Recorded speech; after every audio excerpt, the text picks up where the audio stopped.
Good morning, everyone.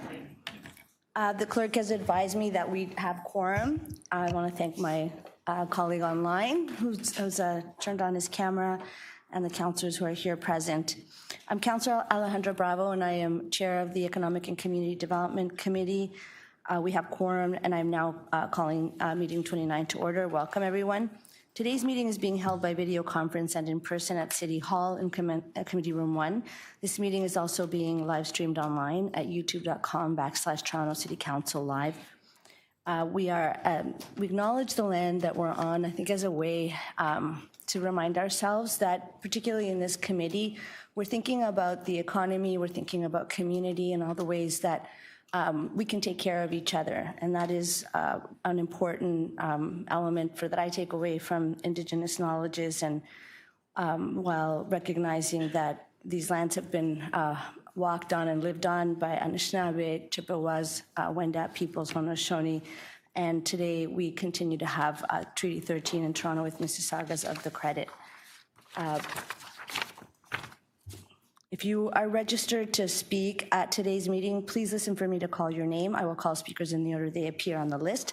The list of speakers can be reviewed online by visiting the Economic and Community Development Committee page at toronto.ca/council and clicking the speakers box for today's meeting. Members, the city's city clerk has provided all agenda materials on toronto.ca/council and on CMP, the clerk's meeting portal.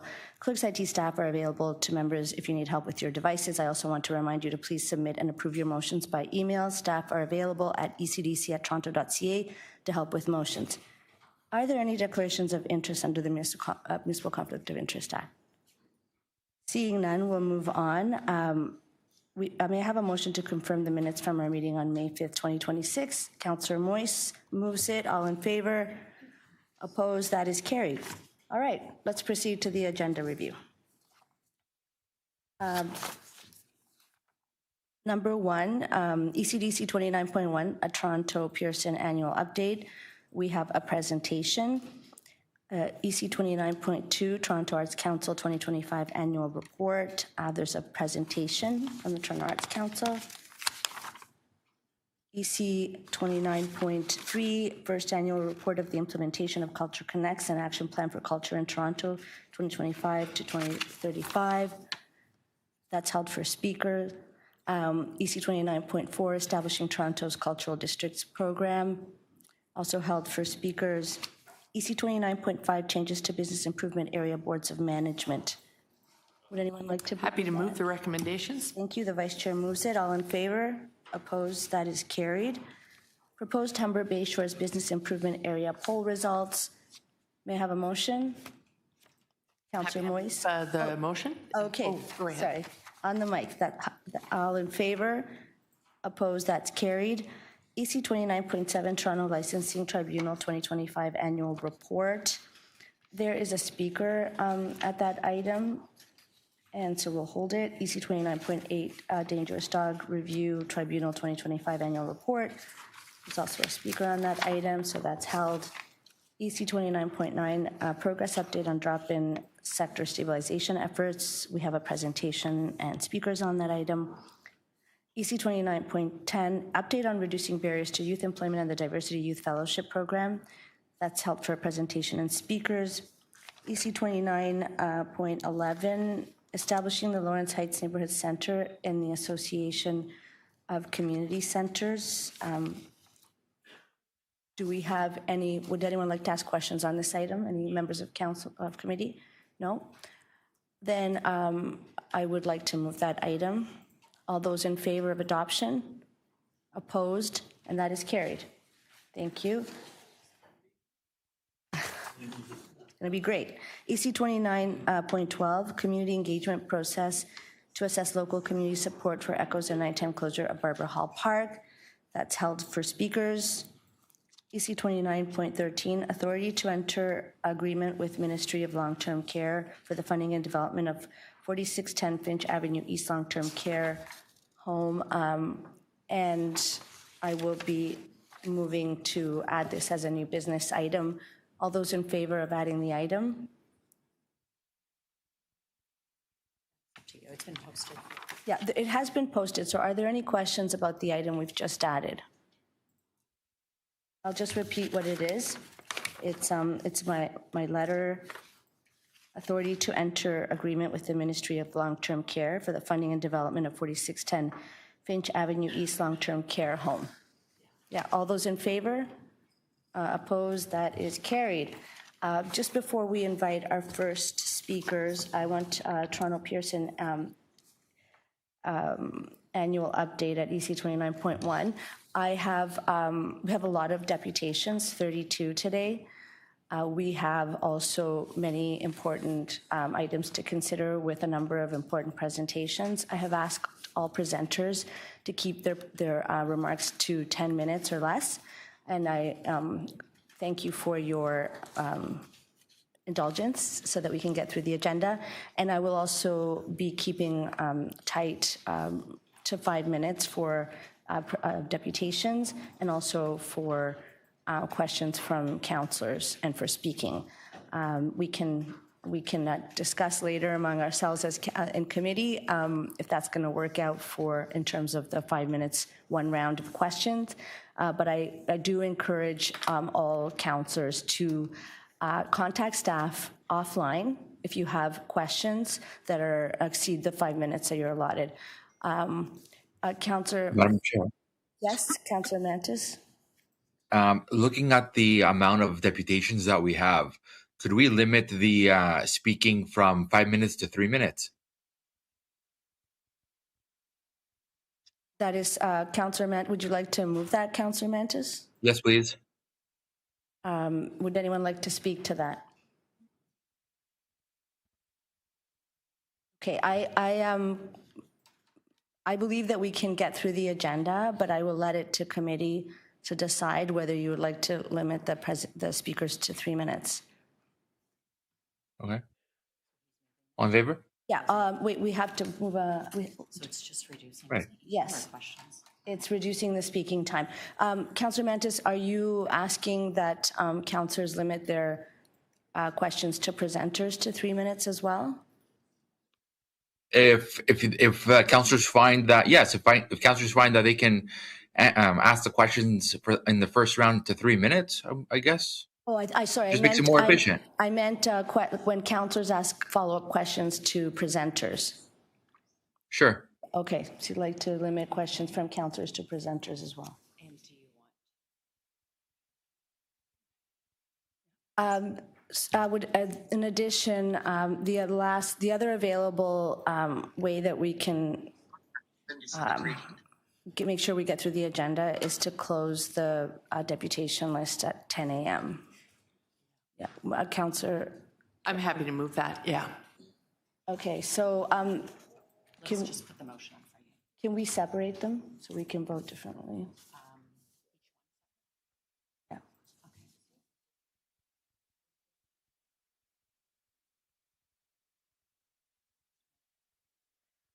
On the first, speakers who have not pre-registered be allowed to register to speak until 10 a.m. on June 9th, so that the registration list will be closed at 10. All in favor? Opposed? That's carried. That the length of public presentations be limited to 3 minutes for all items. All in favor? Opposed? That carries. That the questions of public speakers by members of council, including members and visiting members, be limited to 3 minutes with one round of questions per member. All those in favor? Opposed? That's carried. So this does not include questions of staff. Thank you. Yeah. Yes. Okay, so moving on then, now that we've done that piece of business, thank you, councillors. EC 29.1 Toronto Pearson annual update. I would like to invite the Greater Toronto Airports Authority. Welcome to committee, and I would ask that you please introduce yourselves, and I won't count that to your time.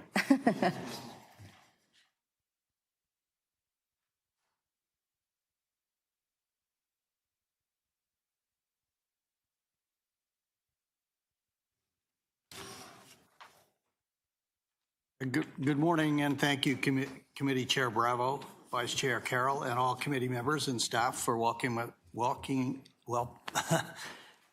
for having us here this morning. My name is Doug Allingham.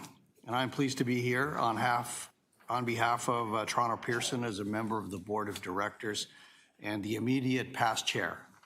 This year, I'm passing the baton as chair of the board over to Mr. Don Kennedy. Don is a financial executive and has extensive experience in the aviation and logistics industries. He's been on the board since 2020 and has served as chair of the Planning and Commercial Development Committee, chair of our LIFT committee, and a member of the Audit Committee. Today is a great opportunity for you to meet Don in his new capacity as board chair, and you'll hear from him shortly. I'm also joined by Rajiv Viswanathan, your City of Toronto board appointee, and Karen Mazurkowicz, our Vice President of Stakeholder Relations and Communications.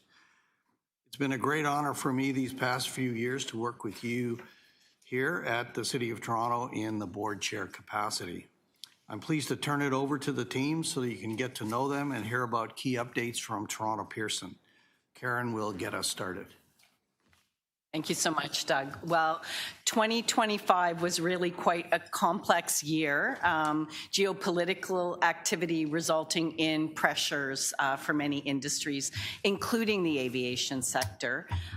Last year, Toronto Pearson experienced a lot of labor pressures, such as the Air Canada strike. There were a lot of weather events. We had 2 100-year storms. And of course, we had the Delta incident that tested our preparedness. But that showed also our resiliency and agility that served us well for these challenges. And so I'd like to say that across North America, travel was down by 1% last year, but Toronto Pearson actually experienced a 1% growth in passengers over 2024 to a total of 47.3 million passengers. And we accomplished this by providing predictable, reliable, affordable connections for over 200 destinations worldwide. And we accessed a lot of new markets to strengthen Canada's position on the global stage. And we continue to facilitate that with 30% of Canada's passenger travel through Toronto Pearson and 45% of our air cargo. So our global reach was very significant going forward. And I think what's really important to show, in addition to that reach, was what we're doing for passengers. And technology and elements aside, also, we improved a lot on our on-time performance year over year. We improved on our travel times for curbside drops-offs. And again, I talked a lot about the storms of last year. We de-iced 21,327 planes last year. And we're implementing a lot of this through our technology, but people matter incredibly well as well. And we're very proud to say we were awarded the best North American airport at departures for over 40 million passengers. We won the best airport staff from Skytrax and Forbes employer as well, one of the top Forbes employers 3 years in a row. So I would like to just also say that what's important and why this is important to discuss was that this Toronto Pearson has a very significant effect on the economic drivers of the regional and national economy. And now I'm going to go to Rajiv to speak about that economic impact. Hey, thanks, Karen. It's a pleasure serving as your City of Toronto rep since October of 2020. I think this is my 4th year being here. So look, Pearson connects people, communities, businesses within the region of the GTA, including Toronto, Canada, and globally. The Pearson Economic Zone is the largest economic zone in Canada. 17,000 residents are employed by Toronto Pearson directly or indirectly through our partner organizations that form part of our ecosystem. $2.3 billion of Toronto's GDP is generated from the Pearson Economic Zone. And in 2025 alone, almost $250 million worth of goods and services were procured directly by Toronto Pearson from over 400 Toronto-based businesses. These economic benefits are expected to grow significantly as we plan for our LIFT program, where we're planning to grow from, Karen mentioned 47 million passengers this past year to be able to accommodate almost 65 million passengers by the mid-2030s through our expansion program. Equally important during that journey as we expand and engage in LIFT is that the LIFT program and the construction opportunities that it's going to be providing to the City of Toronto, to businesses, procurement, supply chain opportunities will magnify the economic benefits that the Toronto economic, Pearson economic zone provides. We've been a stable employer, and the economic opportunities that come from our growth plan will serve the GTA, Toronto, and Canada, particularly during these really volatile times. And I'm going to turn it back over to Karen to share more about our LIFT program and what it really means.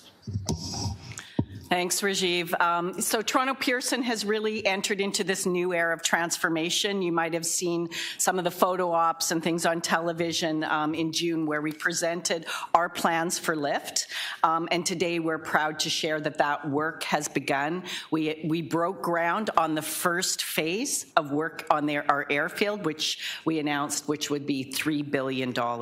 And through this generational expansion and modernization program, we're really building the airport for the future, and we know that it will continue to provide growth in this region. Building on what Rajiv also talked about is just what does this mean for the economic impact of the area. So we're looking at now, we just did some reports to show that LIFT is going to increase jobs by 16,000 airport jobs on site over the course of that build, and more than $9 billion in new economic activity, bringing our total contribution to $30 billion, and that's 166,000 jobs across the country. And what's really important for us and what we're leaning into is supporting our local economy by ensuring that there are very tangible benefits for our local communities, including the City of Toronto. And we've engaged many Canadian suppliers and businesses. With our LIFT, we're looking to further develop that going forward, and we've created a lot of pathways for employment by connecting local residents to jobs as well. So the new work of workforce development programs, there's some interesting stats here that already that it's $1.1 billion in annual operating spend, which is 96% of our contracts last year was for local engagement. But with now, I'm going to turn it over to Dawn to provide some closing remarks. Thank you, Karen.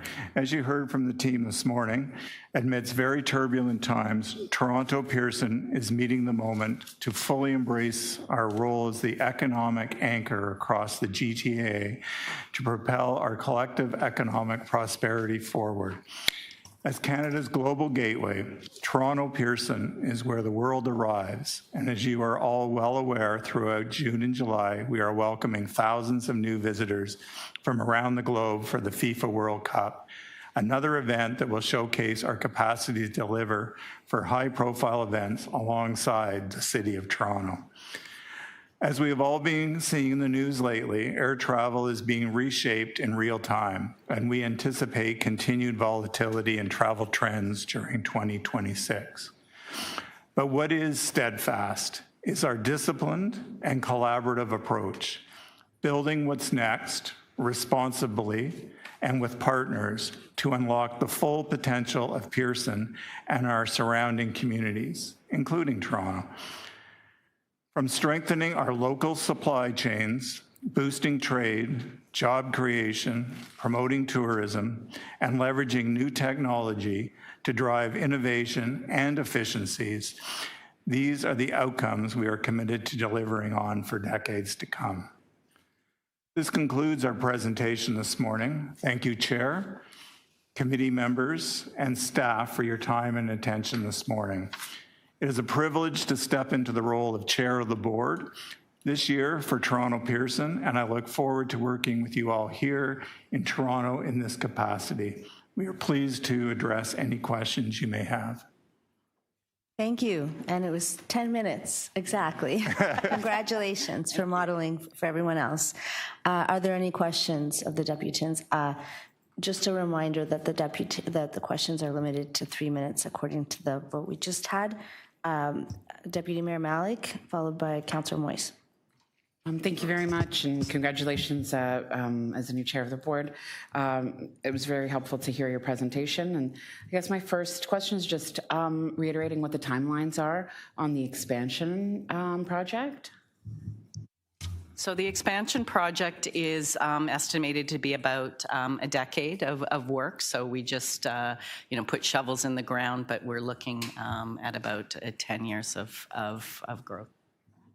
Thank you. And again, how many new passengers are you looking to welcome? We heard the figure for the expansion, but how many people are you anticipating? The projected or forecasted growth will hit 65 million in around 2034. And the investment is $3 billion. That's the initial investment. Okay, great. And so, there's a lot of discussion that has been happening around expansion, high-speed rail from the federal government. We are still awaiting a plan on Billy Bishop Airport, but, some pieces advancing on that very quickly. I wanted to just understand a little bit more how you are working with other regional entities, particularly here in Toronto, and how you see the approach for Pearson alongside that. Sorry, alongside Billy Bishop or alongside just the community? expansion of travel options in the GTA, the high-speed rail being one of them, and then of course the speculation and the plans that have kind of been. I mean, it's hard to call them plans, right? The ideas that have been shared around Billy Bishop. So around transport or transit, yeah. So we're talking very closely with Metrolinx and their master plan that's coming up, in 2057, and developing that, as well as we're in discussions and are talking about with Alto as well for the high speed train. I think what's interesting is that with Toronto Pearson, with our growth, it's still we're still in the very early stages of developing that, but there are plans, to look and have those discussions around how we might be able to accommodate more transit options in that sense going forward. And it's really good to hear that those discussions are happening, particularly with Metrolinx and I presume with the City of Toronto as well, to ensure that there's accessibility for passengers moving in and out of Toronto. Can you just share a little bit more about some of those initiatives that you're working on and how folks who are coming in and out of Toronto, you mentioned the FIFA World Cup, what they can expect from Pearson?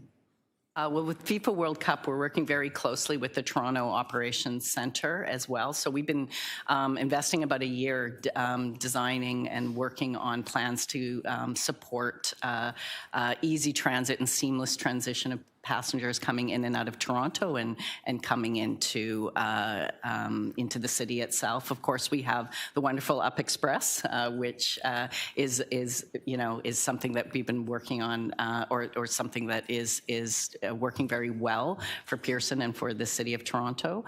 And so those are sort of our immediate plans around FIFA. And again, as I mentioned, some of the other plans around Metrolinx and Alto are still, a little future forward. So a little too early stages to discuss that. Thank you. Oh, sorry, I allowed 43 extra seconds. I'll have to, this one time. On that. I think you got your question in under 3 minutes, so. Councillor Moise? Through the chair, actually, Deputy Malik did ask my question around FIFA. I actually flew out of Pearson last night. I was at Edmonton for a conference for the last 5 days, and I took a late flight in last night. I did see, though, there's a lot of, we call it car for hire at Pearson, and there's a lot more Lyft and Uber spaces. Are there any changes for that during FIFA? Again, there's a lot of influx people coming to the city. What mitigation plans have you taken to address that? Again, you mentioned, again, the Up Express and all these other things, but again, there's going to be hundreds of thousands of people coming into the city through Pearson. I don't think there's been any changes in terms of our the transit on that perspective. So we have about 600 taxis that work out of Toronto Pearson, and of course we work with ride sharing as well. So I think that there's been a lot of focus to make sure that we have good curb management control and that we're moving passengers in and out of Pearson downtown as effectively as possible. But there hasn't been a dramatic change in terms of how we're working with the ride sharing and taxi program. So you do have a team, I guess, monitoring, and we'll make adjustments if needed over time. Correct. Okay, thank you. Thank you. Vice Chair Carroll? Yes, just a quick one around Lyft. I've almost forgotten where the expansion pieces are, but what I'm concerned about is the Pearson economic zone around it. Because now that you've broken ground, what's the plan to make sure that we're not disrupting any of that? A lot of logistics going in and out of the economic zone, the transit connections that have to get in and out of the airport. Is there a mitigation plan to make sure that all of those things proceed as normal while Lyft is being built out? Absolutely. There is going to be what we call, there'll be a lot of construction, and we will be working very closely with our stakeholders and with companies around the Pearson Economic Zone. Again, it's still early days in terms of where we're at. The initial groundbreaking that we discussed is not going to impact the communities outside the airport operating zone immediately, but that is something that we are going to be planning for and focusing on. In fact, my own team, the stakeholder relations team that are working with communities, are already sort of mapping the area and trying to assess what kind of impact there will be and how we will address and work with the communities there. Fantastic, fantastic. That's all. Thanks, Madam Speaker. Thank you. Are there any other questions? Seeing no questions, thank you so much for joining us today and for the presentation. Thank you. Thank you. Yeah. Can I have a motion to receive the item? Yes. Vice Chair Carroll moved. All in favor? Opposed? That is carried. Thank you. EC 29.2, Toronto Arts Council 2025 Annual Report.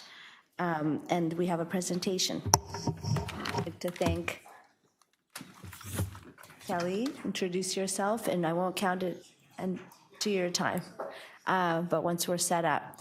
While we get set up, I'm going to be making periodic reminders to anybody who came to speak at committee, members of the public, that the committee has voted to reduce speaking time to 3 minutes. We have 32 people who've signed up to speak, and we are going to be facing some challenges with quorum as councillors have to attend to other matters in their communities and other committee responsibilities as well. So that'll be 3 minutes. We also limited the amount of time that councillors can ask deputants questions by 3 minutes. So once we're set up, I'll welcome you.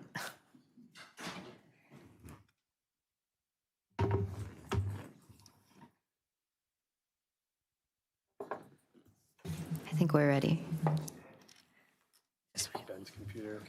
We want to be able to pay attention to you. There's just too much action there. We'll just hold 1 second. But I appreciate your help with time management.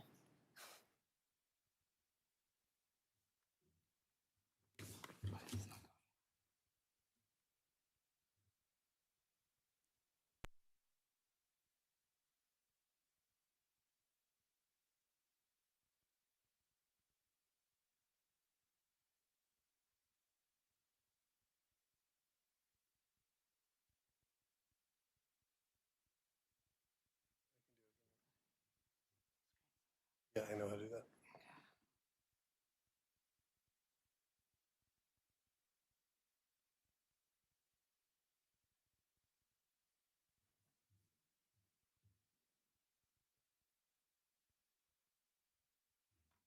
Okay. Thank you so much and welcome to committee. I would ask that you introduce yourselves, please. Thank you. Good morning, Chair Councillor Bravo and Vice Chair Councillor Carroll and members of the Economic and Community Development Committee. We're really pleased here to be here today speaking to you about the impact of Toronto Arts Council through our 2025 report. I am Kelly Langard. I am the Toronto Arts Council's Director and CEO. And I'd like to start by thanking you for your active commitment to the arts in Toronto. This is evident in the city's 10-year culture plan that you're investing in, and these investments over the past years of this plan have really been so meaningful to a sector that still struggles with precarity and also offers so much to our city's cultural, social, and economic health. So we know that you see this, and we're really grateful for your partnership. Presenting with me today is Rupal Shah, TAC's Director of Policy and Programs, and Andrew Surrey, Director of Operations, is also here to help answer any questions you may have.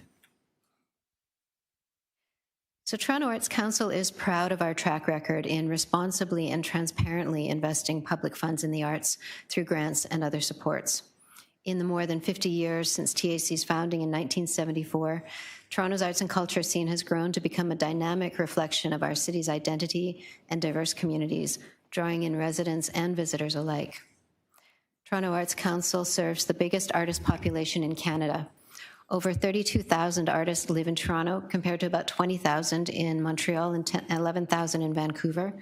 And Toronto is also home to the largest share of Canada's arts organizations, including everything from community-engaged arts hubs to national cultural institutions. And this breadth of cultural activity is evident in our application rates. In 2025, we received an all-time high of over 3,000 applications for funding, a combined request of about $58 million. And of these, 954 were funded, with close to $26.5 million in support. TAC funding leads to new artwork, artistic collaborations, performances, exhibitions, readings, and workshops that are enjoyed by over 4 million people annually. Thanks to the city's additional investment, we made meaningful, measurable progress toward urgent actions in the city's 10-year culture plan. In particular, increased support for Indigenous, Black, and equity-deserving communities and communities outside the downtown core. We invested more than $2 million of the new funds into grants, supporting artists and arts organizations across Toronto, which allowed us to welcome new organizations to our operating stream and increase the grants of 197 operating clients. We directed another $500,000 into grants to individuals and $400,000 into grants accessed by artists and small collectives. Artists are the heart of our city's cultural identity, and TAC is the city's primary funding body for individual artists. We invested 57% of the new funds, or $1.17 million, into operating grants, supporting the stability of vital and growing organizations. As you know, Toronto's arts organizations are facing the multiple crises of affordability, rising costs, income inequality, and housing precarity. You'll note that the smallest organizations, those with budgets of less than $500,000, received more than half these funds. Next slide. According to the Ontario Arts Council's Arts Across Ontario study, in 2024, Toronto's culture sector generated $12.2 billion in GDP and more than 98,000 jobs. This same analysis indicated that in 2022, TAC-funded organizations generated $288 million in GDP, yielding a $15 return for every dollar invested. In 2025, our operating clients collectively presented over 13,000 arts events across Toronto. They paid fees to almost 19,000 artists, which is 60% of artists living in Toronto, and supported more than 3,700 paid positions in the sector, half of which are full-time. These events are also supported by a dedicated community of more than 12,000 volunteers who contributed over 550,000 volunteer hours to Toronto's cultural life. TAC supports equity, access, and community-engaged arts through grants such as Creative Communities, Black Arts, newcomer and refugee programs, and programs supporting youth such as Artreach. We also support projects using parks, schools, libraries, and other non-traditional arts venues. In 2025, more than 1,000 venues hosted TAC-funded activities, with 1 in 3 outside the downtown core, reducing barriers to access and helping deepen neighborhood connection to the arts. As you heard, in 2025, we received the highest number of applications in our 52-year history. 954 grants were approved, but this was less than half of what our peer assessors felt should have been funded, as they identified more than an additional 1,000 applications worth $13 million that we could not fund. This trend is demonstrated by the 3-year moving average lines for submitted and quality but unfunded applications on the graph. The light blue and gray areas of the bars also show the volume of applications reviewed. You'll note that application numbers spiked in 2020, which was the year of our COVID response fund. Unfortunately, this surging demand cannot be meaningfully met by recent increases to our budget. If we had had more funding in 2025 to respond to rising demand, an additional 350 venues could have hosted more than 600 arts activities, of which 200 would have taken place outside the downtown core. The map on this slide is a combination of the slide seen previously, showing TAC-funded activities in blue, overlaid in pink with what could have been funded if we had had the resources. Over the past decade, we have been tracking where TAC-funded arts activity happens. We now have a database of 2,640 venues. These include not just dedicated cultural venues, but also non-traditional spaces such as churches, hospitals, libraries, parks, seniors' homes, and schools. We have shared this data set with our city colleagues at EDC, and it's also the basis of a joint study with School of Cities at the University of Toronto. So I'm just going to talk a little bit about the social benefits of the arts. Last year, we collaborated with Toronto Foundation and the Environics Institute to explore how the arts build social connection. And in a survey of 1,000 adult residents, which was designed to match the city's population demographics, we found that Torontonians participate in the arts in many different ways, and that 2 in 3 people attended at least one event in the past year, some more. 2/3 of respondents said that they feel more at home in Toronto when they go to an arts event. And the survey also found that regular arts goers have higher levels of trust in their neighbors and are more likely to volunteer in their communities. Comprehensive research by the World Health Organization backs up what our survey found.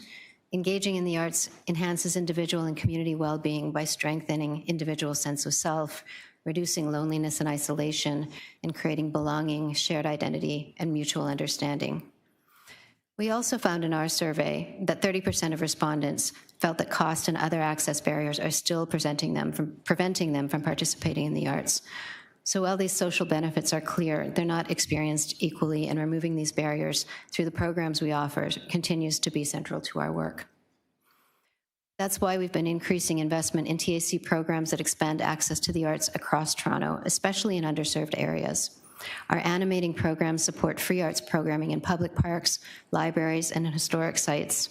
Last week, we launched our Arts in the Parks program for this season, and in 2025, this program supported 900 artists with paid gigs in 300 events in 27 parks across 19 wards, and it brought in over 140 audience members, or 40,000 rather, audience members of all ages. This work is really important to our priorities, and also working with the Toronto Public Library and Toronto Histories Museum, we've been transforming public and city-owned spaces into sites for free accessible arts programming. Next slide. TAC's artist-led peer assessment process is one of our fundamental principles, predicated on the belief that artists and arts professionals are the most qualified individuals to make arts funding recommendations. Toronto Arts Council's peer assessment process includes standing committees and grant review panels. In 2025, our grants were reviewed and approved by TAC's Board of Directors or by delegated authority to the Director and CEO. Our experienced granting staff, hired from the arts community for their deep knowledge of artistic practice and arts management, provide support to applicants, process applications, and guide our peer review process. In 2025, almost 1/3 of grant recipients were first-time TAC grant recipients. This is a very high percentage for a funder, and we have seen this type of number consistently over the past several years. What this tells us is that our continued investment in outreach to underserved communities is working. We track the success rates of applicants who align with TAC equity priority groups to ensure that we have the information we need to keep our programs relevant and equitable. Our dedicated programs for Indigenous and Black artists are an example of our success in this area, and we have also been more intentionally addressing access for artists who identify with disability, recently redesigning our accessibility grant for flexibility and ease of use. At the end of 2025, TAC and Foundation launched All In for the Arts, our first 5-year joint strategic plan together. This unified roadmap is a coming together of vision and impact, setting a shared direction for our organizations and supporting the priorities of the city's Culture Connects plan. Grounded in our longstanding commitment to equity, access, and innovation, the plan responds to growing challenges facing the arts and also emphasizes their unique and vital role in shaping and reflecting our identity as a city and in contributing to the social and economic well-being of our communities. Key priorities include expanding access to the arts through outcomes-based partnerships, using data-driven insights to improve our funding, exploring new models to support the sustainability of artistic practice and presentation, and increasing the international engagement of Toronto's artists and arts leaders. And this is the end of our presentation. I just want to say in closing that we're really happy to work with our city colleagues and looking forward to increased collaboration and also continued investment from the City of Toronto to leverage everything that our arts sector has to offer. Thank you. Thank you. Also on time. Councillor Moyse, questions? Thank you for the presentation. Always so impressed by the work that you do in the City of Toronto each and every day. You did a great job breaking down how you allocate your resources over the year.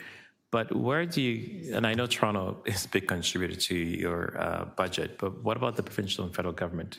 What percentage or how much are they receiving from them? From the federal government to Toronto specifically? Yeah, do you get any? That is a great question that I will have to get back to you on. I'm not entirely sure. The province, do they give you anything? The province also invests in Toronto artists. Again, that is not a number that I have, but I can get that to you. I will say, though, that provincial and federal government in Toronto investment could increase, and that's something that we communicate with regularly with our colleagues at the provincial and federal levels. Yeah, thank you very much. Thank you. Are there any other questions? Councillor Carroll? I too am impressed that the myth-busting page, the page that's about small versus large, who's getting the funding in each discipline, that's new, and that's a great measurement because it kind of busts the myth that so often when people are unsuccessful, they say it's because I'm small, but in fact, there's quite a focus on it. Everywhere but in theater, but that doesn't mean that small entities aren't coming out of those large theater. I'm just wondering, we're measuring where we're investing, and we're also investing in a lot of new groups. Is that audience building?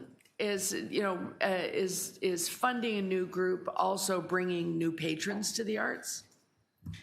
That's what we're seeing. I mean, the number that we have right now is about 4 billion participants, or 4 million, so sorry, 4 million participants annually that are the organizations that we support are telling us that they're bringing in. And that's more than in the past. We were, over the past 10 years, closer to the 3 million mark. So we just updated that number recently, actually. And just one question about the all-in plan. You mentioned at the very end trying to enhance international opportunities for artists to work with them. Years ago, we did have that. If I go years, not even just before the pandemic, but it was years earlier than that, we did have a program, a robust program. It was in the visual arts, and we had visual artists who were in an exchange program in Berlin, and I think there are a couple of other cities. I think they capitalized on sister city relationships to line it up. But it was actually, they were less inclined to do the data gathering, but I just know anecdotally that the people who came back were then very active and inspirational to others. They came back ready to roll the end of the exchange program. So it really did provide a burst of energy to that particular discipline. Is it that sort of thing we're talking about?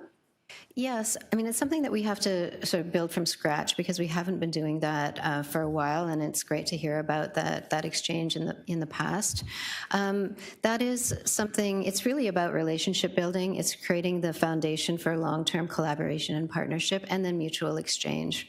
and reciprocity. And, you know, when I used to work at the Canada Council for the Arts, and I ran their international programs there for more than a decade. And we used to offer just a very simple travel program for artists and organizations to travel and present their work or to meet for exchange.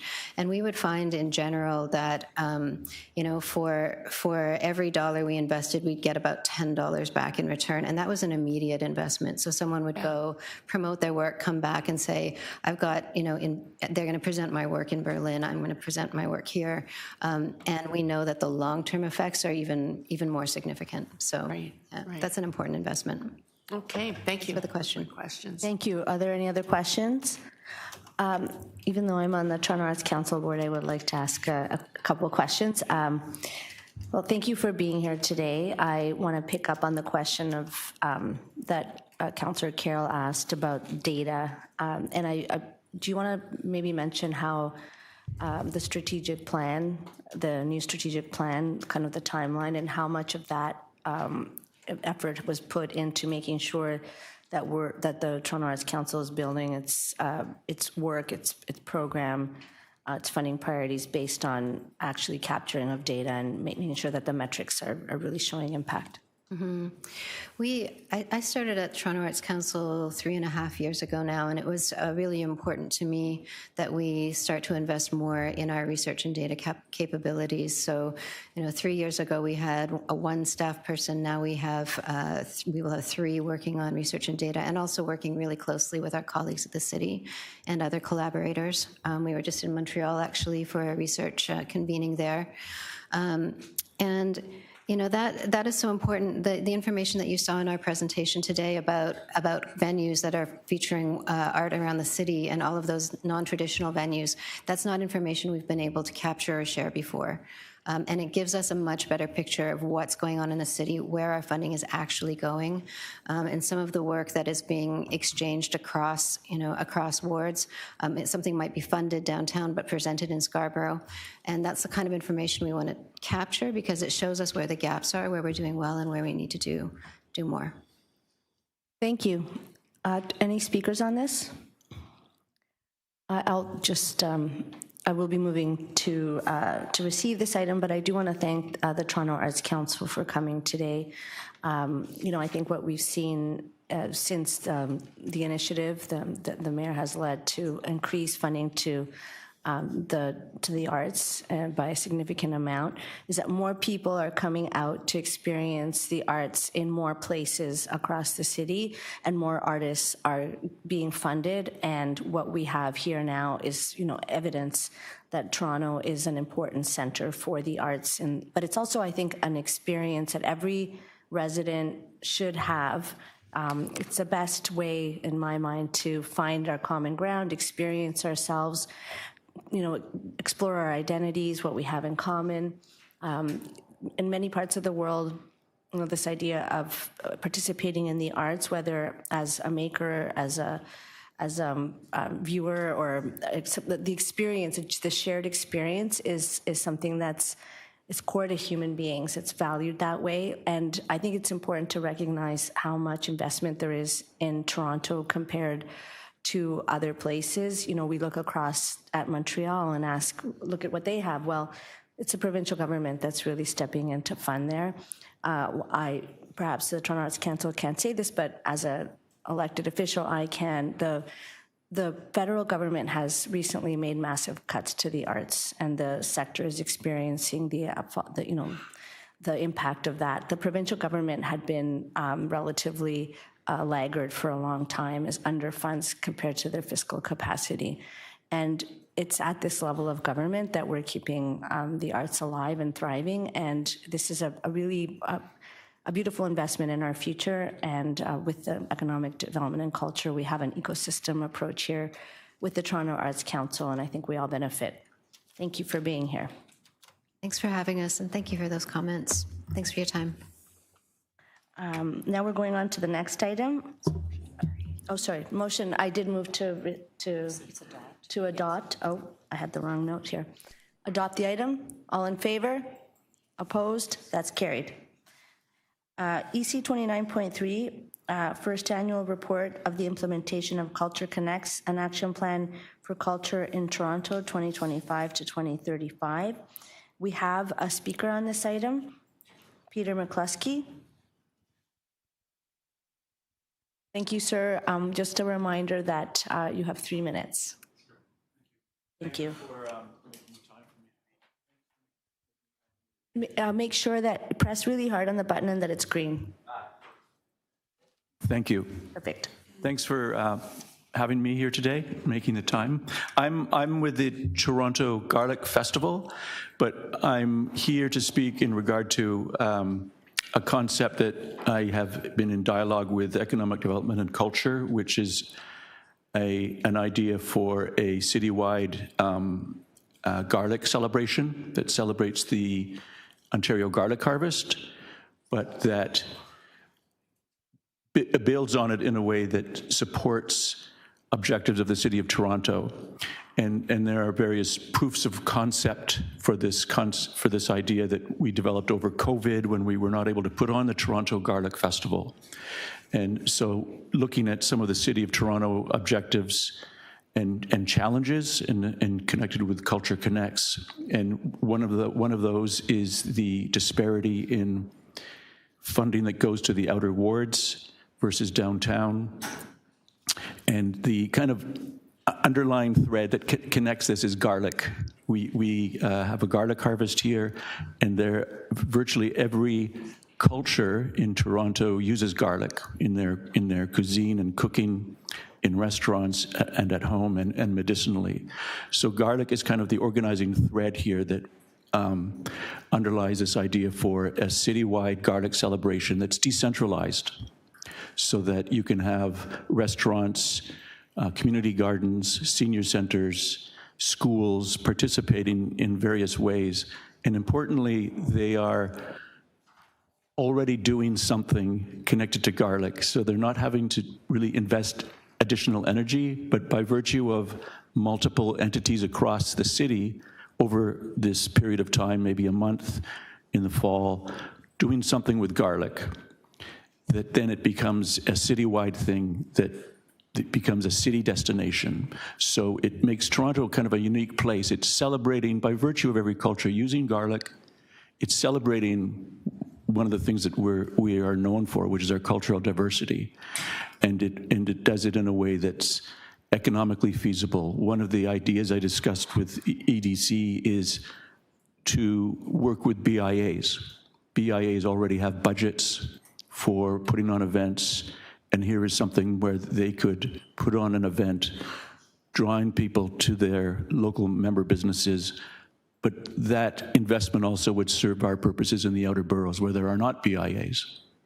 So one way to think about this is, where I'm with the Toronto Garlic Festival, one of our objectives of this would be by having a citywide celebration of the garlic harvest with all these various entities I described, we would no longer need the Toronto Garlic Festival. If that's any measure of our belief in this as a idea for a citywide garlic celebration. That's all. Thank you. Thank you so much. Are there any questions of the debutant? I'll just ask a quick question. So what you're suggesting is a decentralized garlic festival growing out of what you've already done. Is that correct? Correct. Based on things we learned over COVID when we weren't able to put on the festival. And then I know this has been, the idea of a citywide garlic celebration is I'm not sure I'm using the right word, but part of a motion or idea for economic development and culture to consider. Thank you. Yeah. Thank you. I don't think we can move a motion on how much we love garlic, but I'm pretty sure it would be unanimous. Are there any questions of staff on this item? Yeah. Councillor Carroll? Yes, and not just on garlic, but I will ask about that one because I'm now looking at the website, and it is something that we never fully anticipated in the culture plan is pulling agriculture into it. because we have community gardens, and most of them grow garlic as well. So I'm wondering if, but garlic isn't the only thing. I'm wondering if that's an engagement point that we haven't really thought about in Culture Connects, which has ongoing connection and engagement throughout the decade of the plan. We want to keep engaging with community. If we are engaging that sector, the community garden sector, people that are engaged but maybe didn't think of themselves as being part of culture.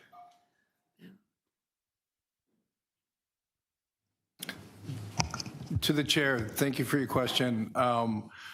We've applied in EDC an expansive definition of culture, which encompasses culinary arts for things like the Cultural Festivals funding program. We are certainly open to seeing more, and the Garlic Festival is a leader within that. We're particularly seeing culinary arts as a defining feature for areas such as Scarborough, outside the core, where we work with Eat More Scarborough as an example. And then finally, we have a market strategy in development, a public market strategy that brings a lot of these components together, public markets frequently being a component of street festivals. So there's a lot of momentum in Toronto to celebrate, including through festivals, the culinary scene here. Okay.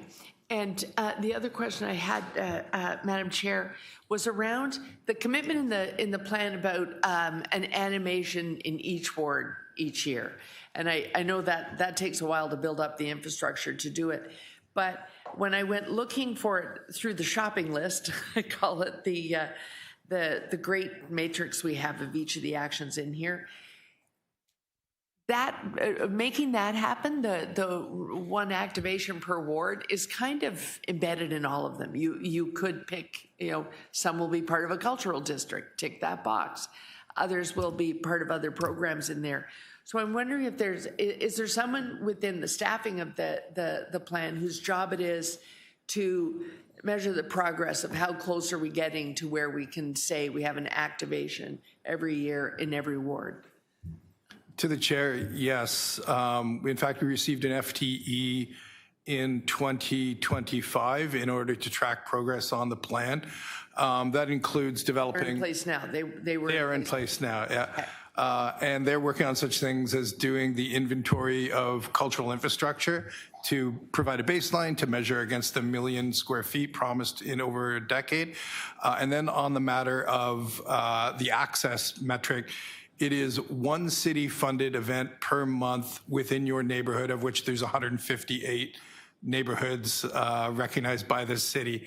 And they're also pulling that together. You heard from our colleagues at the TAC, there are many approaches to try to get there. One is recognition of where people are consuming and producing culture. And you heard from Kelly about the inventory of those type of sites and the expansion of attendees. We currently have about 4 million attendees at TAC funded events. And really city investment is about access for residents and visitors to culture. So we'll look to continually bring that number up. Okay, thank you. Thanks, Madam Chair. Thank you. Questions, Deputy Mayor? Thank you very much. I know we have limited time. I do have 3 questions, and I would like to be able to get through them. So just in terms of the responses. As you know, the Distillery Winter Village is a very well-loved annual tradition in Ward 10 for Torontonians and visitors. It also has impacts on the local community. We've been engaged regularly on addressing those concerns. Can you share more about the engagement the city staff have had with the local neighborhood association in my office to be responsive to those concerns? Also understanding that while this event is on private property, it has impacts for city assets and transportation infrastructure. To the chair, yes, the EDC recognizes the importance of the winter village at the Historic Distillery District and been working with the Guterman Warts Residents Association, DREAM as property owners, and Historic Distillery District as the site manager. We've been able to introduce some moderations to their programming over the course of the year that will bring down, we hope to spill over impacts on residents such as noise, congestion, and high levels of pedestrian traffic, while recognizing that the Winter Village produces, I think it's about 35% of the annual income for small business at the site, so we're trying to balance that out. And is that work reflected in the plan we see today? It is. The plan provides a framework by which the city will work more intensively to mitigate the spillover impacts of large-scale events on private property like the Winter Village, as well as about 13 other comparable events that we are tracking now in the city. Okay, so that was like question 1B. The second question is, I know that the staff took on a jurisdictional scan, looked at Calgary, Ottawa, and other locations to kind of see how they manage events like this on private property. Can you speak to a bit more to how these jurisdictions compare to Toronto and why the approaches that they have implemented are not currently recommended in Toronto's context? To the chair, we found a small number of Canadian municipalities, all smaller than Toronto, that were applying a bylaw to private property to manage the impacts of major events. Calgary and Ottawa were the most prominent. In speaking to our colleagues, they found limited effectiveness to the bylaw, as they found it was still a matter of operational necessity to get in and manage traffic impacts, manage noise impacts, et cetera. Okay. All right. Thank you. Just in the interest of time, I'm going to just go to the last question. You have 5 minutes. I have 5 minutes on this? Yeah. Okay, I thought it was 3. No, questions of staff. Oh my gosh, I'm cutting you off. I was just like, now we have so much time. This last question is going to be so luxurious. Can staff please confirm that the special event response strategy seat that's documented in this report will be applied to the Distillery Winter Village, and that this event will be received as a prioritized one in terms of the level of attention and support? To the chair, the Special Events Advisory Team that composes first responders, transportation, MLS, will have this event on their standing agenda and will be able to review it, as well as working, as you said, with the Residents Association, the local property manager, and the property owner on mitigating impacts.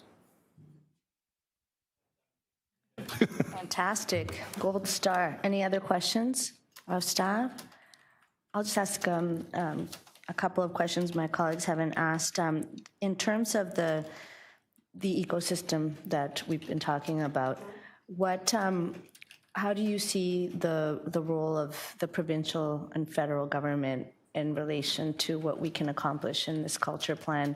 How important is the continuing intergovernmental conversation about that, and how much do we need the cultural sector to be advocating for itself with the province and the federal government? I've talked about Montreal, for example, and what they receive in support. To you as chair, we need the federal and provincial governments to be full partners in the support of the cultural sector. The City of Toronto has upped its investment 68%, I think it is, since 2015, which greatly outstrips any increases from the other orders of government.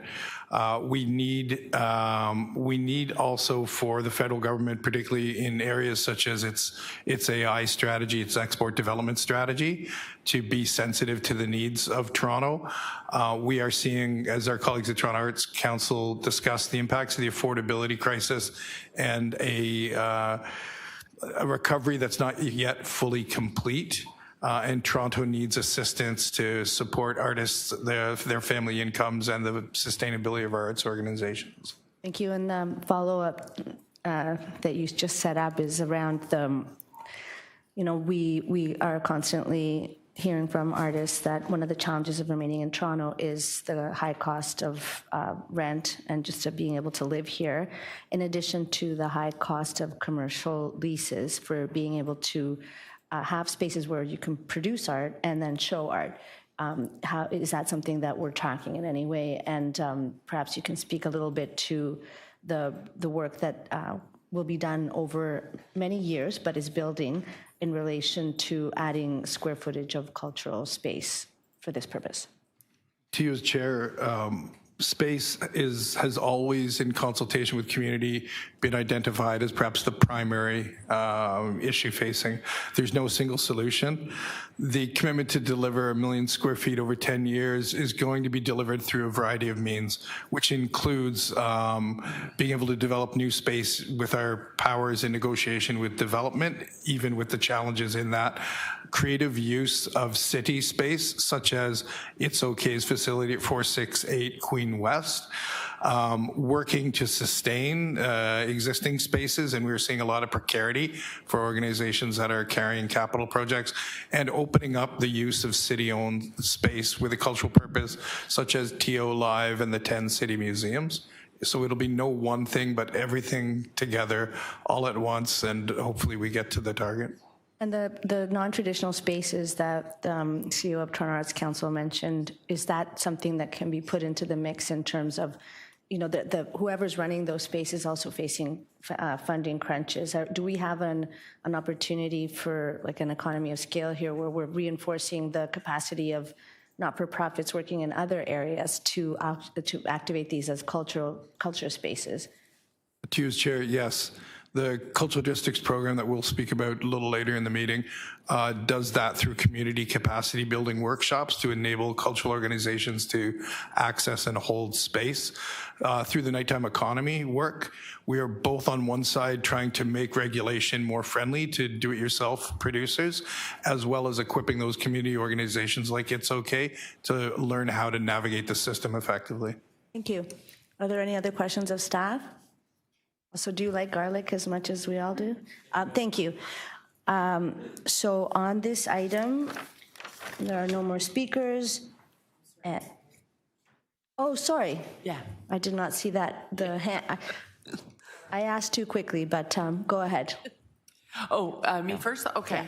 Well, I'll go to the space issue first because, Madam Chair, you were just there. I heard a very heartening thing yesterday because the sectors sort of crash up against each other from time to time.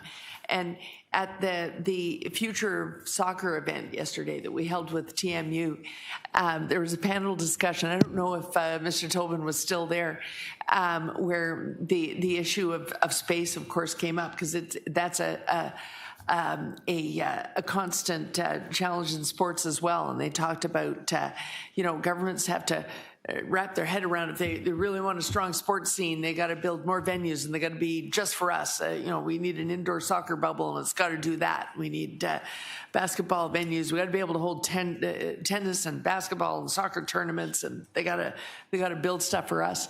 And but the dose of reality that came was from the Canadian Tire executive that runs Jumpstart, and he said, woe back. If you think that government can develop and design space for just one use, you're dreaming in Technicolor.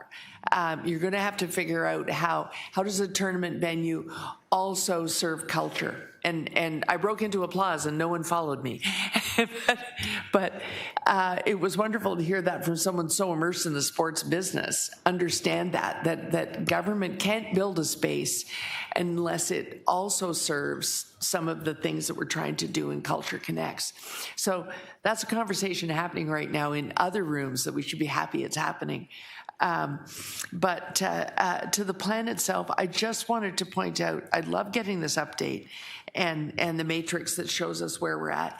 And I just wanted to say this one thing that for counselors early in their career or community watching who haven't watched in years past, even in the toughest times, we're in really tough times now. The White House problems to the south and all the rest, they are closing in on us economically now. It took a long time, but we're really feeling it now. 27 is going to be a brutally tough budget. Our staff already know that. They've already received their target letters. It's going to be tough times. But when you have a plan in place, what they can do with the resources that they do have, with a real plan like this that was so fully developed with the help of the sector and fully adopted by council, they can keep working. As tough as it gets, if we're really disciplined about the plan that they created, they're going to continue working. The in progress on every single part of the plan, almost every single part of the plan is in progress, is to me just an endorsement of when you plan out a 10-year action plan like this with such intention, that even in the toughest of times, we keep making progress. And so I thank staff for the update. Thank you. Any other speakers? Deputy Mayor? Thank you. I want to start by thanking staff for the report. As was mentioned, I've been engaged with the Guterman and Ward's Neighbourhood Association, with city staff and the Distillery District for now several years around how we find a balance between the vibrancy and the draw that the distillery is in the winter months, and the need for residents in the neighborhood to be able to get to their homes and sleep at night. This had included a request for the review of a winter village a couple of years ago, including impacts around noise and traffic congestion and more, with the aim of developing a citywide policy for festivals and special events on private property, understanding the impacts that these events can have, and so that we make it absolutely clear what our expectations are as a city for ourselves and for event organizers. And staff had shared with me that there are 13 events in the city categorized as high-impact events on private property. 6 of these events on private property are in my ward. They're some of, again, our most well-loved and most familiar events, and they require very careful coordination to manage the noise, the traffic, and the other impacts. And I'm very glad when we are able to manage that well and to balance all the uses in our neighborhoods. I want to be very clear that the Distillery Winter Village is the start of the holiday season for me. It is a unique event in our downtown and in our city. We know it welcomes over 800,000 visitors over the 54 days that it is held. And that's second only to the CNE, which hosts 1.8 million visitors, but is limited to 18 days and does not directly abut a residential neighborhood. And I will have to say that while I am disappointed at some of the delays that have occurred on us addressing this issue in the reporting back, that has meant, a lack of clarity in some of the answers and the certainty for both local residents and the organizers, I am confident that we are able to move forward. And my previous advocacy on this issue has also included direction for EDC staff to engage with the distillery, to activate it, every day of the year, to have 365-day activation to support the stability of the small businesses and vendors year-round and reduce the reliance on a lengthy winter village period alone. And I am glad that those conversations have been fruitful and we have been seeing the impacts of that. And we're seeing the return of the Fringe Festival to the city at the distillery this year, as well as the ongoing discussions with the Toronto Garlic Festival to find a new location. And I'm glad that my office was able to put those conversations together. And I want residents to know that we have secured a dedicated and enhanced coordination across city divisions and in collaboration with residents and with partners through the SEAT program covering the Distillery Winter Village. And we will continue to monitor the effectiveness of this program in this unique context and continue the dialogue on what other options we have, of course, for the benefit of this neighborhood and this really important event. But also, as we know, our city grows, there are more and more locations like this where events at this scale will be pursued, and we want to make sure that those are set up for success for residents and for event organizers and for everyone who comes to enjoy them as well. Thank you. Thank you. Any other speakers? I will like to thank staff for bringing this forward. I think in looking at the outcomes here, 82% of actions in the plan underway is an impressive piece of work. I went to the Arts in the Parks launch. The mayor was also there at Duffin Grove Park. On Friday was a professional development day for the Toronto District School Board. It was filled with children and families, and I think that counts to one of those per ward, per month activations. But knowing that we are in a situation now where if you look at the map of the Toronto Arts Council showed and you made it prorated to population, we're really actually reaching everywhere. People all across the city are experiencing these cultural activations.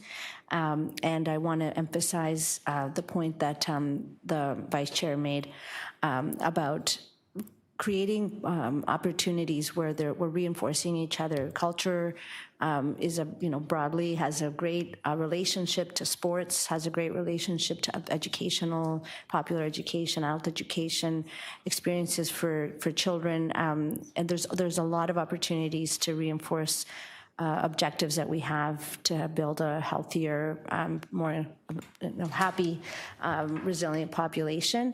And I think that's a great demonstration. I also want to emphasize in both the Toronto Arts Council presentation and what we see in this report is that we're moving away from talking about how artists and culture workers build the GDP for everybody.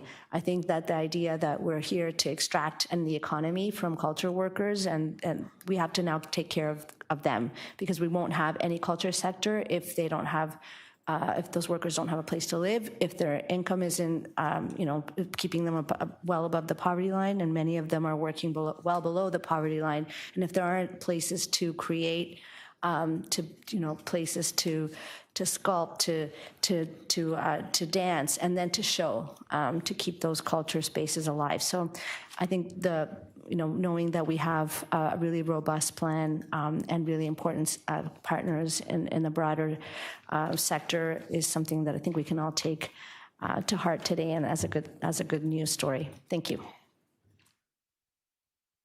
And on the item to adopt it, all those in favor? Opposed? That is carried. Thank you. We are now moving on to EC 29.4, Establishing Toronto's Cultural Districts Program. And we have speakers from the public on this. The first speaker is Kai Wang, Toronto Chinatown Land Trust. Welcome to committee. Oh, online. Just a reminder, Kai, that the deputations are 3 minutes today. Okay, thank you very much. Good morning, Council. My name is Kai Wang, and I am the co-chair of the Toronto Chinatown Land Trust. I'm here today to speak on the city's responsibility to adequately fund and enact the Cultural Districts Program to protect West Chinatown from cultural displacement and erasure. The Toronto Chinatown Land Trust works to build community power in Chinatown through community land stewardship rooted in intergenerational connections to people and place. Our CLT model is not just about taking property off the speculative market, it's about turning property back into land, restoring and upholding stories, memories, intergenerational knowledge, relationships, and care work that give place meaning. Cultural districts are not merely the bricks and mortar of a particular heritage building or census demographic of a neighborhood. It is the gardening grannies along Spadina Ave who sell their winter melon and garlic chives.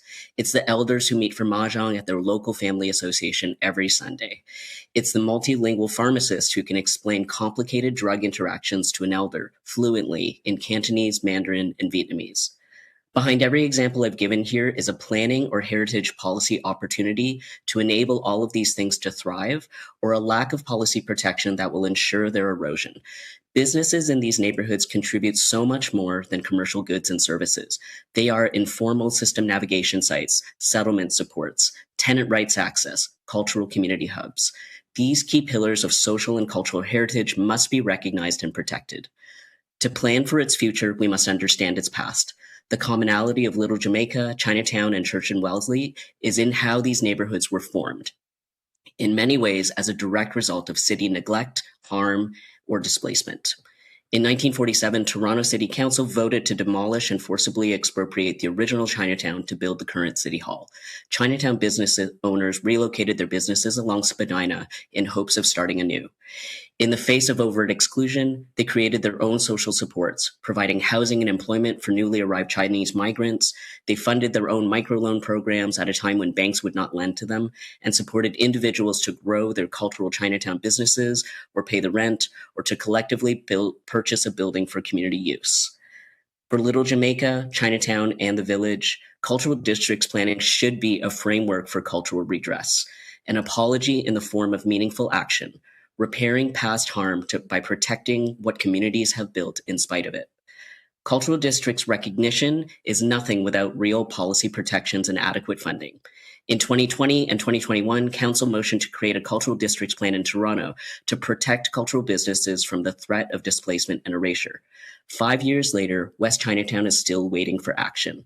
Years of study have not yielded explicit funding or strong anti-displacement policies in the West Chinatown planning framework or in this cultural districts plan. We need a commitment to action now. The TCLT strongly recommends that the city's cultural districts program adopt the following key elements.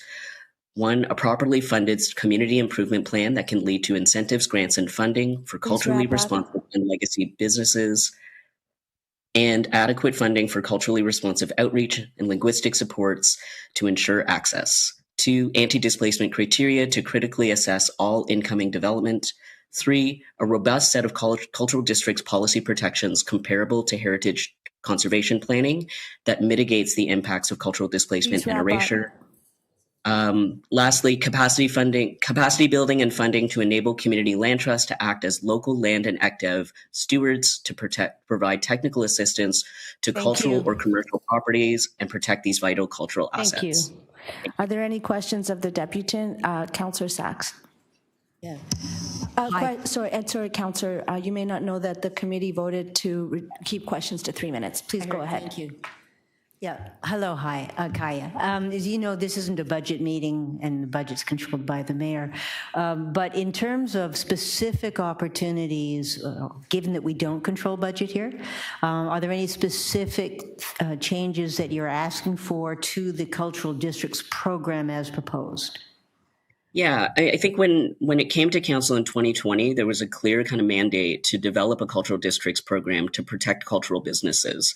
And there, as a public, we told the council the problem, the gap, and we're looking at city to kind of develop the tools to kind of address that gap. And so what we see is we need policy protections and we need funding, grants and incentives for those businesses. 5 years down the line, I mean, all of those businesses are starting to, are displaced, are at risk of displacement. And so from a cultural redress perspective, when we look at communities that have been discriminated against, we do feel like there's a responsibility to ensure that these cultural neighborhoods continue to thrive and that they're protected.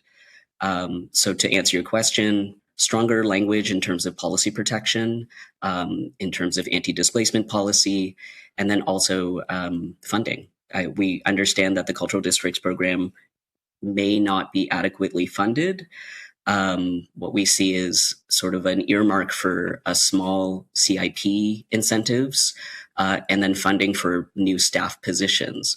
But locally, we are the relationship stewards, Toronto Chinatown Land Trust, the Little Jamaica, Community Land Trust. We're in the business of kind of creating that trust with a community that has been disenfranchised. And so we want to see kind of funding to do that work. Yeah. Okay, given that it's mostly about funding and we can't do that here, how about you and I follow up and talk some more about what we actually can do within our authority between now and council, okay? Sure. Thank you. Any other questions of the deputant? I'd just like to ask quickly, in terms of anti-displacement policy, my understanding is that the challenge here is also like building owners and whether they, is it clear, or do you have a proposal that would allow within municipal powers the ability to, for example, manage or put a cap on, deal with the commercial lease increases? Because that's a provincial government ask, and that's a very significant threat. So is there something specifically targeted to the municipality? Yeah, so I think there's two parts. I think when we look at anti-displacement criteria to look at incoming development, it could be similar to the equity scorecard that was named in the Mount Dennis Community for All Action Plan, which looks to kind of critically assess incoming development from an equity perspective, or a cultural displacement, impacts of cultural displacement, and so forth. And then I think from a municipal perspective, I do understand that Ontario controls the Heritage Act, I'm not a planner by trade. So, you know, looking to staff for that. But I think what's been named in previous cultural districts, so from the 2023 Little Jamaica Cultural District Plan, it already named that these neighborhoods are unique in that there are intangible heritage elements that are not captured in a broader heritage framework currently. Like normally we look at heritage buildings, but there's so much richness in the way that these neighborhoods are built, the intangible social and cultural elements of it.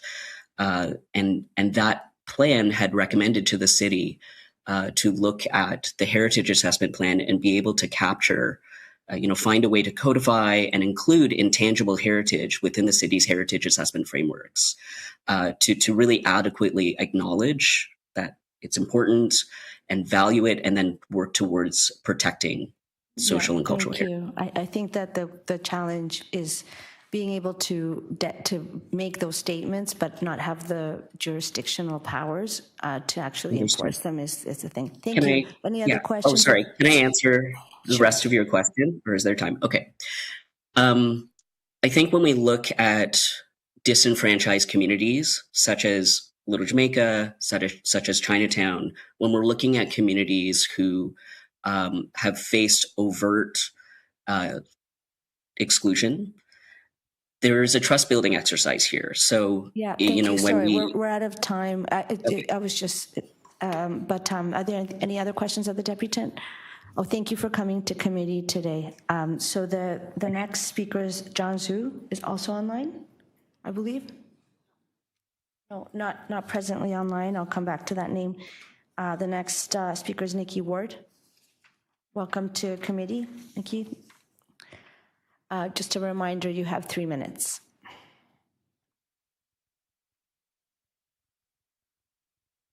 My name is Nikki Ward, N-I-C-K-I, Ward, W-A-R-D, and I am in Ward 13, W-A-R-D, 13.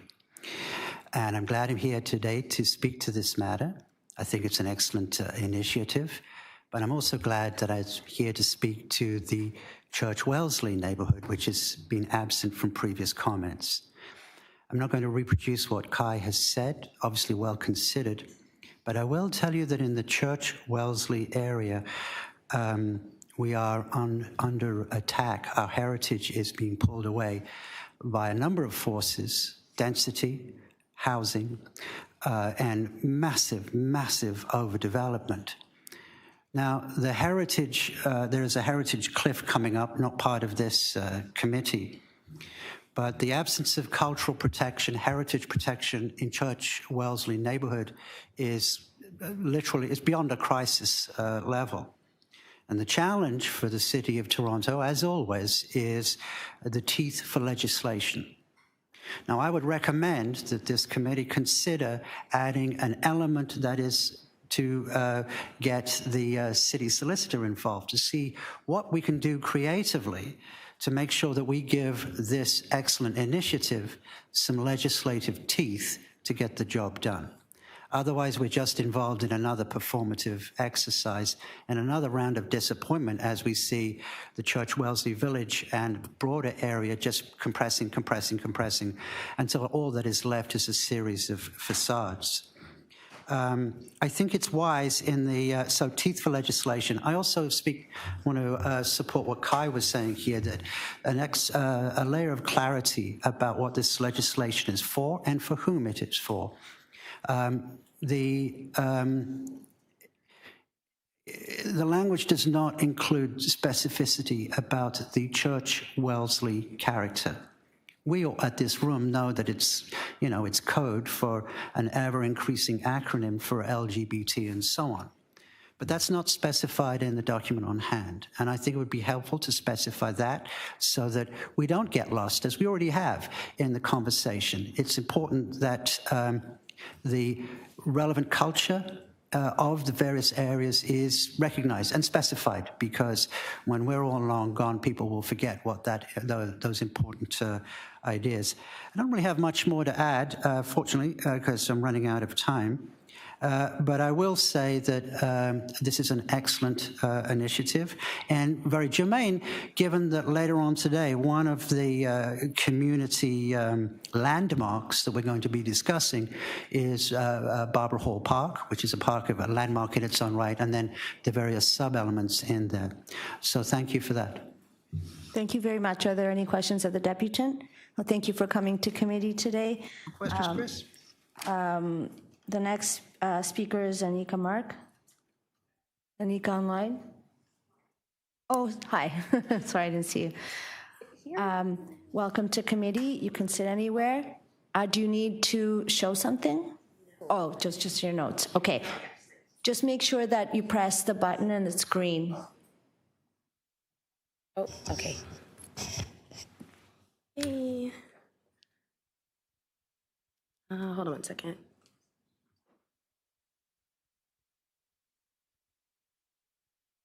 Okay. All right. Sorry. Yes, it is, right? Okay. Perfect. Okay. Hi, my name is Nika Mark, and I'm the Managing Director of the Little Jamaica Community Land Trust. LJCLT is a Black-led, Black-serving, and Black-focused community land trust with a mandate to ensure that Afro-Caribbean cultural legacy of Little Jamaica remains in place throughout accelerated development, and that people that make this community home are not displaced in the process. Little Jamaica has been waiting on the Cultural District Program for 6 years. 6 years we've been waiting for targeted policy intervention. 6 years we've waited behind other priorities, shinier project and Band-Aid solutions. 6 years community members in Little Jamaica have been waiting for stable, reliable resources and the Cultural District framework it's meant to flow through. 6 years of waiting to see if advocacy and the consultations and the strategic discussions and the mobilizing, did it actually plant a seed for this garden to grow? Because in those 6 years, we continued to watch displacement firsthand. Sheriffs and noticed and locked doors, boarded up windows and increased vacancy. 6 years and Eglinton West Station was erased as if it didn't hold the memories of Afro-Caribbean histories and a marker of where we are to people across the diaspora. 6 years and the high-rise development applications get higher and higher and higher. The motion before you today is a first step, finally. It scratches the surface on what we want to achieve, but it picks back up the momentum and provides clear direction. Today is the day our city finally starts delivering for marginalized communities under threat, erasure, and in need of cultural redress legislation. LJCLT remain diligent in our advocacy that there must also be multi-year funding commitments from the City of Toronto for the Cultural District Program.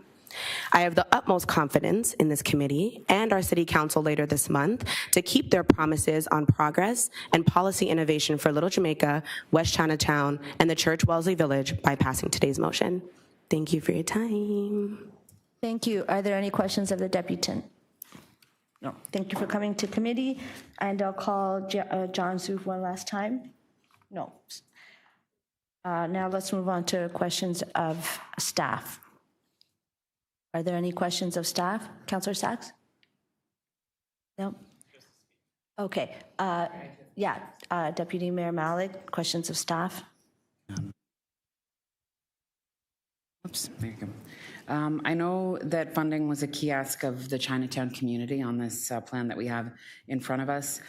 Can you share how EDC will work with the communities on funding opportunities absent a dedicated grant stream here? To the chair, I'll start the response and I'll call on my colleague Ben McIntosh to round it out. First, with 5 communities having been recognized by council, there's varying levels of activity in these communities right now to try to support community organizations in accessing standing city funding programs. Little Jamaica, the activity is most intensive, but downtown West Chinatown is also involved. Secondly, this proposes creating a program by which we would seek additional granting resources through the 2027 budget process to support community organizations in capacity building on projects such as stabilizing culturally significant small business, and other community assets that help retain neighborhood character. And third, I'm sure planning colleagues will speak to a little later, the possibility of community improvement plans that would complement the not-for-profit granting streams that EDC could manage. We have additionally, through the 2025 budget, one FTE that is doing this work in community right now and yielding some results. Okay. Well, staff support for this program is very encouraging. Many of these communities do connect with city staff in various divisions right now. That's something that we heard repeatedly, is that, there's different lines of communication. Can you speak to how we can avoid creating silos, limit the kind of runaround that communities and advocates are experiencing, and make sure we are respectful of communities' time and the work between divisions?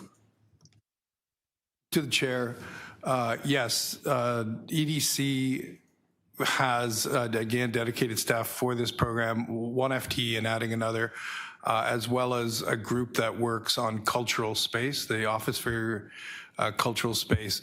They are intended to be a single window onto city services whereby a proponent of a community space project could access advice around whether there are relevant granting streams, whether the city could advocate to other orders of government for that type of support, or whether there were city facilities suitable for their use, with the intention being that we avoid sending people to multiple points to collect information separately. Thank you. Questions? Councillor Candavel? Thank you, Chair. And through you, Madam Speaker, to the Madam Chair, sorry, to staff. What is the intersection between BIAs and cultural district programs that we're anticipating? To the chair, BIAs, as you see from the names of Toronto's 86 BIAs, frequently reflect the ethnocultural character and history of given neighborhoods, be that Koreatown, Little Italy, Greektown on the Danforth, etc. Cultural districts are slightly separate, often contiguous, sometimes not, as we see with Banglatown that spans two BIAs in the eastern portion of Danforth Avenue. Our intent is that the BIAs would be full partners in working with other community organizations supported through the Cultural District Program to promote the neighborhood character associated with the communities that built it. Gotcha. And I guess specifically or tangibly, what are potential benefits that would accrue to a BIA with the cultural district program being embedded into that same geography? So through the chair, BIAs as well as their members will be eligible to participate in local capacity building initiatives through the Cultural Districts Program to help build capacity around developing inclusive economic development and local placemaking initiatives. And there's also potential for individual BIA members to participate in further programs as well. Great. Good to hear that scope is present, or at least present in our thinking. How would we approach any potential conflict or misaligned or differently aligned priorities between the two programs, or rather between the BIA and the vision of the cultural district program? To the chair, we hope that such instances would be rare. We have had one instance arise on Danforth where perhaps you have established branding associated with a local BIA. Those are just issues to be negotiated. All actors, I think, are operating from the same intent of wanting to retain neighborhood character in service of the economic and cultural vitality of the area. So it is just a matter of working with the parties to achieve shared objectives. Gotcha. Thank you. And to move to funding and priority, my understanding is that Little Jamaica and Chinatown are first on the docket to be addressed from a funding perspective. How much money is being allocated, and when can we see a timeline for budget for the other three districts? To the chair, you're right. When one looks at the successive pieces of council direction dating back to early 2020, it was first Little Jamaica, followed by Church Wellesley in downtown Chinatown.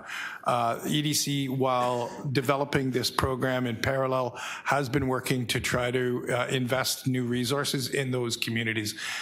The number I have for Little Jamaica is that in the last 2 years, it's been approximately $1.4 million in incremental resources through a variety of programs, many of them related to the BIA office, that were brought to bear in Little Jamaica. And for Banglatown and the other two, do we have a timeline on when we perhaps anticipate potential funding? For Banglatown, with a relatively low level of commercial displacement, we would be looking to work with the community to support the recognition component of this program, and that would not be a very resource-intensive effort. It would not approach the levels I just spoke to with respect to Little Jamaica. The other communities, I'm sorry, I don't have figures for you right now, but can get back to you. Okay, those are my questions. Thank you, Chair. Thank you, staff. Yes, we'll allow it. First, we usually go to visiting members, but go ahead. Yes, thank you. So in March, the motion that I made with the support of the Deputy Mayor, we asked you to ask the Government of Ontario to introduce rent control legislation for commercial units in Chinatown to protect local small businesses, and to require property owners in Chinatown to provide local and independently owned offices with first right to rent retail spaces upon transfer. Did you receive any response from the Government of Ontario to those two requests? To the chair, we have not had effective engagement with the provincial government on matters of commercial rent control, including the specific instance you've described. We asked you to ask them to do so. Did you send that request in? To the chair, to the best of my knowledge, that request went in. I'll have to confirm with you following. All right. So the question is, did you follow council's direction to ask, and what answer did we get? To the chair, we are in communication with the province on these matters frequently. All of these areas have been cited for high levels of commercial displacement, and we've sought relief in the form of provincial policy change around commercial rent controls to try to reduce the rate. I don't, as we sit here right now, have a specific answer with respect to the provincial response on Chinatown West.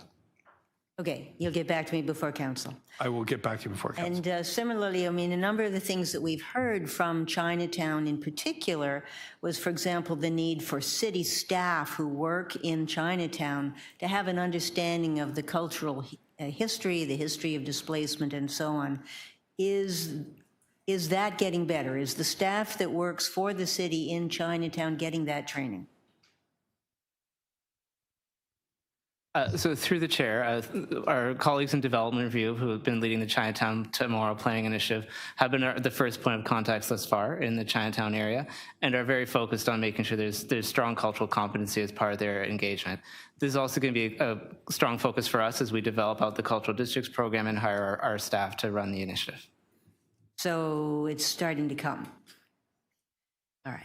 And in terms of the other elements that we've asked you, so in paragraph 6 of our March motion, we asked you to consider a number of different elements of the kind that Kai has asked for. And I know you don't have to report back till next year, but can you give us before council some summary of what you've done on these items and when we can expect some action? To the chair, yes, council, we'll undertake to get back to you a detailed update prior to council this month on progress on Rec 6. Thank you. Thank you. Questions of staff? Councillor Carroll? Yes, I just wanted to build a little on some of the questions that Councillor Candeval was asking through you, Madam Chair. The the issue of BIA versus the cultural district program and whatever would probably be the resulting CIP. You talked about a member of the BIA could be involved. Is it a bit Pollyanna of me to think the whole BIA would very much want to be involved because they could actually help uplift the work and get it going even faster if they began to sort of look at their long-term plans as supporting the cultural district plans, married with the CIP potential grants, they could actually do much more. So wouldn't they get very engaged if we were developing a CIP for the neighborhood? To the chair, yes. Looking at the structure of BIAs, they're the city's agent for local economic development. Many of them, given the nature, the demographics of the development of the city, take their very brand from the communities that settled and built these neighborhoods. So one would expect that they would be full partners in delivering on the objectives of the cultural district program. And in fact, many of the programs currently operating out of the BIA office can be complementary, such as the facade improvement program that could help reinforce the distinct neighborhood character through scoped investments in capital to small business and BIAs. Right, and often when we're looking at a community improvement plan model, because those things can be made available for them, we approach them often as a social contract. We're going to do this for you, but on the condition that we're doing inclusive local economic development here, that we're benefiting wherever possible the neighborhood around us, so we can get local employment, youth employment, that sort of thing as part of the CIP contract. That makes these, I'm filled with the idea here, because that's not necessarily something that we can always achieve the way BIAs are set up. But if they engage in a cultural district program, it's a way of, in a BIA area, beginning to have that social contract. Am I right about that? To the chair, you're correct about that. I'll pull in my colleagues from planning, as the CIPs have a very specific definition within the Planning Act. And are only enabled when there are certain conditions with respect to the economic threat facing an area that the city can apply it. Thanks. Through the chair, any potential CIPs, because they have to meet the definition of community improvement under the Planning Act, they would be focused primarily on the provision or improvement of buildings and structures and facilities. So a kind of a physical manifestation of improvement, but those things can be leveraged for all kinds of kind of celebratory things that dovetail very well with other parts of the cultural districts program. But because council provides this, it's council's decision to provide the designation and then to actually do some of the advocacy work to make sure that they can take advantage of things like the facade grant, and which can certainly help in the Church Wellesley area right now. With you're right. I looked at some of the development signs as I was driving up Church and thought, yikes. So this is very important, as the deputant has outlined. But can we, yes, their physical structure, but can we apply some of our local and inclusive economic development framework as conditions for our designation and for our work to complete a CIP with them? To the chair, yes. The body is built, the city is building a body of policy that will enable it to introduce place-based interventions in support of healthy and inclusive local economies. So as you suggest, everything in the inclusive economic development framework can be applied here. And quite practically, the resources being sought by EDC for implementation of the Cultural Districts program would enable, as the report outlines, community capacity building initiatives that, for example, could enable community organizations to work on anti-displacement strategies, could work on other initiatives to support small business that have cultural significance to the area. So they really do work in concert to try to achieve the IED, or inclusive economic development outcomes. Okay, excellent. Thank you. Thanks, Madam Chair. Thank you. We'll pick up there. So just to remind ourselves, the matrix for deciding that the 3 cultural districts coming forward is a combination not of culture alone, but of a displacement based on increasing land values and commercial rents increasing, and therefore resulting in businesses having to move out. Is that correct? To the chair, yes, that's correct. So while there have been requests by councillors to add other areas where there's concentration of cultural groups, that is not the same as protecting a district where there's been a concentration of these businesses, correct? To the chair, that is correct. Okay, so that's good to clarify.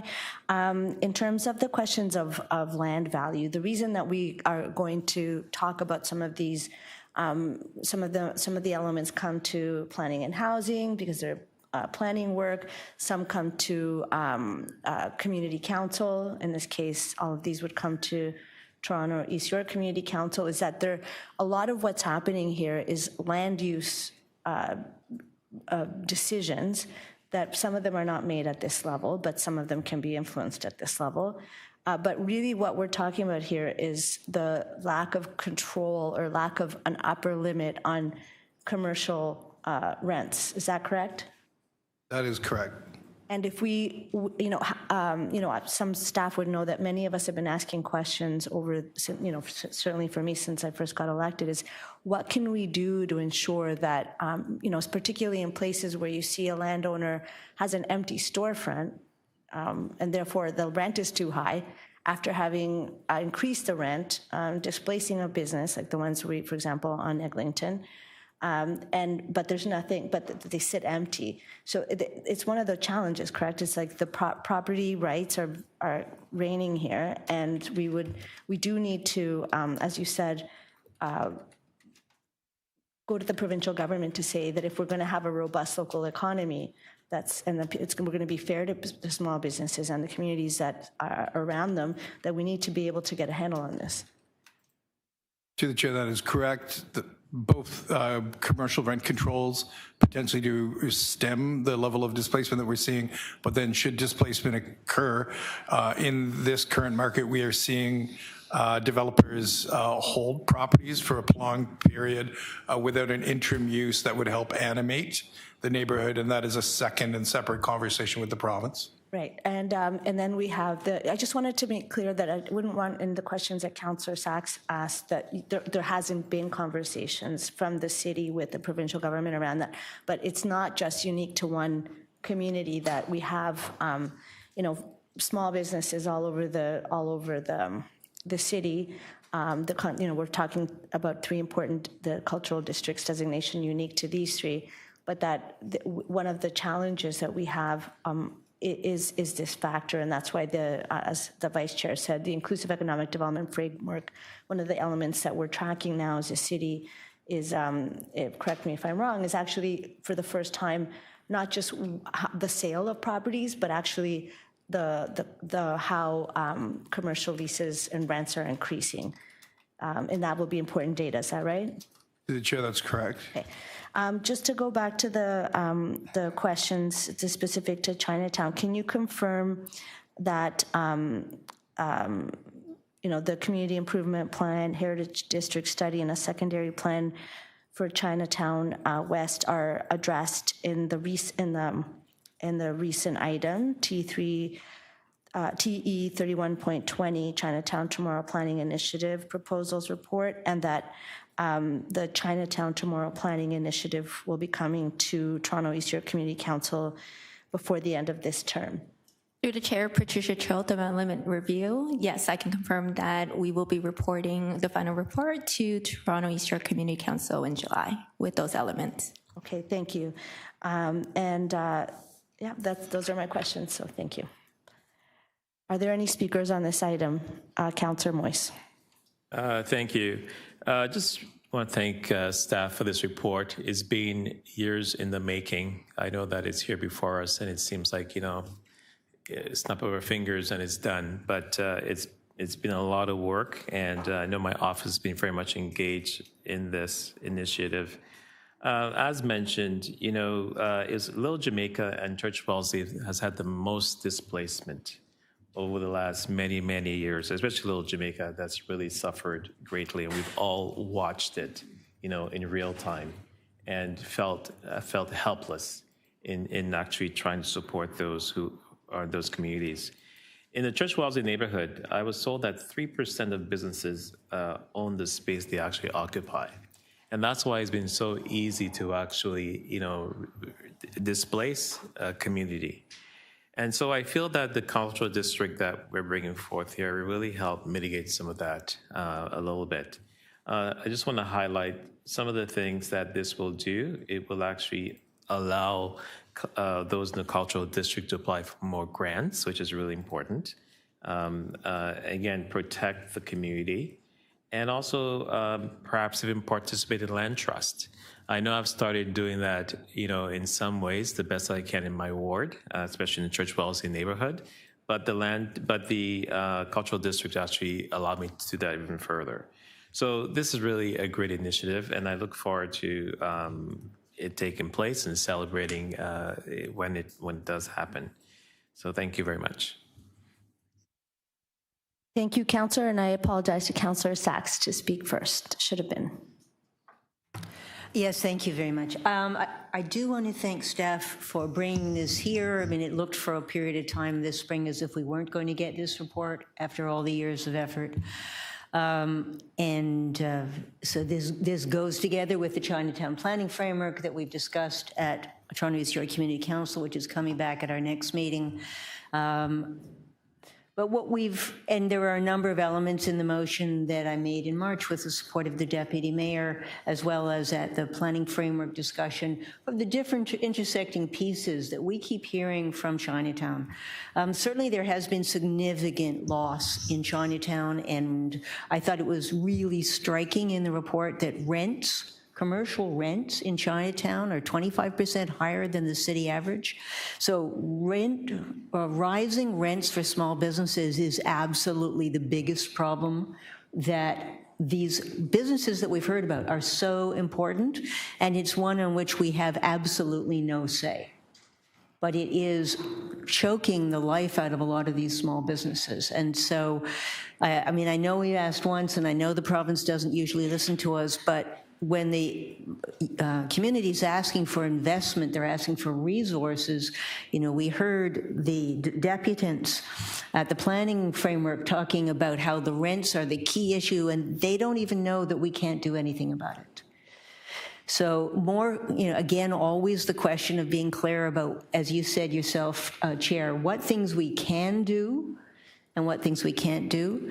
But also there is we've heard loud and clear a tremendous request for resources, and we hear this, I know every committee hears desperate requests for money from frontline services, from the food banks, from the homeless services, from the cultural industries, but definitely the cultural districts as well. They're saying without resources, we will be choked out. Even with resources, since we can't deal with rent, we've got just a major, major challenge preserving these areas, these groups, these places that offer so much to the city, not just to the specific communities that live there and work there, but to the city as a whole. And absolutely, Chinatown, it's one of the gems of the city. So we do need to continue. I mean, thank you for this report. It's a good step. It will work hopefully well with the planning framework. We do need other things, so I'm working with ECD with some Section 37 money with the Chinatown Land Trust to see if we can help them purchase a piece of land that would provide both some affordable housing and a cultural hub where some of these organizations can work together. And we're really hamstrung because ECD tells us over and over they don't have a single dollar that they can put to a Chinatown cultural hub the way Montreal does. Now, I know it's all different in Montreal. They've got a supportive provincial government instead of what we've got. But we do have the same kind of problem. We have a Chinatown that's in trouble. We have businesses being squeezed out. We have all the intangible heritage. We've got all the ways our hands are tied under the Heritage Act. We've got all the ways our hands are tied under the Planning Act.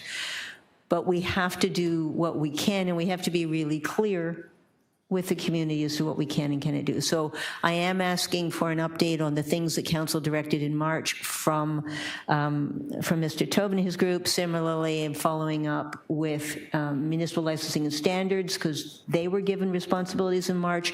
We haven't seen any evidence of progress. So before this comes to Council, we do need to hear that what the city can do, we are doing, and as much clarity as possible as to what resources are possible to save what can be saved before it's all turned into condos. Thank you very much. Thank you. Any other speakers? Councillor Carroll? Yes, just a quick one that goes along with the impact list that Councillor Sachs just raised. And that is, if there are any AMO members from our council listening at this moment, I've forgotten the list of who's on AMO, but another thing that for these areas where because of the shift, things can shift for businesses rather quickly. A hot area becomes a challenged area, and then maybe it becomes ripe for development, but the tail ends of it not so. And so you can be in the tail end of a development area and just collapse as a business area. AMO staff brought forward a letter really nicely, aggressively worded a couple of years back, begging the provincial government to proceed with an assessment. And if they wanted to do a review of their policies around property assessment, fine. Could you do a mini assessment? Could you do something on the quick? Because we have not seen assessments since 2016. And if you think of some of these neighborhoods, some of them were in an entirely different world 10 years ago in 2016, and now are greatly impacted. In some places, the neighborhood may have collapsed, and yet they're paying high rates of property taxes because no one has assessed them. The shifts happen most starkly in business areas, along business strips. We talk about this all the time, and a policy about clawback and holding protections for them. Now we just plain would like to know what the landscape really does look like in terms of impact assessment, and that has not been done. And it's part of the reason some of these areas are struggling. So it's another thing that we should be advocating be done. Here's the sad part. So few political representatives actually understand how assessment works that the members of AMO voted against it, is sending the letter, because they thought what it would mean was an increase in property taxes for all of their residents and thereby voters. That's not what happens. That's not what happens at all. All we stand to gain from an assessment is improvement in some of the business areas that mostly need it, and then the clawback and shift and adjustments that happen for residential happen, so such that they're not going to face some skyrocketing thing. That's not how current value assessment works. And so we should be asking for it. AMO should reproduce that letter and send it, and the members should endorse it. But I guess for that to happen, we need a lesson for council representatives around the province on how impact works. That's just an offshoot, but it would really help. Thank you. Deputy Mayor Malik to speak. Thank you very much, Chair.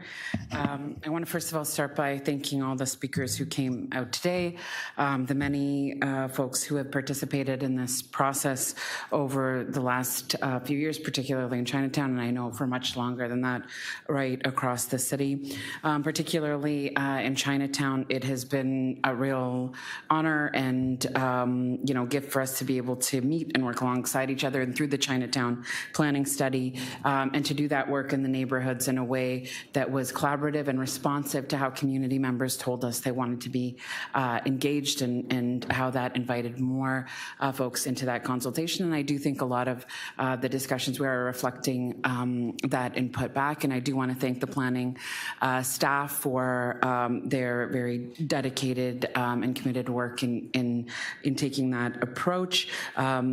We know that the history of Chinatown is one of displacement, as was mentioned, from the very land that we are on now.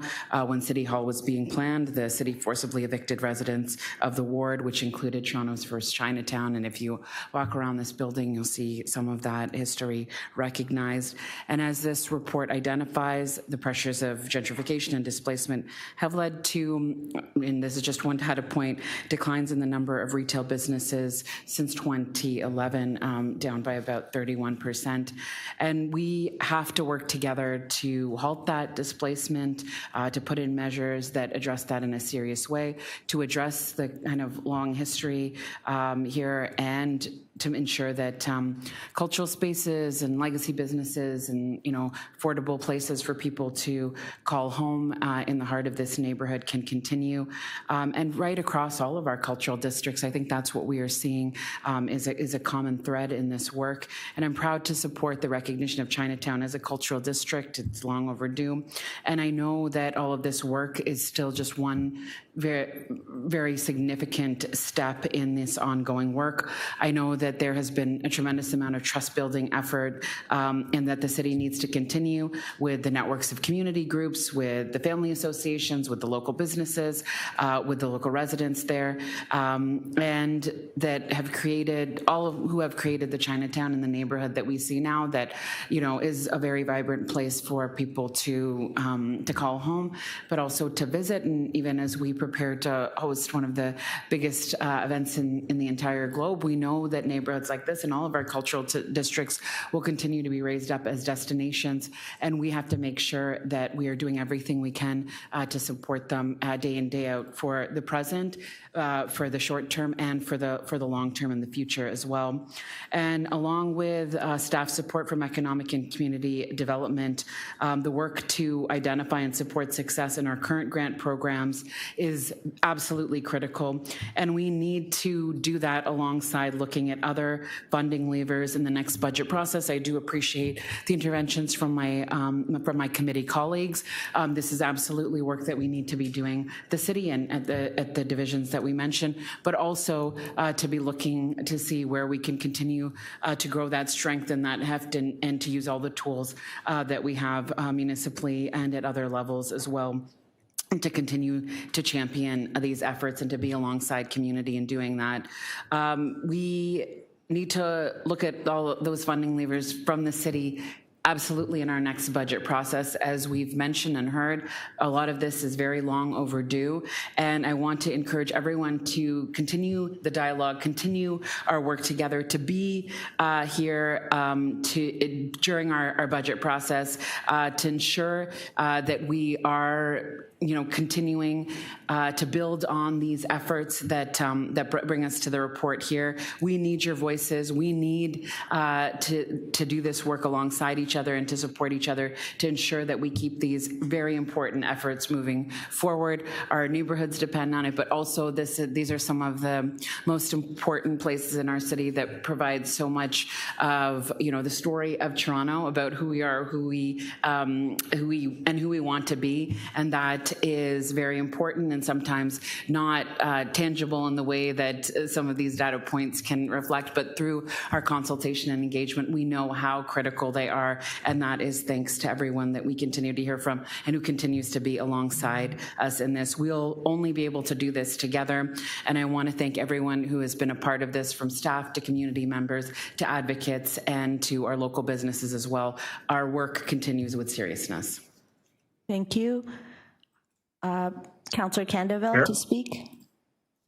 Thank you, Chair. And I have a motion to support the work that we're undertaking within Banglatown, which straddles Beaches East York and my ward.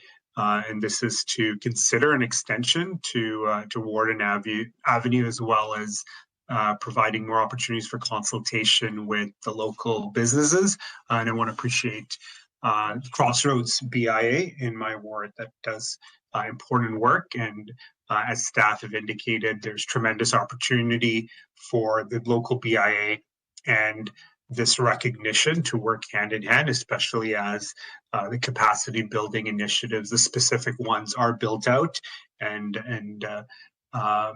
utilized as part of this incremental work. And I want to appreciate that sensitivity because, as we've heard, varying geographies have varying histories and impacts of displacement. And of course, our section is growing and nascent in terms of the deep cultural roots that are being embedded on both sides of Victoria Park along this stretch, and want to appreciate the value this framework brings to different geographies in our city, but also the ability to center placemaking, culture, particularly with reference to community spaces and that provide belonging, especially in communities that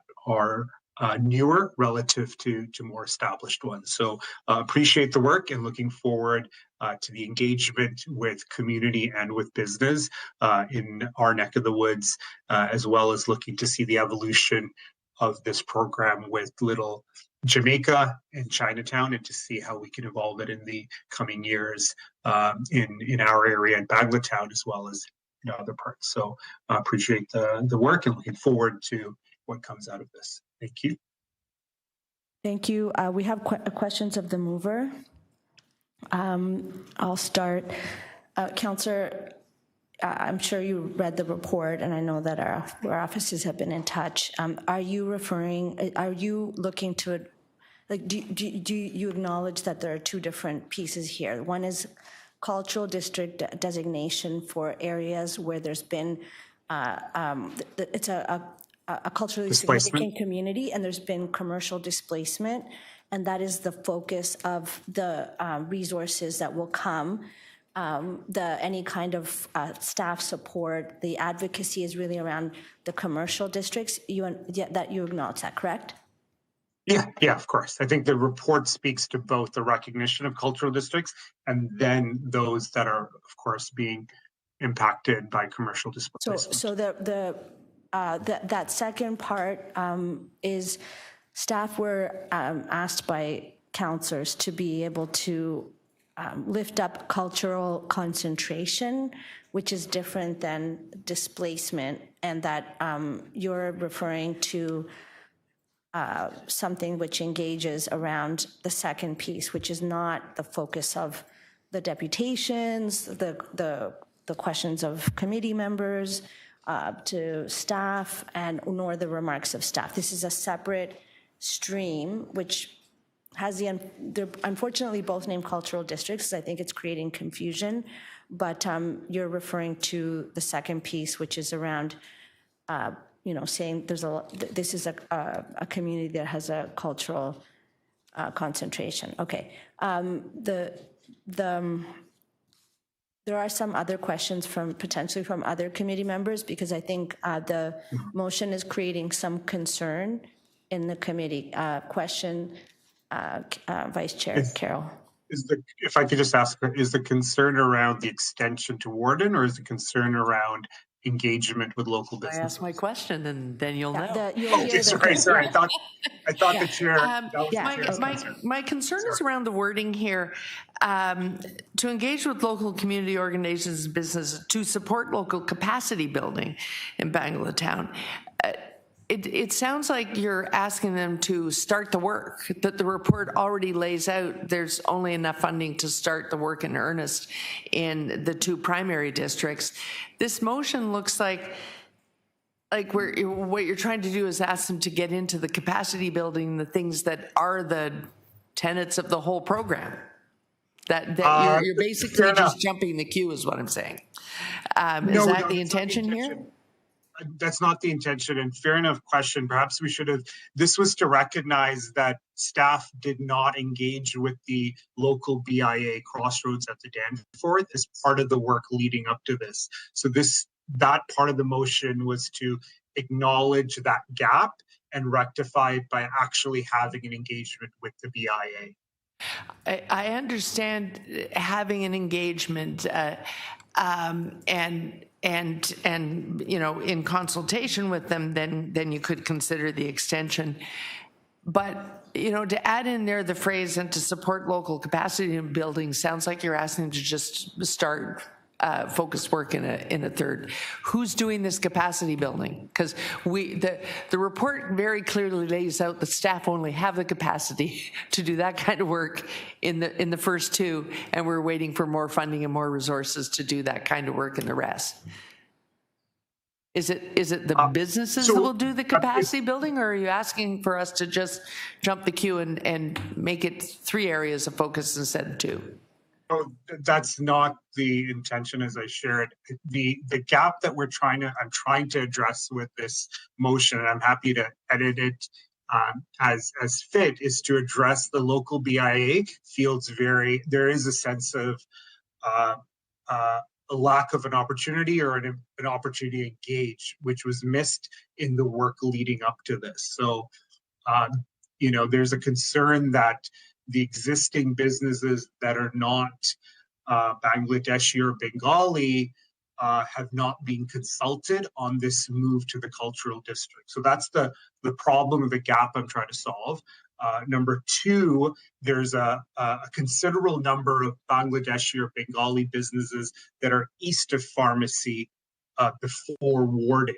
And we're trying to get those folks involved because they feel excluded, that the Bangla town really goes from Main Street in Beaches, East York, all the way east to Warden in Scarborough Southwest. So that's the second problem I'm trying to solve here. Hear you loud and clear, and I know when I drew there is a little bit of displacement and collapse in that area, so I'm happy to consider that. Would you consider it a friendly amendment then, just to scope this if they're feeling the need to be engaged?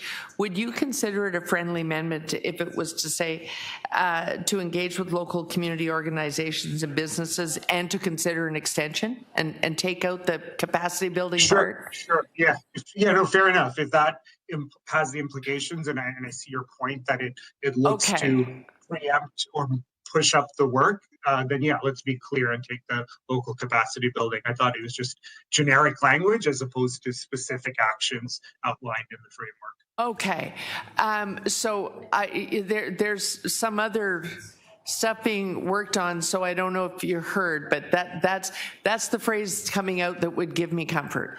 Yes. Just to be clear. Okay, thank you. Questions of the mover, Councillor Moise. Thank you, Councillor Canterville. Would you consider friendly amendment, perhaps saying ceremonial cultural district? It's been made very clear that there's not enough resources to go around. Financial resources. The 2 districts that actually require more attention right now because of displacement is the Church Wellesley and the Little Jamaica neighborhoods. So I don't know if ceremonial is a technical term, but again, well, what it means, ceremonial means that there'll be no financial resources attached to this. That's what it means. So I'm really unsure as to why there is this misunderstanding that I'm looking for the motion. It's not a misunderstanding. Again, the staff has been very clear. Councillor Moise, if you could please let me finish. You asked me a question. I'm trying my best to answer your question.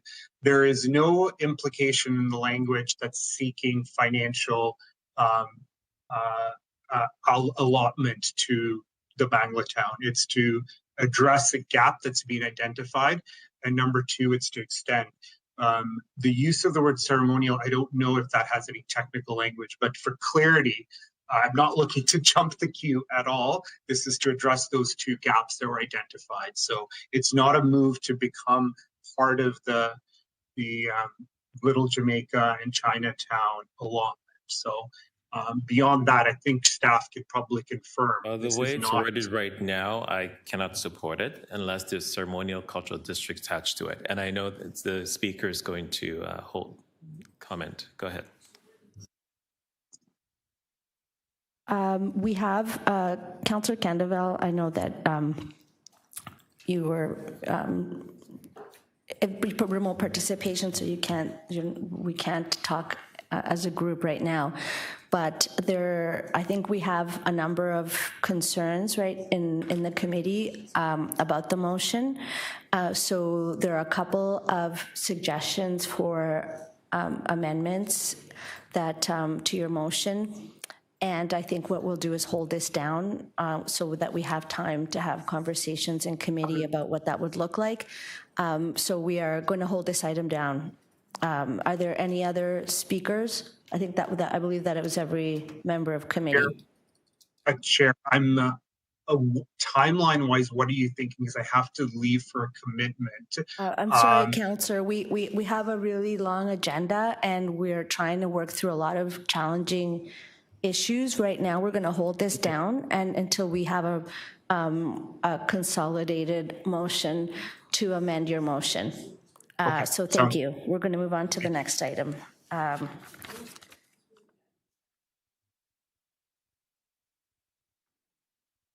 Okay, moving on. So to be clear to members of the public who came to depute, we are going to continue to work on this and vote on it when we are ready with a motion. So the next item is EC 29.7, Toronto Licensing Tribunal 2025 Annual Report. And we have one speaker, Patrick Daly. Is Patrick here? Patrick Daly is not online. Are there any questions of staff on this? Any questions of staff on EC 29.7? The answer is no. Move to receive the item. All those, I need members to come and vote on the next, adopt the next item. I don't know why.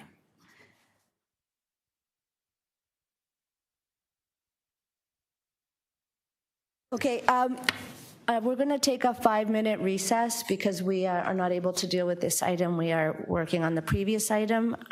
So, yeah. Do I need? Hello, I need members of committee to come back. Councillor Carol. Actually, I'm going to move a 5-minute recess. Oh, okay. Or so that we can deal with what we're doing with the previous item. Okay. And 5-minute recess. Yeah. All those in favor? Okay. That makes sense.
we're going to proceed. Deputy Mayor, can you have a seat, please? We need you.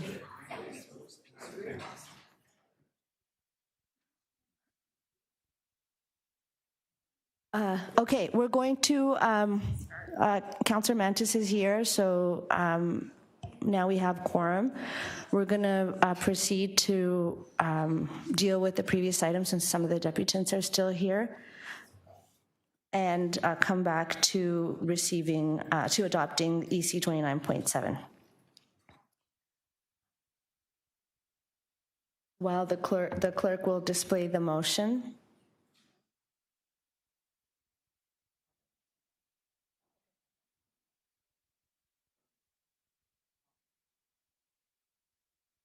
Your motion? Yeah. Change of, why don't we deal quickly with EC 29.7? We didn't have any questions of staff and we had no deputations. I'll move the adoption of this item, EC 29.7, Toronto Licensing Tribunal 2025 Annual Report. All those in favor? Opposed? That's carried.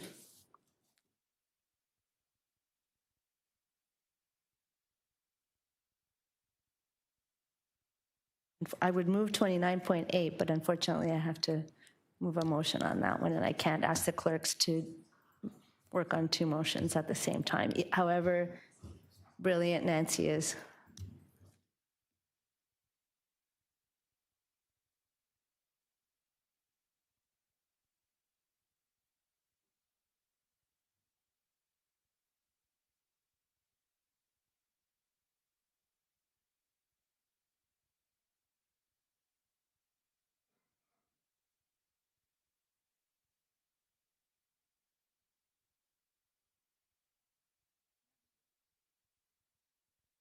Please, we're going back to item 4. I am now going to speak, and I have a motion.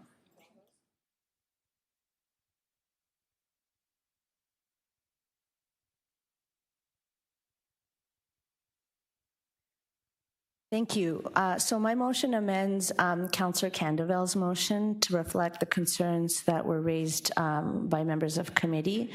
The motion now says, directs the General Manager of Economic Development and Culture to consider an extension of the Bangaltown Cultural District's eastern boundary to Warden Avenue and to share an update with the local councillor.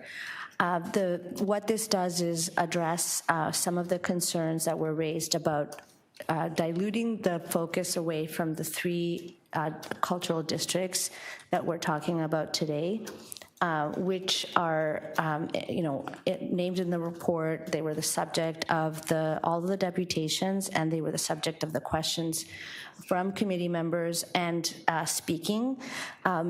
We understand that Councillor Candavel would like to see an extension of the boundary, but I want to recognize that the engagement should happen at the local level, perhaps by the councillor's office, and that all the other elements are not necessary or really contemplated in the report that's before us.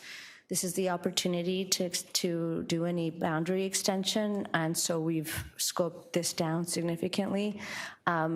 Councillor Moise's question about differentiating what resources would be attached. We don't need to talk about capacity building because capacity building is available already to some degree, but it does not equate the additional resources and supports that would be coming to the 3 districts, the cultural districts, Little Jamaica, Chinatown, and Church Wellesley named today.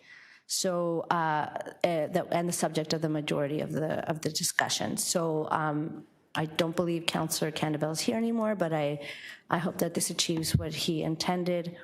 And are there any questions of the mover? Okay, all those in favor of the motion? Opposed? That is carried. Item as amended. All those in favor? Opposed? That's carried. Okay, thank you, members. We are going to go on to EC 29.8.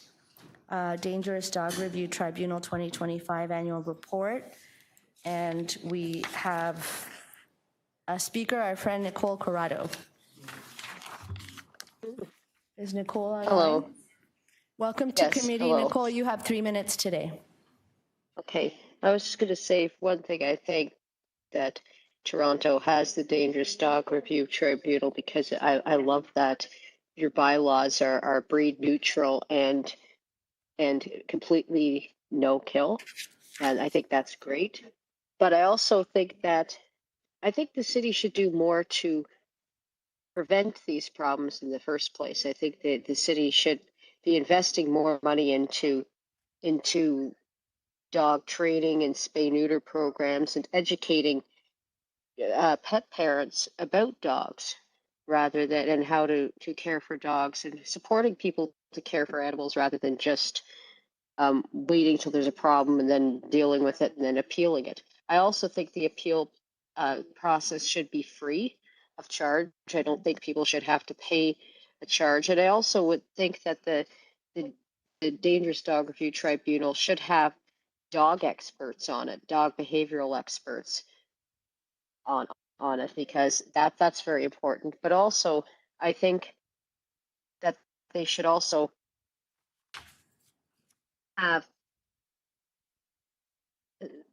have it automatically if there's no people should be able to demonstrate that the dog is behaving well, but automatically after 1 year of no incident, I think people should be able to, instead of having a tribunal look at it, people should be able to send a progress report and to animal services and have the dangerous dog status be able to be removed automatically after a certain period of time. It shouldn't have to be for the dog's entire life. So that's all I was going to say. I know that's probably off topic, but that's basically my thoughts on the whole issue. Thank you. Are there any questions of the deputant? No. Are there any questions of staff? Speakers, I have a motion. And this is a motion that came at the request of and working with Councillor Fletcher, who has been very involved in work around dangerous dogs. And we've collaborated extensively also with Municipal Licensing and Standards, Animal Services. And this is a request that the Executive Director of MLS report directly to the June meeting of City Council on the steps that the division has taken since 2023 to educate the public on responsible dog ownership and to enforce dangerous dog orders. It's important that City Councilors and the public understand the tremendous efforts of this division, of the Animal Services team, who have, in very challenging circumstances, stepped up and taken control of the situation. We have so much work that's been done to protect the public. So much work has been done to educate the public. At the same time that we have increasing, challenges with wildlife. We have a range of issues that they're attending. So I would like that to be reflected and to be very understood by the public and councillors. So any questions of the mover? No. On the motion, all those in favor? Opposed? That's carried. Item is amended. In favor? Opposed? That is carried. Thank you. EC 29.9, progress, pardon? Yes, we did. Yeah. EC 29.9, progress updated on drop-in sector stabilization efforts. And we have a presentation on this.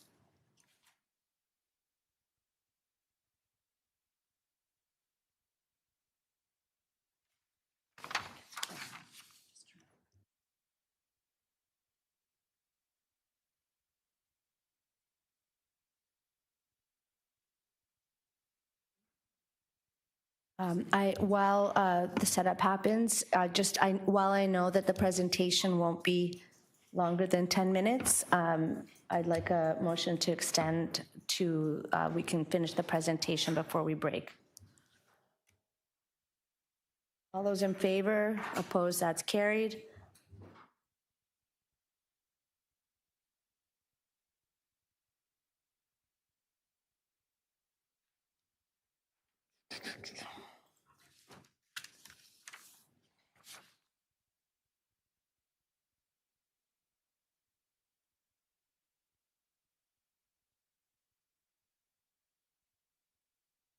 For those online, we're getting tech support.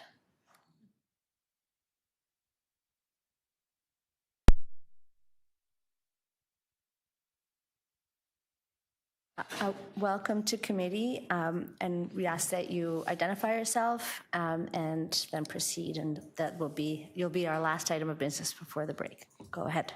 Thank you. Good morning, and thanks everyone for allowing us to present today. My name is Kate Richardson. I'm the Director of Homelessness Initiatives and Prevention Services with Toronto Shelter and Support Services.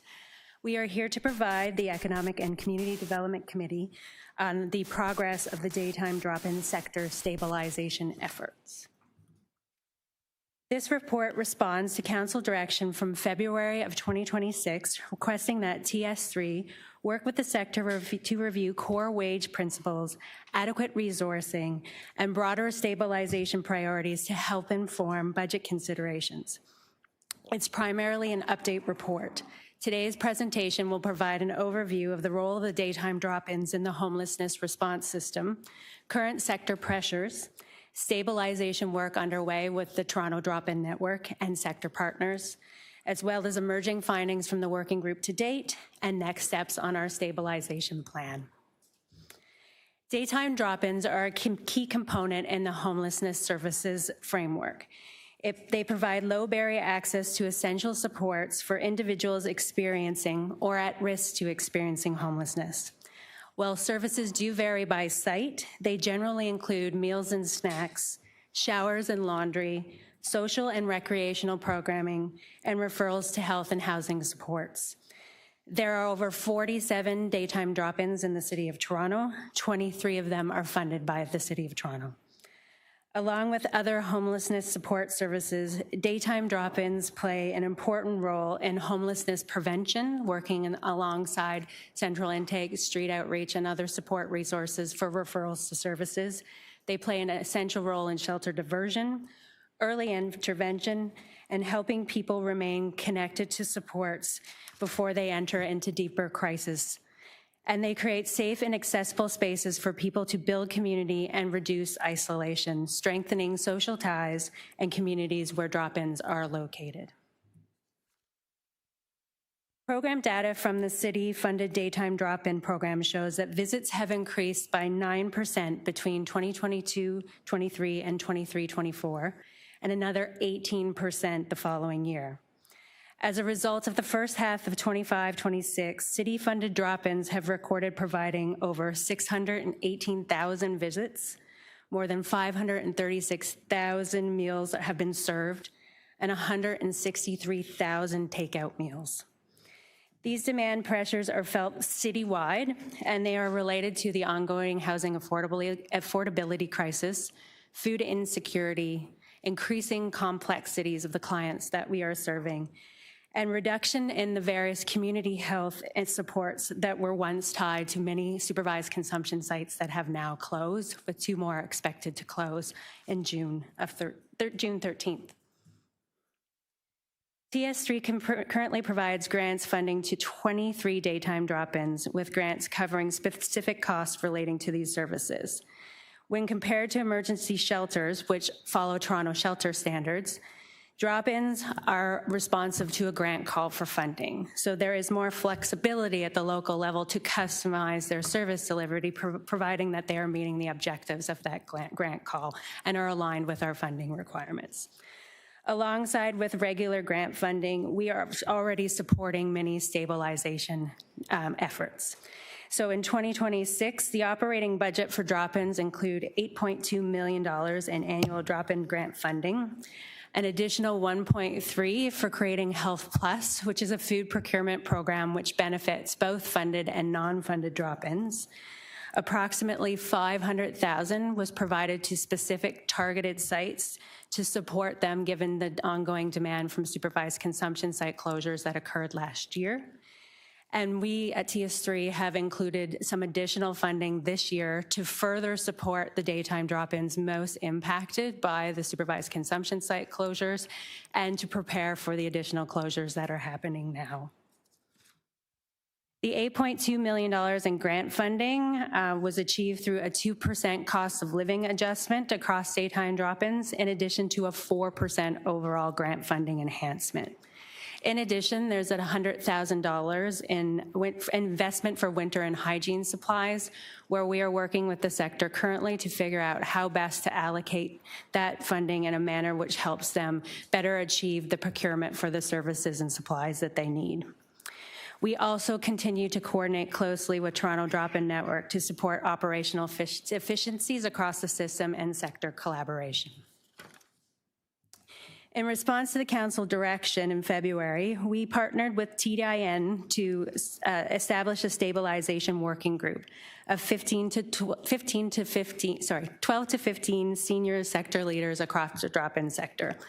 The working group includes both city-funded and non-funded drop-ins, large and small organizations, and agencies serving different populations in different geographical areas, so a really good cross-section of the sector. By the end of May, the working group has completed 7 engagement sessions, through which key themes have been identified, current challenges, and future state goals, and they are beginning to build some recommendations to make to city staff. Distinct engagement with our Indigenous partners is also underway to support culturally appropriate and Indigenous-led approaches.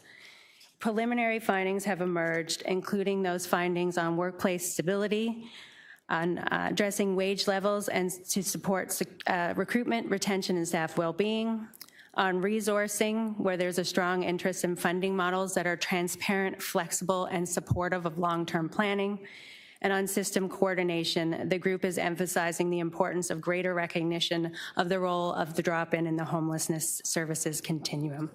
At this stage, the recommendations are still under development as sector engagement is still ongoing, including with our Indigenous partners. There are a few important considerations we are keeping in mind as we develop the stabilization plan. First, particularly related to wages of the workforce, could have budget implications, in which case we will consider those in future budgets. Second, the daytime drop-in sector, as I mentioned, is very diverse. A one-size-fits-all approach will not work for this sector. And the key point in terms of instability in the drop-in sector can also result in broader issues to the homelessness services system.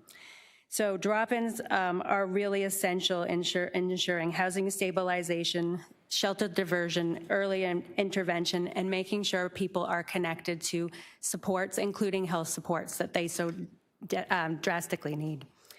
The sector becomes less stable or less able to respond to this demand, we will see pressures in the rest of the emergency shelter system. So stabilization of our drop-in providers is key. In terms of next steps over the coming months, we will continue to work with our sector partners at the working group to further flesh out the recommendations and ensure we have additional engagement with our Indigenous partners. We will make sure that those recommendations are consolidated into a stabilization plan for TS3 staff to consider. And we will have that stabilization plan will inform future sector planning, as well as a future drop-in call that we're planning for later this year in Q4 of 2026. All the daytime drop-in providers across the city, whether funded or not, will be able to participate in that funding call that is released later this year. That concludes my presentation for today. Perfect. Thank you very much. So when we are breaking for lunch, when we return, we will hear from the deputants, followed by questions of staff. Thank you for all the deputants that have held on today, and we will reconvene at 1:30.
Thank you to Vice Chair Carroll. And now we have quorum. It's okay. Terrific. You do. You do.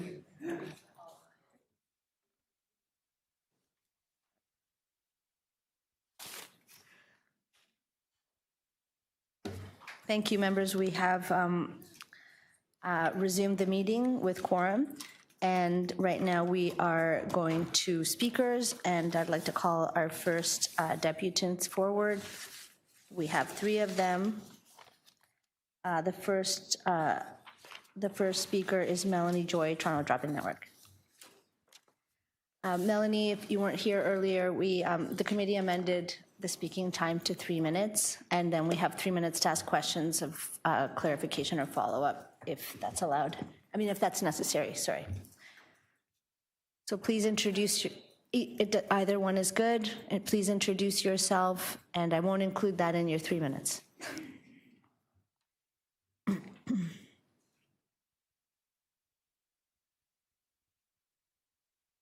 You have to press, and make sure you press it. Is it green? Sweet. Good afternoon. Is it green? Press it really hard. I don't think it's on yet. Yeah. It has to light up. It is? Can you move?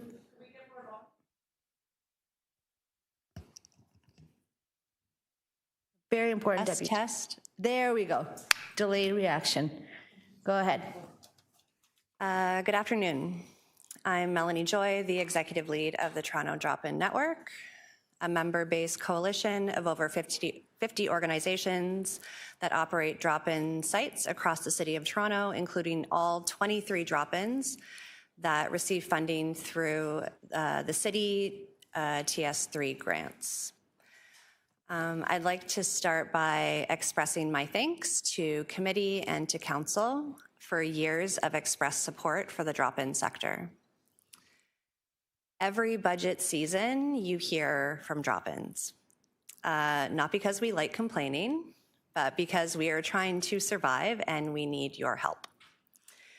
Because people that are homeless rely on drop-ins, people that use drugs rely on drop-ins, people that are food insecure rely on drop-ins, youth, people with disabilities, seniors, families, refugees, the queer community, students, people who work in drop-ins also rely on drop-ins. Every Torontonian who is struggling to make ends meet needs accessible third spaces like drop-ins. In addition to all these groups, entire systems are now relying on drop-ins. Shelter, housing, harm reduction, healthcare. We know that these are not the intended services that drop-ins are meant to provide, but this has become our reality. And you agree. In January, Council passed a motion to stabilize the drop-in sector. And every day since then, I and the Toronto Drop-In Network have been working with TS3 and with a working group of drop-in leaders to figure out how. The process of working with can unfold in many ways. An email, a consultation, a checkbox. But my experience working with TS3 on the stabilization project has been so much more, a true partnership. From drafting and sending emails, to selecting working group members, creating meeting agendas, work plans, facilitating meetings, and ordering food for our meetings, because they're in person, as we do in the sector. We do it all together. The progress report on drop-in sector stabilization efforts that was shared with you accurately outlines our shared work to date, but what it doesn't capture is the way that we feel about this work. This is our shot, an opportunity that is filled with hope for a stabilized drop-in sector. As our working group embarks on next steps, please help us in keeping our project on track and in line with required timelines for 2027 budget submissions. Successful implementation will also require engagement and coordination from not just TS3, but other city divisions, allied sectors, and of course, the Toronto Drop-In Network. Thank you for your continued support. Thank you.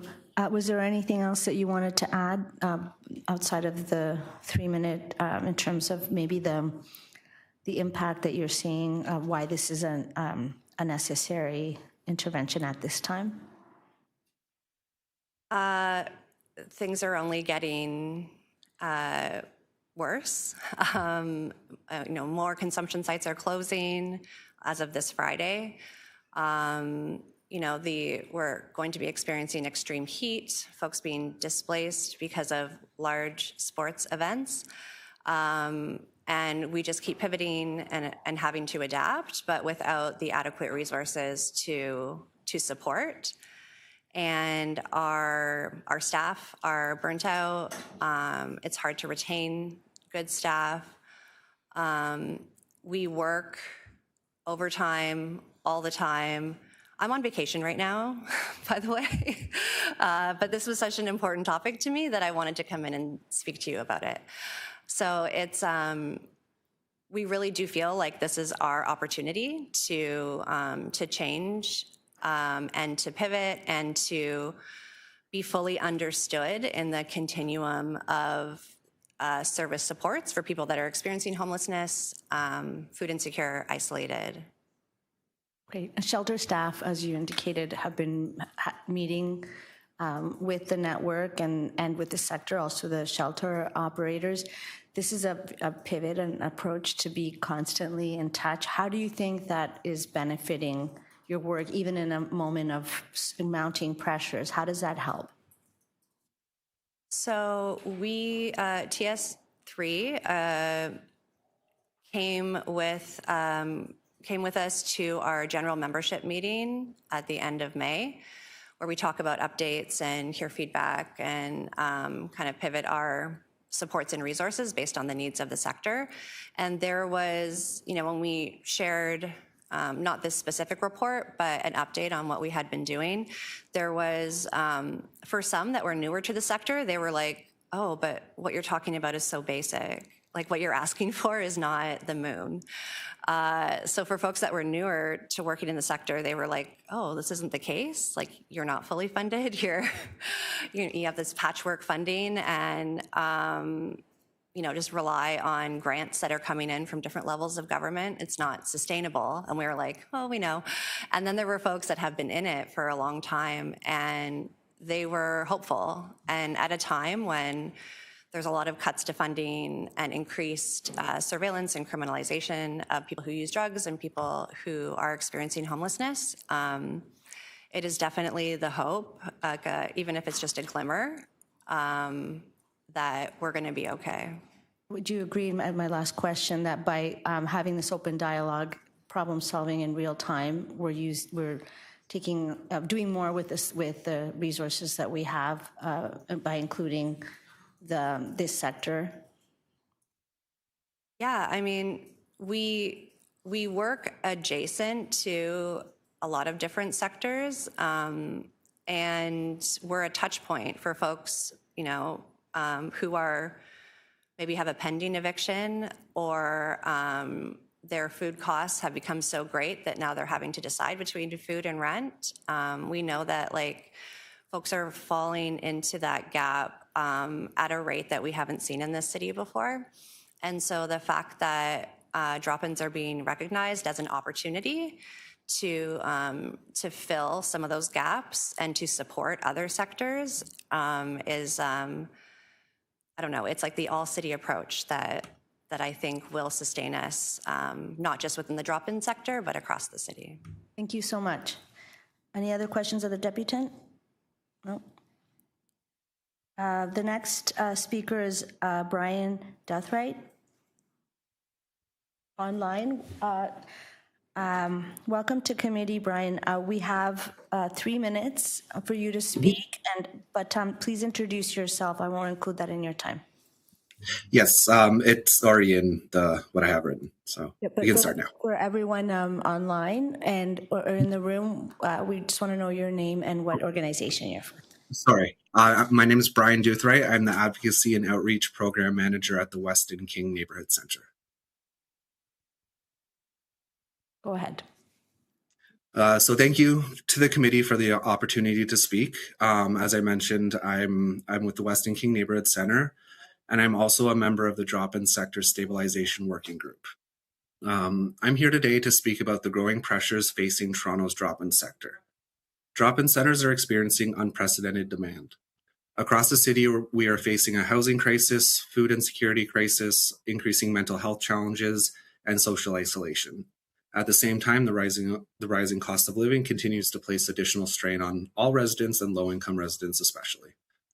Despite this growing demand and increasing complexity of participant needs, funding has not kept pace. TS3 funding has remained largely unchanged for more than a decade, with modest increases, leaving many drop-ins to address today's challenges with yesterday's resources. The sector is also facing significant workforce pressures. Frontline staff are providing increasingly complex support, often serving as housing workers, system navigators, crisis responders, advocates, and community builders simultaneously. Yet compensation has not kept pace with the responsibilities of the role or with comparable positions in other sectors related to the social services. This contributes to burnout, recruitment difficulties, and staff turnover, ultimately affecting our participants, community, and the workers serving that community.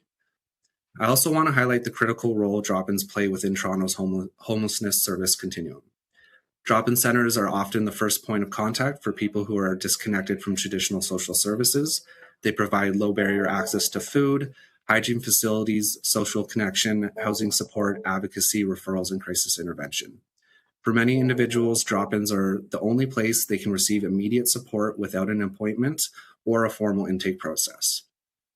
To put the scale of this work into perspective, the Weston King Neighbourhood Center served more than 60,000 meals in 2025 alone.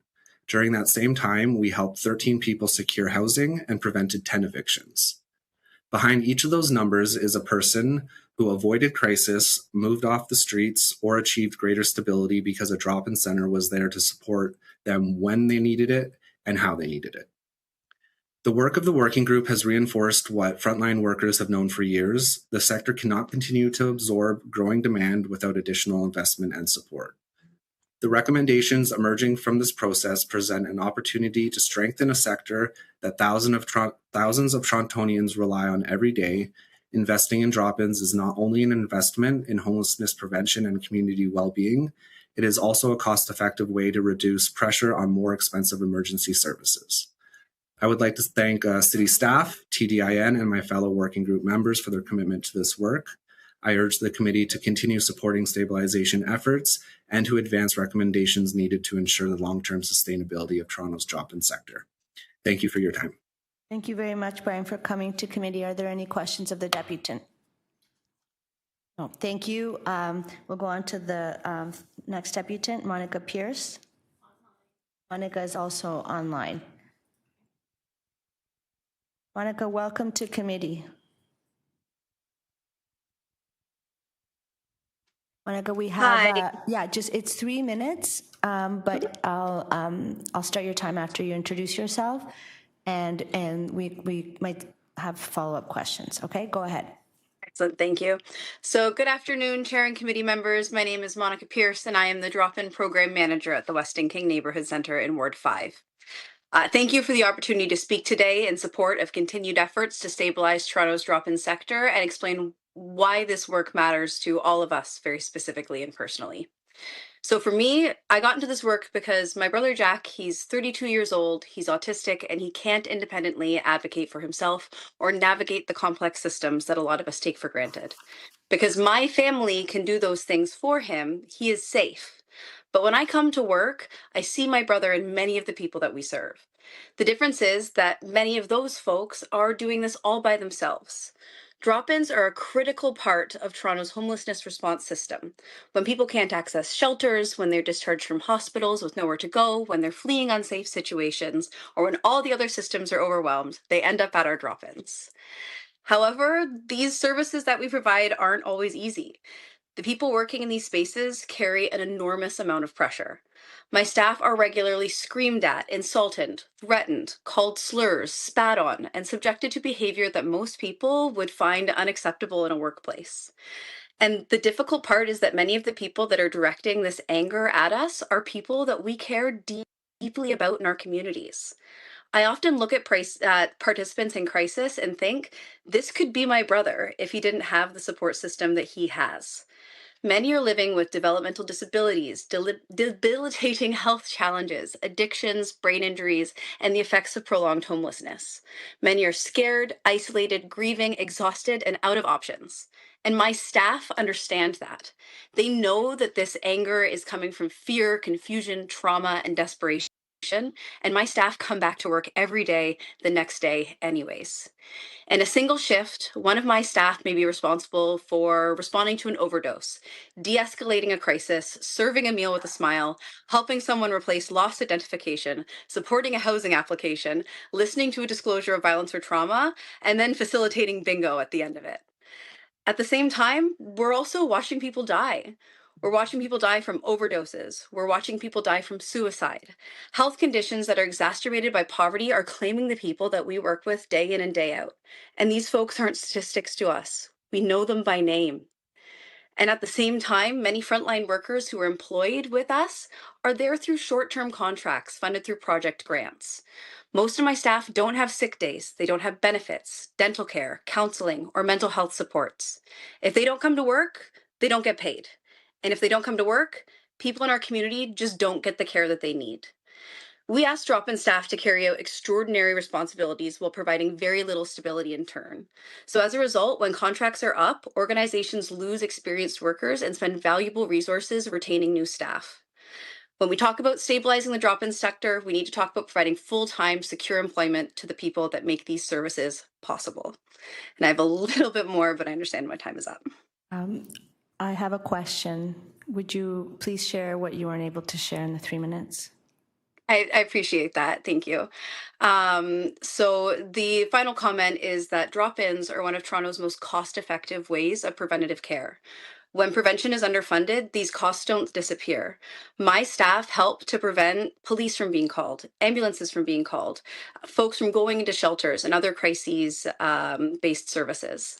They appear in emergency rooms and all these other systems that are just already under pressure and already are struggling. So I encourage the committee to continue supporting the efforts that strengthen and stabilize the Toronto drop-in sector and recognize the essential role that these services play within the broader homelessness response system. Investing in stable drop-in services means investing in the people that keep vulnerable Torontonians connected, support, and alive. And I really appreciate your time and consideration. Thanks. I have another question. You shared a list of some of the things that people are dealing with when they're showing up in drop-ins. Many of those are healthcare needs not being met. Is that correct? Yes. So a vast majority of the individuals that access our services at drop-in have underlying health conditions, whether it's developmental delays, whether they're on the spectrum, such as experiencing autism. Folks with acquired brain injuries is a huge population that we service. There's also a lot of folks that, because they've been unhoused or underhoused, living in poverty for so long, the effects of that on their body have led to other health conditions that either claim their lives or end up leading them to self-medicate with street substances. A lot of folks that do end up facing addictions don't just do it because they wake up one day and go, it would be great to have an addiction on a street substance. It's often because they're self-medicating because they don't have access to proper care and they're just trying to find a way to make it to the next day. And in your experience, when you've tried to connect people with health care services, do you find that they are available? Because we hear from many voices that say, just get treatment, just go to the doctor, but is that available to people? It really depends. So it does take a lot of supporting individuals to continue to get access to those things. There's a lot of folks that, we could take them to a doctor, but they lost their health card. So they're not able to actually get to the doctor. They're not able to get the follow-up that they need. If someone is focusing on where their next meal is going to be, they may not really be focusing on the other health conditions that they need and will miss appointments. So a lot of the work that we do in drop-in centers is making sure that we are advocating for people people to remember the other aspects of their lives that they need to follow up on. If you need to follow up on your medication, a primary care provider, making sure someone is in your corner to help follow through with those phone calls. Because a lot of people do get dropped from medical support and other type of social support agencies because they don't follow up. So maybe they get that first appointment, but then something happens and they don't continue to access that care that they need. Having a drop-in worker, having someone advocate for them helps them to say, okay, no, you got to get to that next appointment. You have to do that follow-up. And if you don't, that's okay. We're here in your corner. We'll make sure that you can get the next one. Thank you. Are there any other questions of the deputant? Seeing none, questions of staff. Are there any questions of staff? Vice Chair Carroll?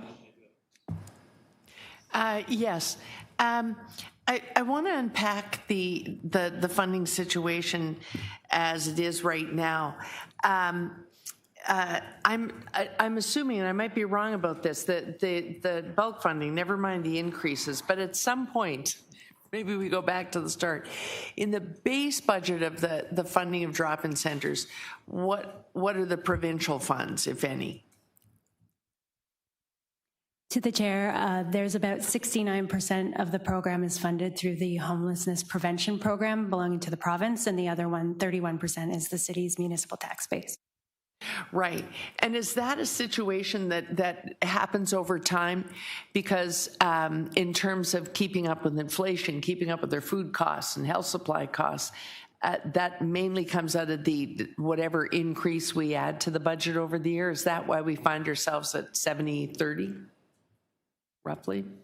There has been some increases steadily over the last few years from the city's tax funding, but the provincial funding has remained pretty static, as I understand it. Right. So what advocacy is going on right now for them to understand not just that we're going to have increased challenges in this particular service as a result of withdrawing harm reduction services from community health centers. Never mind, it seems like not just the SIS itself, but it seems like they're pulling out of any sort of supports that some of the people here need. But also that they were behind in funding as it is, even before this new additional burden was added. Is that part of the conversation in trying to advocate for a better share of funding from them? To you, Chair, I think that's absolutely correct, Councillor. We are continuing to do what we can, even in the current situation with other health services closing, to top up with additional underspending from other lines of business within the shelter budget to support additional staff and outreach around some of the drop-ins. But the long-term support of these services is essential to address some of the stabilization challenges they face. So do we need to actually develop a program where it's clear the number of ways in which we're being hit here? Because it seems to me there is the fact that they got behind on funding this and they funded it under the guise of homelessness prevention, but didn't keep pace with it. We're now covering all the inflationary costs and all the additional burden costs of them winding down other programs. And on top of all of that, are these not, if we think about it, some of the services and supports that happen in drop-in centers, if they weren't happening there, they would have to be happening inside shelters and be captured in heads and beds levies. And we're giving them a break from that as well. Do we need to develop a program where we're really explaining all the myriad ways in which the province is abdicating its responsibility here? So to you, Chair, I think that's a wise idea, Councillor. These enhanced funding that we've been providing throughout this year, we are keeping track of, and I think we can provide a year-end total of that amount upon which we can use to advocate to the province to either address that or to be aware of the fact that this is having a burden on the tax base of the city. Okay, thank you. Those are my questions. Thank you. Next question, Councillor Moyse. If the question's been asked, feel free not to answer it. Are there any plans for additional drop-ins since the need is great across the city, especially around this time of year? To you, Chair. Yes, we are planning to do a funding call at the end of the year. We're targeting Q4 of this year, at which time funded and non-funded drop-ins may apply, or other agencies that may come to our attention through that call. One of the things I'm hearing offline is that with FIFA coming to the city, there are a lot of people coming into the city looking for work, and they may actually inundate our shelter system, our drop-in systems. Have you heard that, or making contingency plans around that? So, Chair, we haven't seen evidence of that to date. Heading into the FIFA games, of course, we are keeping a close eye on calls we get through our central intake phone system, folks that may show up at our shelters, and we have made some contingency plans in the short term to address those issues. We'd be sure to report back on those situations to this committee if we see that happen. Okay. And again, in your presentation, you mentioned supervised consumption sites. As you know, that at Public Health, at City Council, and even at AMO, we've talked about keeping them open. We've asked the province to keep those open for obvious reasons that I will not list here today. But one of the things that supervised consumption sites provide is they provide wound care, they provide counseling, they provide community. And so with the closures taking place, that will be lost overnight. So is there, and we've asked the province to keep them open for those purposes, for those reasons.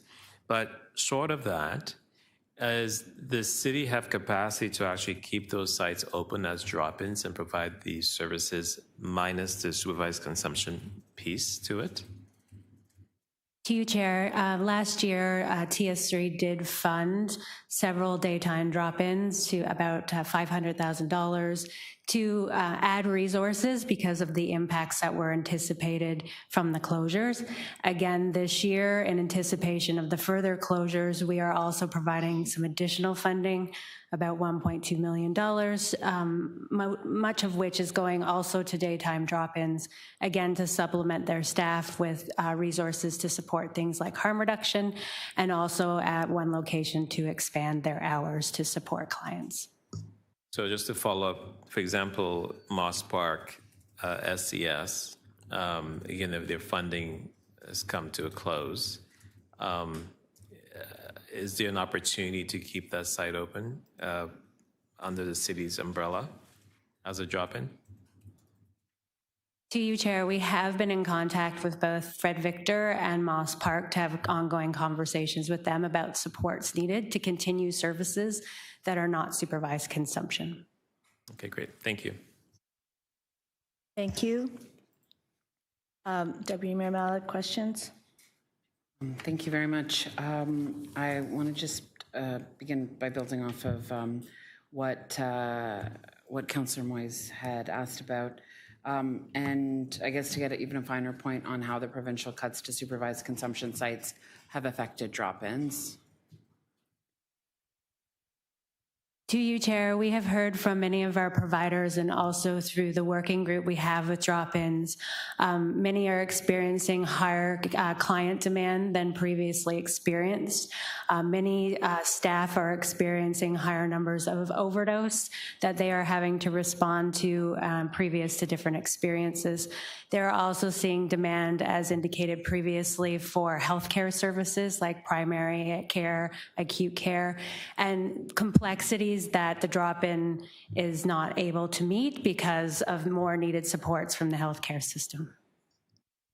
Thank you very much. And as you know well, we have been working with city staff and service providers and community residents in regards to a specific site in my ward meeting place at Queen and Bathurst to support them to address an increase in activity there, loitering, illegal dumping, managing folks who are in crisis and need supports, particularly when the site is closed. And I have we've been providing regular updates to the community to see the progress on addressing those very serious serious and understandable concerns. What I'd like to hear a little bit more about is how some of the lessons we're learning about how to manage the impacts of the provincial cuts and the increased need for folks that we're seeing right now, and how that's being applied to other drop-ins and other services and vice versa.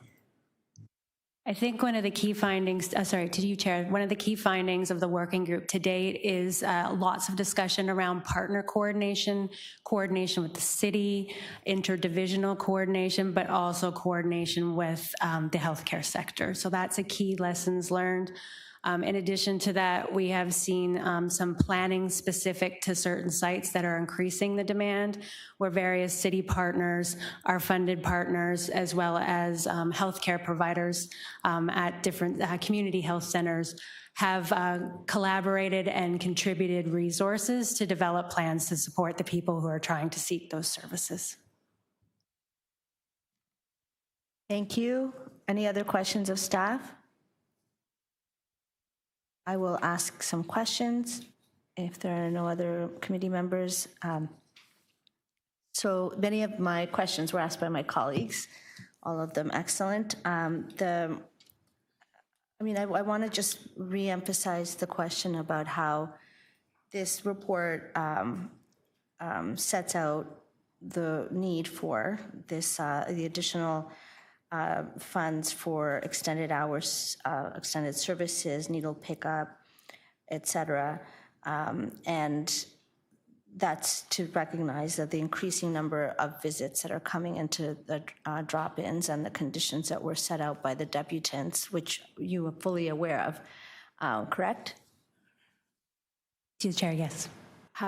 So in terms of the cost dimension, this is all, many of the services that are being provided are to people that really require health care. Is that from, perhaps I'll ask this to the medical officer of health, in terms of what public health has been observing and what public health agencies across the province have been observing, is there sufficient healthcare services for people presenting with all of the health needs that are being attended to by the drop-ins, as we've heard? The Chair, it is becoming more challenging, certainly, to be able to navigate those services with the closure of the sites. We were at 10 supervised consumption sites at the beginning of 2025, and as of next week, we will be 3 in the city. So that is 7 fewer places in the city where people could have accessed that kind of healthcare service, been referred to primary care, been referred to the kind of wound care or additional medical care that they would have needed. And in addition, say one of my kids or someone in my family needed to have a mental health care or needed to have care after acquired brain injury. Is that amply available in the province? Because the experience that I know many people that can't get attention from, they don't have a family doctor, and they're feeling very abandoned by the healthcare system. Isn't this part of the pressure as well? To the Chair, we have seen significant gains in terms of access to primary care in the last couple of years with additional connections through Ontario Health Teams and a real focus on people who were already registered on Healthcare Connect. Many of the people we're talking about who would be accessing drop-in centers would not have been on that list. So there is still a significant amount of work that we know we need to do in terms of helping people become part of that Healthcare Connect list so that we can actually count the true number of people who need access to primary care. And that's really just the first step in terms of accessing primary care, in terms of some of the specialized services that you're looking at, in terms of identifying people with acquired brain injury. We've been doing some work with our healthcare partners and recognize that we actually don't even have sufficient tools right now to really identify the level of acquired brain injury that's happening in the population because of the different types of overdoses that are being experienced, and then what kinds of actual rehabilitation or other supportive care that they might need going forward. There's certainly limited access to some of those kinds of more intensive supports that they might require. Thank you. And in terms of the what we're looking at here is through the property tax base to deal with the urgent needs that are being identified by the drop-in network, but by neighbors, by businesses, by residents and by through the conversations that you're having by meeting with the shelter sector, but also and the drop-in network and the 7 meetings you've had, which is really exceptional.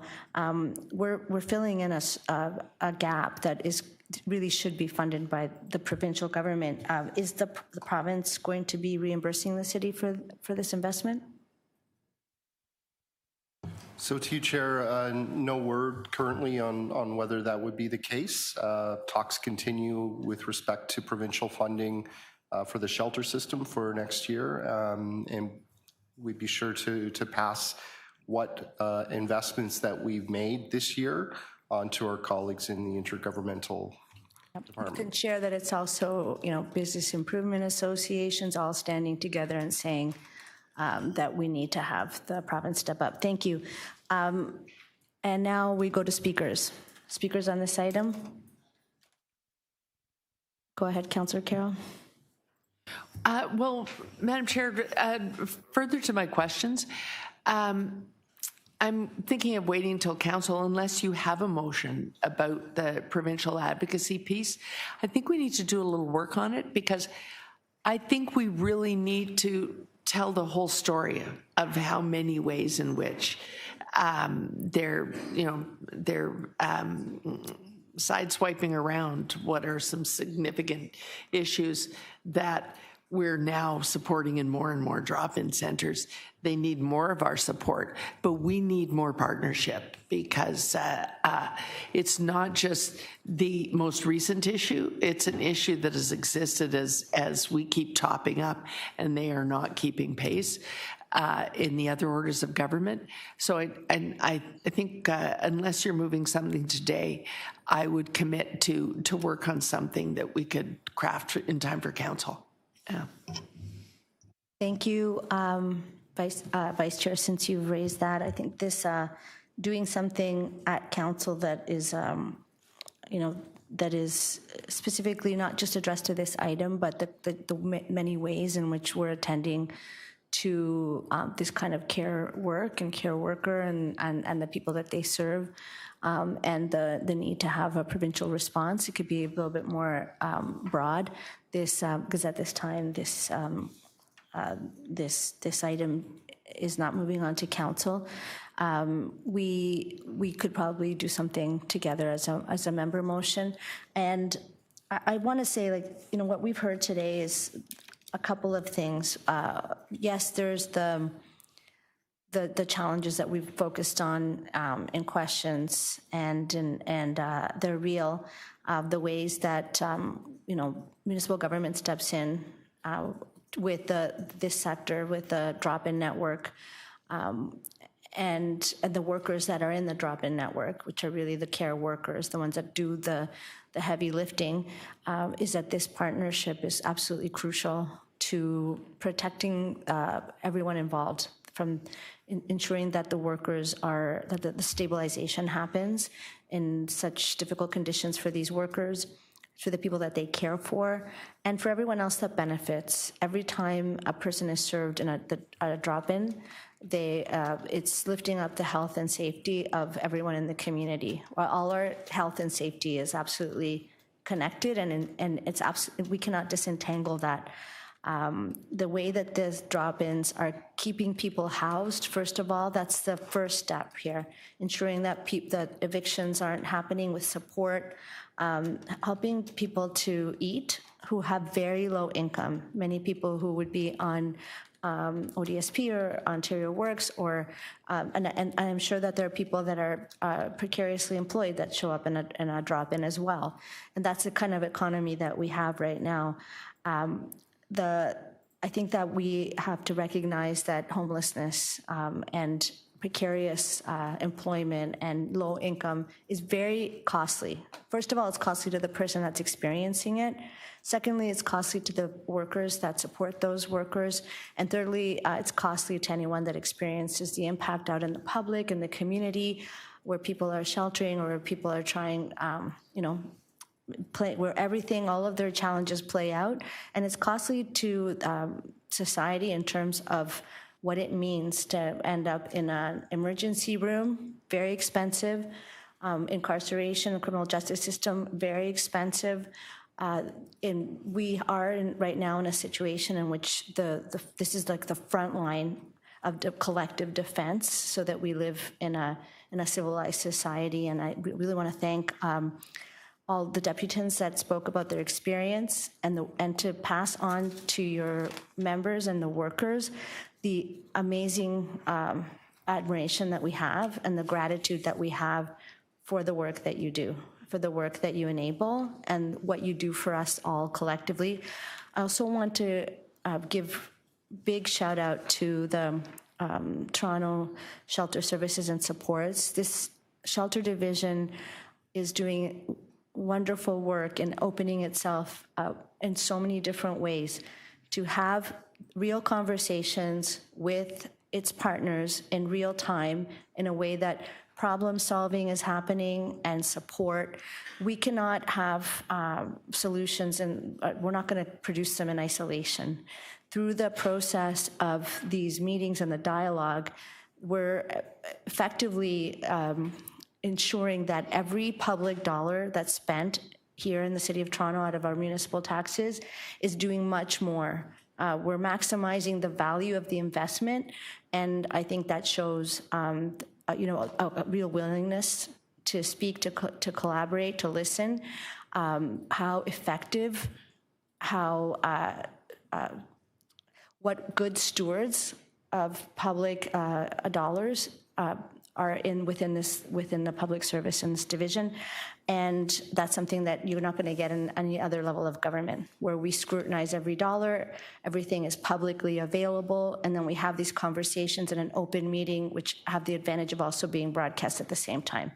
So I want to just say collectively thank you. And the vice chair of this committee is also the budget chief, and I'm sure that we have an opportunity to carry some of this message forward about how we need absolutely the provincial government to take care of the really big systemic things that are putting pressure here. And I would add things like the child welfare system, the healthcare system, housing, and making sure that people have that available to them, and income.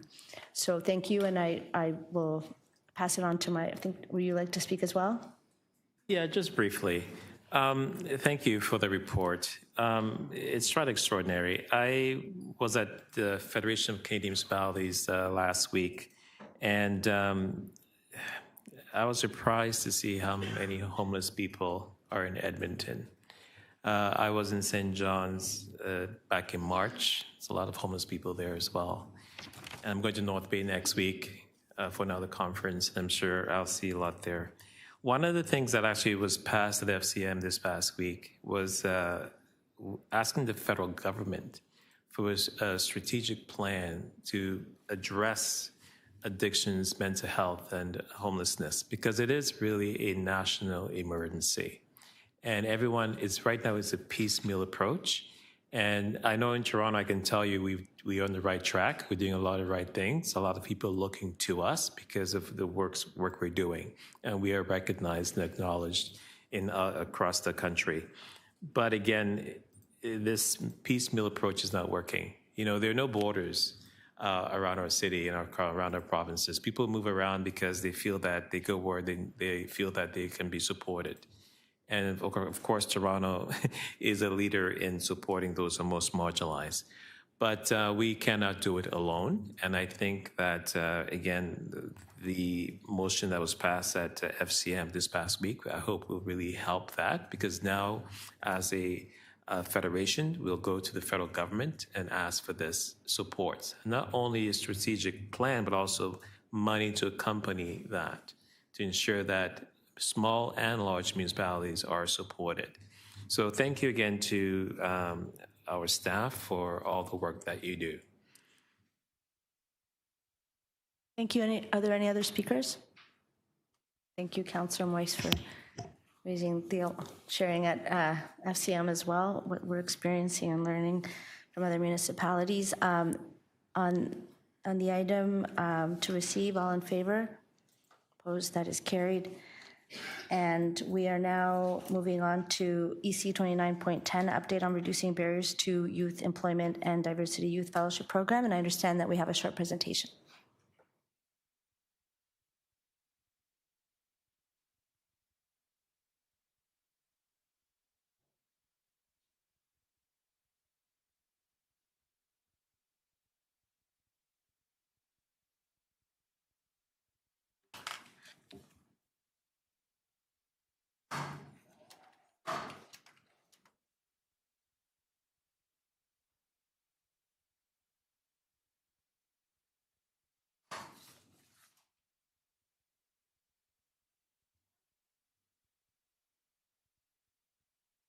You have to plug in. And I don't think your mic is on.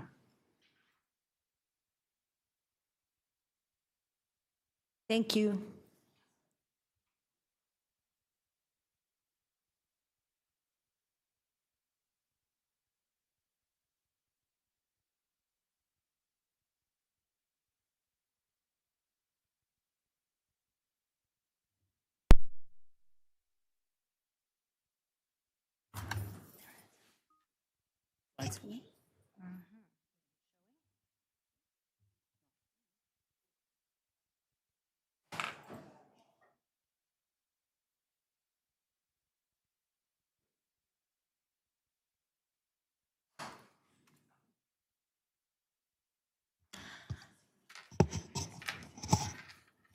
Councilor Bravo, are we good to start?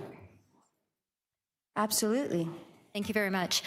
Good afternoon, everyone, and thank you to the committee for inviting us here today to be able to present the work that we have been doing on addressing youth unemployment in our city. A lot of work has been done over the last several months since we came to council with our last report. A number of motions came forward through various councillors, and we're pleased to provide a fair amount of work that has been done and a lot of accomplishments to go with that. I'm going to be passing over the mic to my colleague Heather Tillock, who leads our Youth Development Unit in Social Development, and will be sharing some of those findings with you.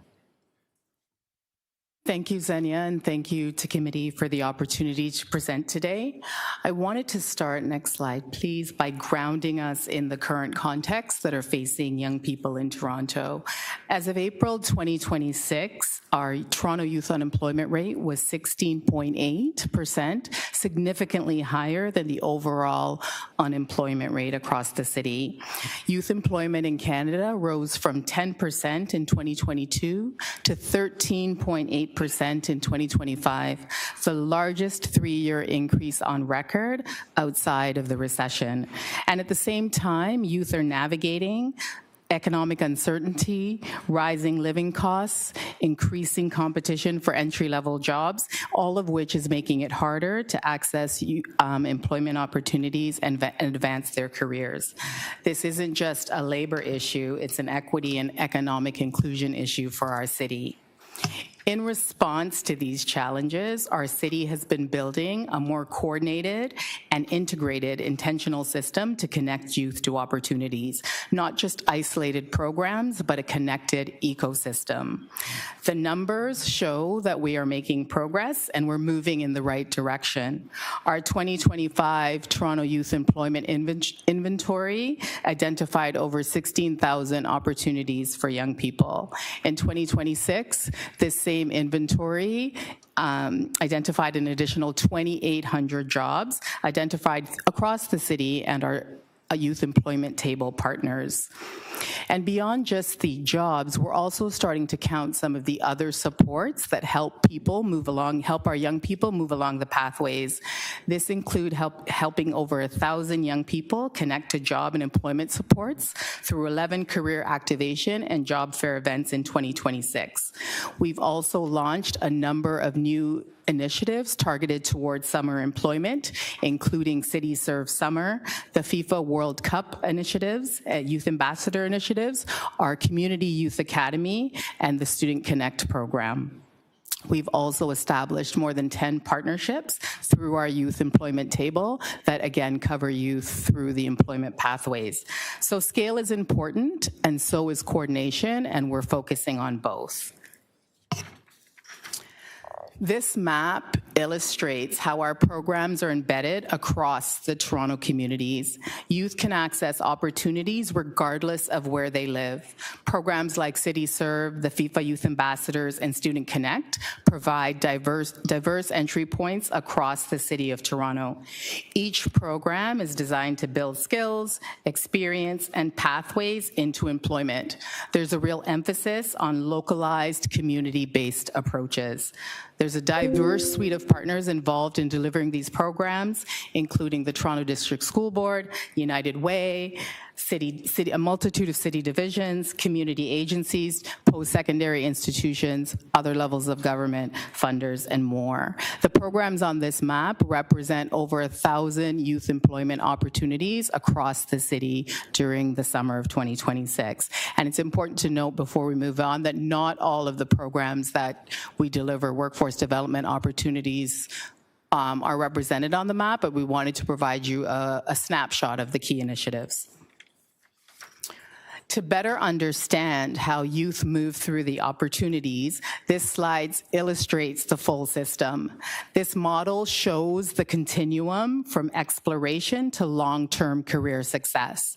Youth can enter this pathway at multiple entry points depending on their needs and readiness. Ultimately, it's about increasing access, improving outcomes, and ensuring that no youth are left behind. This pathway model is grounded in equity, partnerships, data, and continuous improvement. You'll notice that there are 5 buckets along the pathway, and youth can enter the pathway at any point. They don't necessarily have to enter at number 1. They can enter at number 3 and maybe have to go back to 2. The pathway is meant to illustrate that this is a flexible journey that's fluid and meant to respond to the needs of youth. Additionally, the pathway has multiple entry points that includes things like schools, the post-secondary system, community organizations, youth services, city programs, employers, employment service providers, the whole suite of entry points. So the impact of this approach is best seen through the experiences of young people. So we wanted to share a couple of stories with you today. I'll start with Ashley's story. Ashley, a member of the 6 Nations of the Grand River and the Tuscarora clan, participated in the inaugural Indigenous Youth Fellowships. Through the fellowship, Ashley gained firsthand experience in municipal government. Following the fellowship, Ashley secured a full-time position as a constituency assistant. So this is exactly the kind of pathway that we're building, from opportunity to meaningful career. And we are really excited to see where Ashley's journey takes her. Abdi's journey reflects a different but equally powerful pathway. Abdi began as a youth leader in his community, and through mentorship, training, and frontline work experience, he progressed into multiple progressive roles. Today, he's an agency review officer with the Community Funding Unit. These are not short-term impacts, these are long-term trajectories, and the smile on Abdi's face says that the best is yet to come. Our youth employment pathways are really built in evidence-based and proven effective ways of moving youth from the beginning of the employment journey to meaningful careers. One of our key programs supporting youth employment outcomes is the Diversity Youth Fellowships. Many of you would be familiar with these fellowships, where it's a paid opportunity in counselors' offices for equity-deserving youth.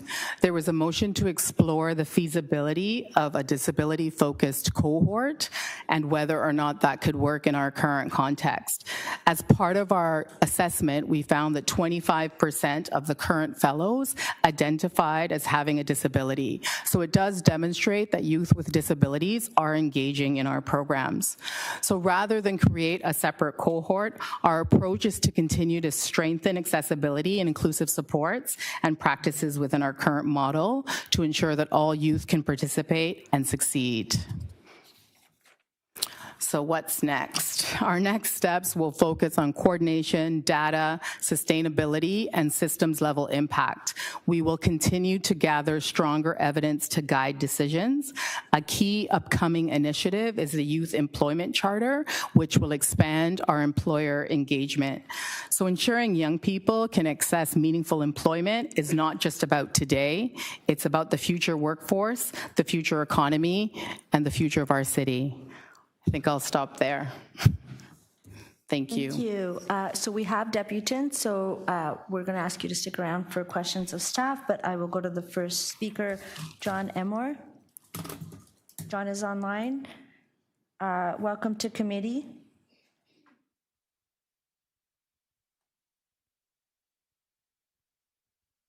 Hi, everybody. Good afternoon. Can you hear me? Yes, before you speak, I just wanted to remind you, you have 3 minutes. And thank you for joining, and we can hear you. Go ahead. All right, thank you. My name is Coach John, and I have the privilege to lead and serve as the president of the West Hill Community Association right here in East Scarborough. I'm here to talk about reducing barriers to youth unemployment. Over the years, we've seen I run several programs across schools and communities, from youth leadership, J-Scare programming, helping kids get better.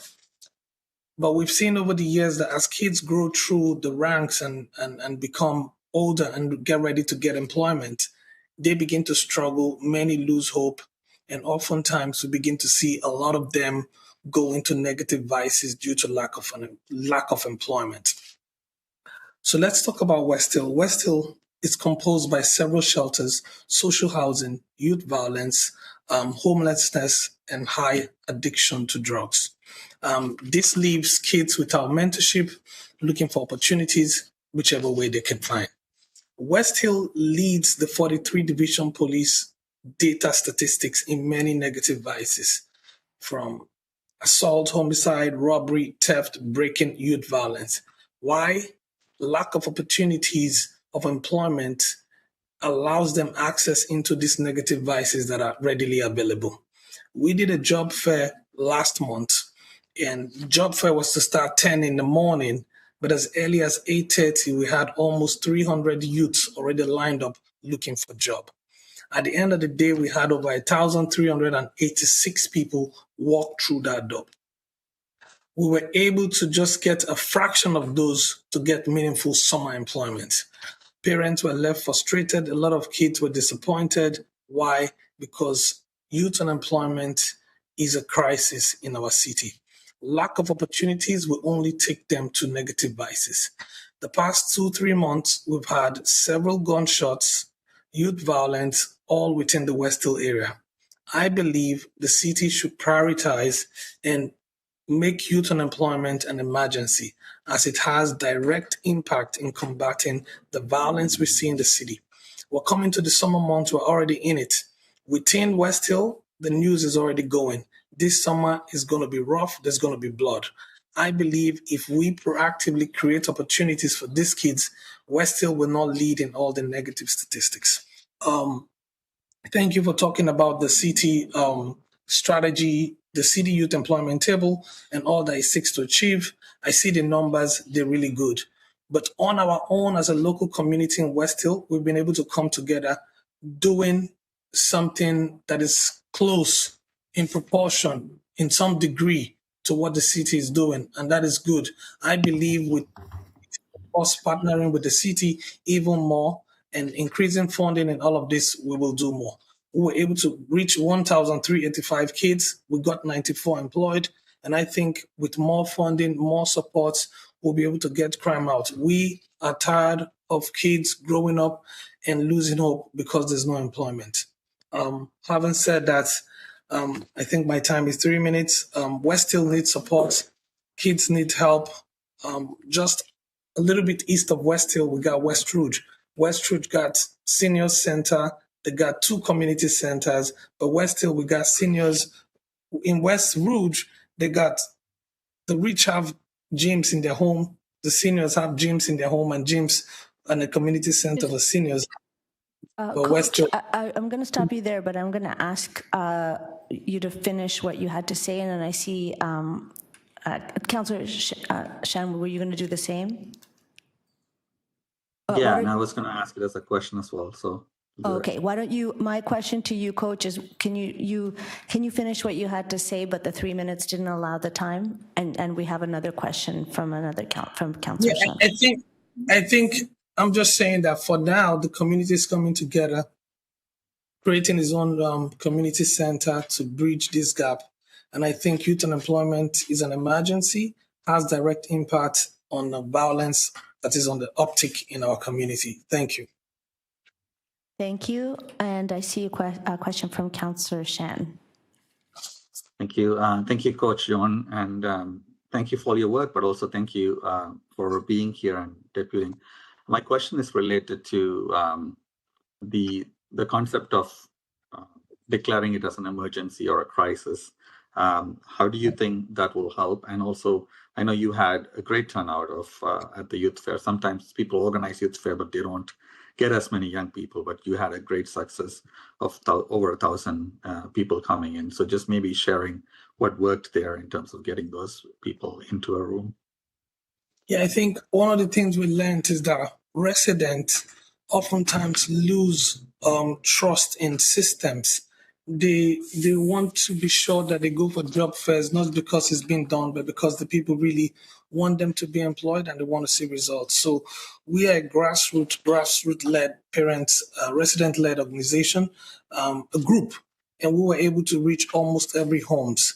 I know even the Minister for Public Safety, when he came, he said he has never seen this type of crowd in any job fair. The line was from inside the school up to the main street.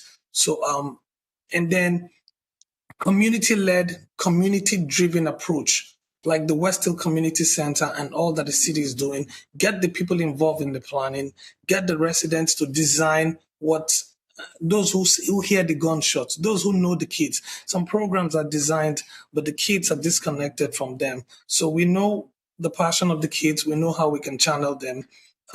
Yeah. Sorry, my other part of the question was declaring it as an emergency or a crisis. How do you think that will help?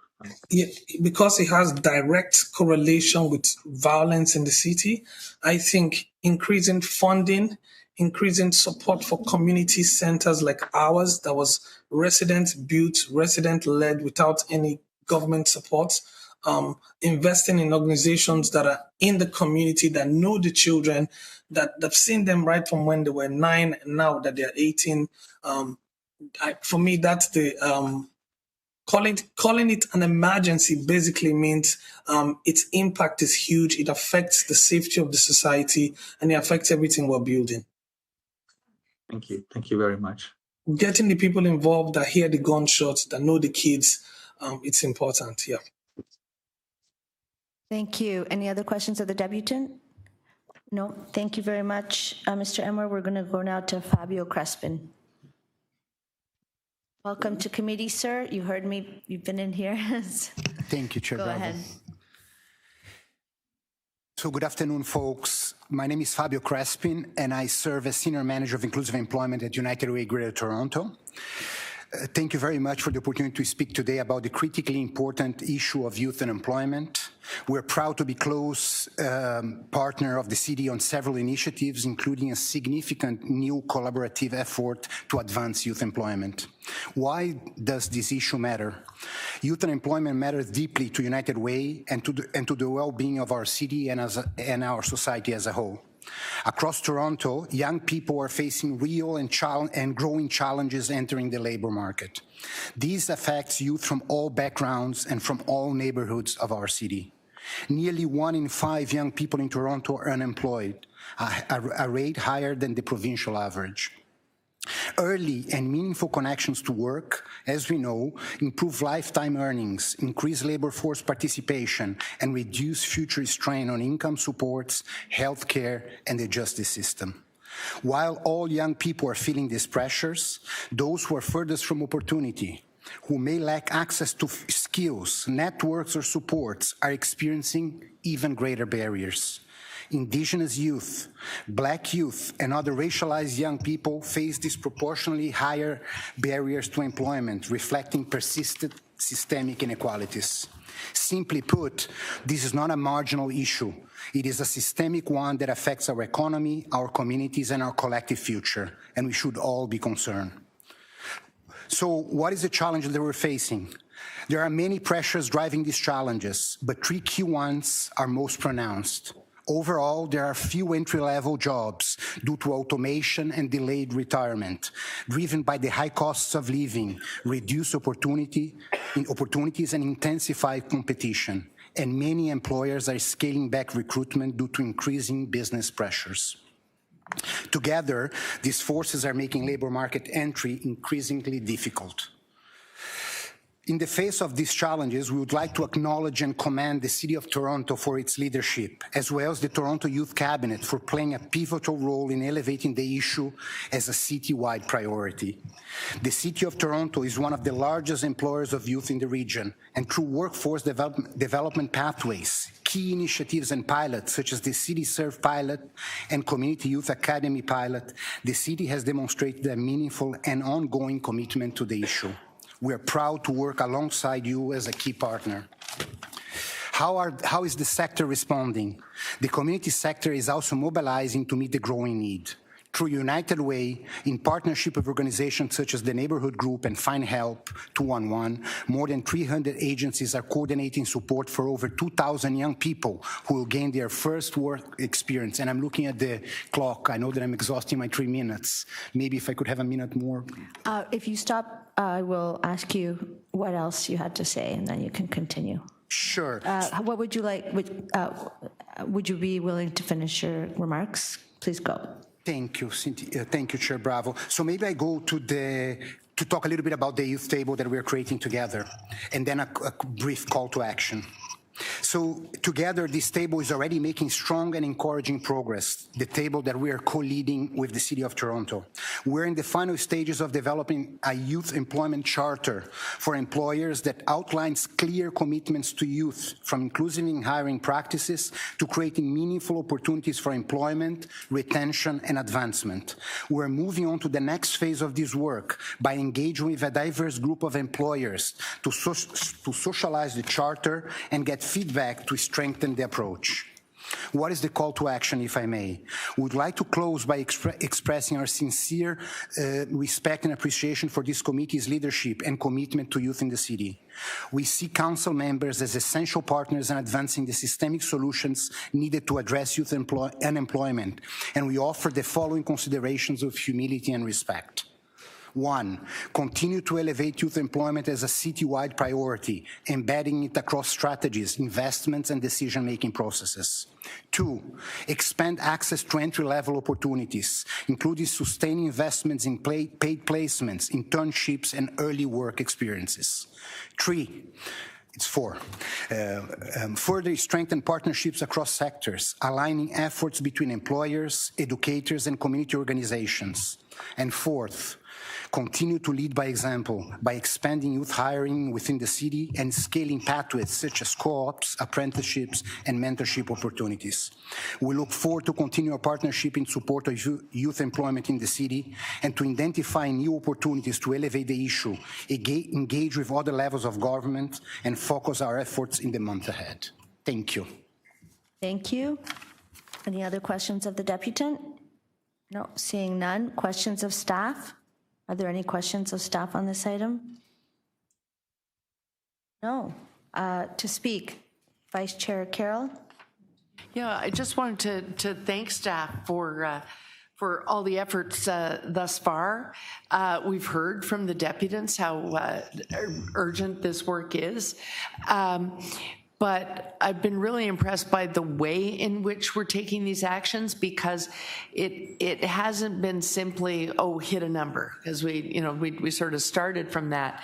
But the way in which we're proceeding with if you look at a basic job fair, I had one of them recently in my ward, so I got to witness it firsthand, and it is so different from what we were doing a few years ago, which was just run around, get some businesses, stick them in a room, and let people line up.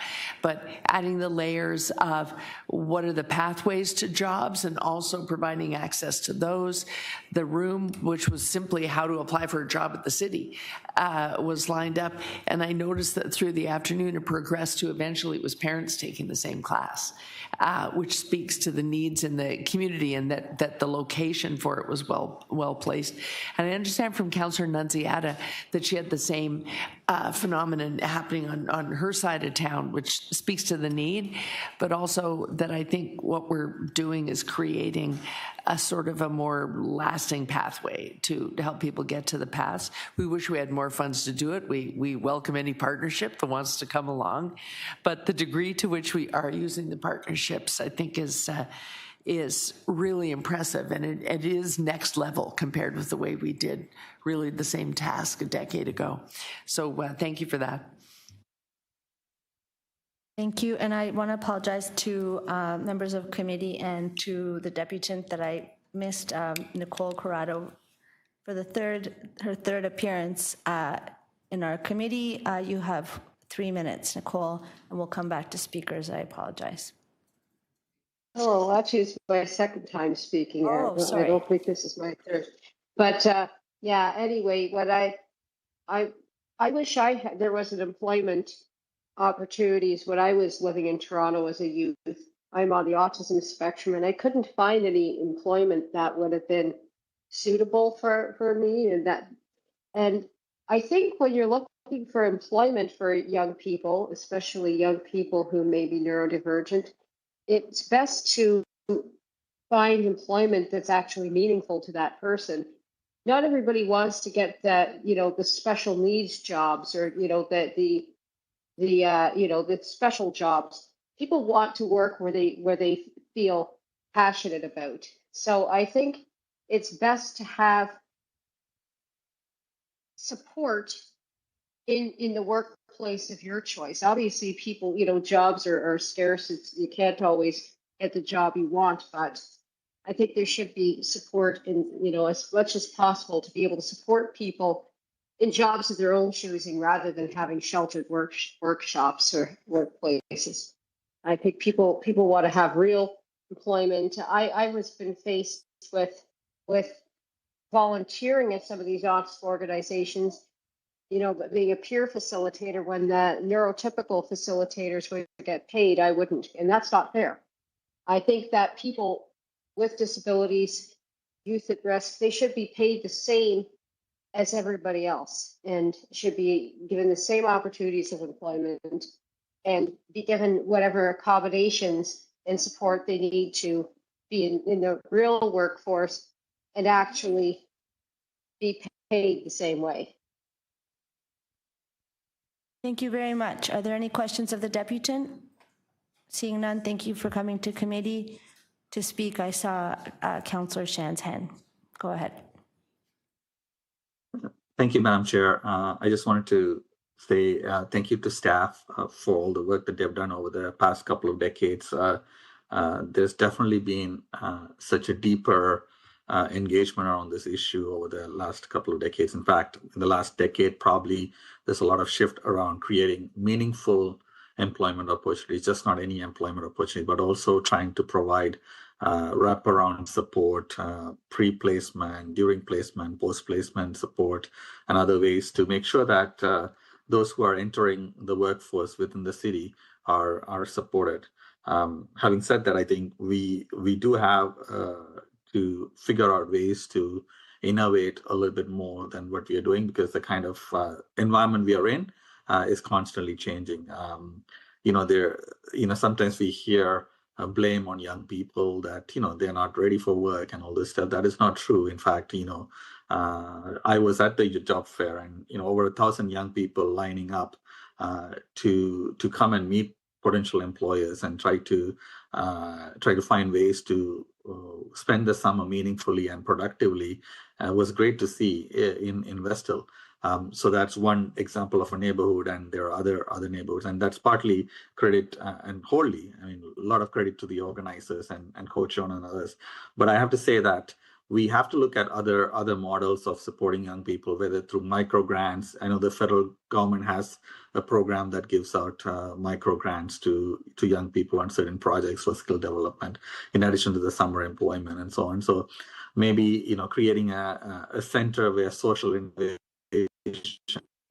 around youth employment can be tested, and different models can be tested, as well as young people can build their own skills and their own entrepreneurial spirit and so on. Because currently, a lot of the work still tend to be very traditional, quote unquote, in the way we offer. So I think there's a lot more work to be done by us, and a lot more policy work. I think the programming, the staff are doing great things on the programming side, but on the policy side, we might have to still think about some meaningful interventions that can create more opportunities for young people as well, like improving the number of internships that we take, number of co-placements we take from high school, for example, within the city.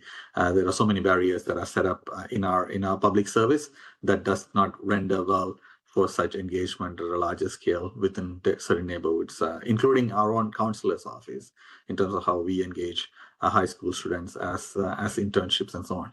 So I'll leave it at that, but I just want to say thank you to staff for continuously pushing hard and making sure that we are getting more results. And I do agree that we need to call it what it is. It is a crisis. It is an emergency. Youth unemployment is high, and it's high in many areas that that are underserved as well. Thank you. Thank you. Are there any other speakers? I also want to add my thank you to staff. I particularly love seeing the map of all the ways that youth are entering into the job pathway, and how much coherence there is from, and planning to improve that even more between one step and the next. Because what we want is a system, not some ladders that fall off into nowhere. This is a really good value for money investment.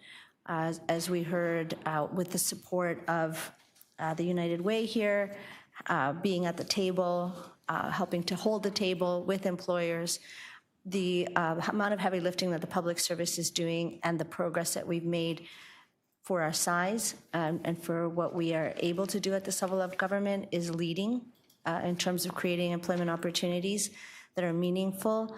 I also want to recognize that this approach really does understand what Coach Emmer was saying, which is that people with really deep relationships are on the ground driving the numbers because they have trust, they know their situation, and that is what we're building out here. Employer, United Way, City of Toronto staff, all the way down into the ground. And I think the number one thing we're identifying here is that this isn't about fixing people that are broken or in any kind of way fixing communities. It's about removing the barriers that exist, like boulders on the pathway to being able to get at a job, to have a career, and what Coach Emmer shared, which is if young people don't see that there's an opportunity for employment, it really throws your future into disarray. And so this is a help people help themselves approach. And finally, I just want to say that this is a great workforce strategy. We have all kinds of classifications of employment, from trades and all the way into very specialized technical work of a different nature. And we need workers, we need young workers to come and fill jobs. And that is how we're going to have a robust economy, taking care of our youth and ensuring that in this way we're all benefiting. So thank you to staff, thank you to our community partners, and thank you to all the people who are on the ground working directly with youth. We're all benefiting. And on that, we would like to move to adopt this. All those in favor? Opposed? That is carried. So we are now at our final item, EC 29.12. I understand that Councillor Moyse, you've requested a presentation on this? Okay. Councillor Moyse has requested a presentation on this, and we will have that now.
young people that, they're not ready for work and all this stuff. That is not true. In fact, We have interference from other channels, so over 1,000 young people lining up.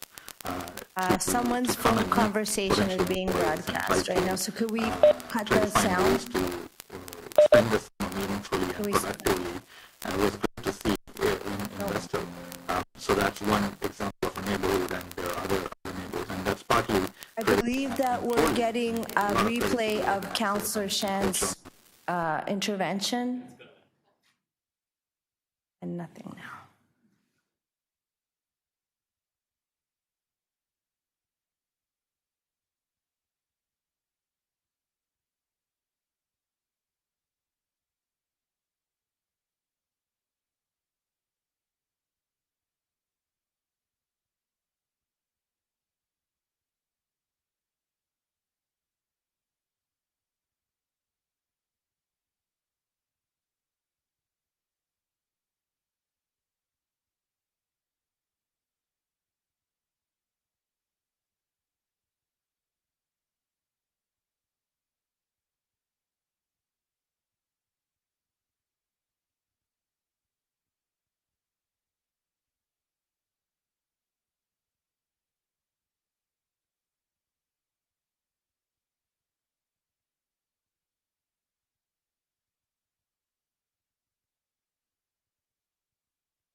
Okay, after some technical difficulties, we are there.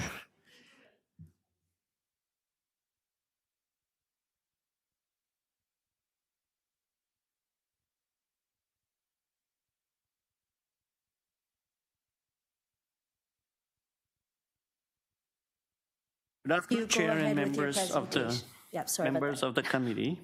My name is Prapan Dave. I am the Director for Capital, Parks and Recreation. Thank you for the opportunity to share an update on the Barbara Hall Park Revitalization Project. The purpose of the presentation is to walk you through the project's vision, the engagement conducted with the community, the conceptual plan that has emerged from that feedback, and the next steps. This is a meaningful project for the Church Wellesley Village and for the Toronto's 2 LGBTQ+ communities.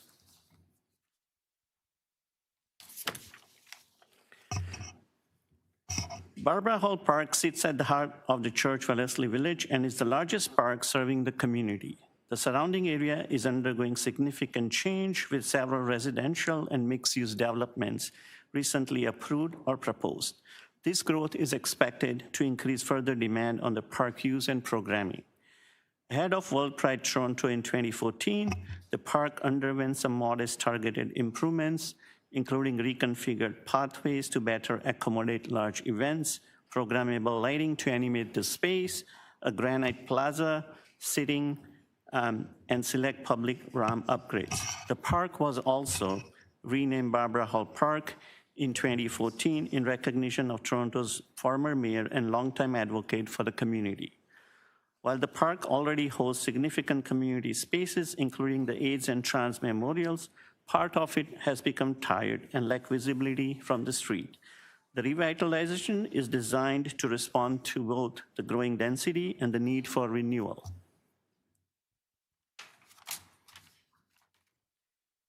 The images provide a snapshot of the park's current condition. They illustrate key features, including the existing playground and the splash pad, off-leash area, the Toronto AIDS and Trans Memorials, as well as open green space and plaza areas.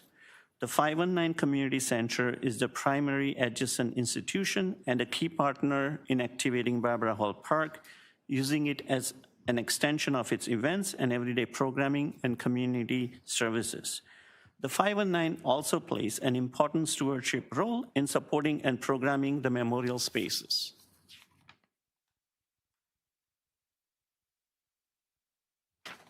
The map shows Barbara Hall Park's current layout. Key amenities include a fenced playground and a splash pad, a fenced off-leash area, open lawn space, and seating throughout. The park is also home to two memorials of profound significance, the Toronto AIDS Memorial and the Trans Memorial, located at the northeast corner of the park. A community-led temporary AIDS Memorial was first established on a Pride Day in 1988 during height of the AIDS crisis, and a permanent memorial was completed and dedicated during Pride celebration in '93. Today, it commemorates over 2,700 individuals who have lost life through this crisis. Similarly, the Trans Memorial was established by the community in '14. Located adjacent to the 519, the park functions as an extension of the 519 programming, hosting a wide range of community events and activities throughout the year. This slide summarizes the vision and purpose of the revitalization project. It's guided by a clear vision shaped by community input. The community has expressed a desire for a park that is accessible, inclusive, and equitable, with a functional layout that improves circulation and provides a range of seating and passive use opportunities. A key objective is to balance park's role as a welcoming green refuge with its function as a highly programmed space that accommodates community events. Celebrating and reflecting the 2S LGBTQ+ community is central to the vision. Through intentional preservation and enhancements to the AIDS and trans memorials and the creation of a strong sense of arrival and presence within the park through improved wayfinding and landscaping. Project timeline. The slide outlines the timelines to date and next steps. The project has progressed through 3 phases of engagement, which are establishing the vision, exploring design options, and selecting a preferred conceptual design. We are at the conceptual design stage. The conceptual plan is anticipated to be finalized in summer 2026. Detailed design will follow, commencing in 2027 and will continue through 2028. Construction is scheduled in 2029 and 2030. Improvements of the off-leash area will advance at an accelerated pace into 2027. Engagement approach. The engagement approach for this project was broad and targeted, reflecting the diverse and overlapping communities served by the park.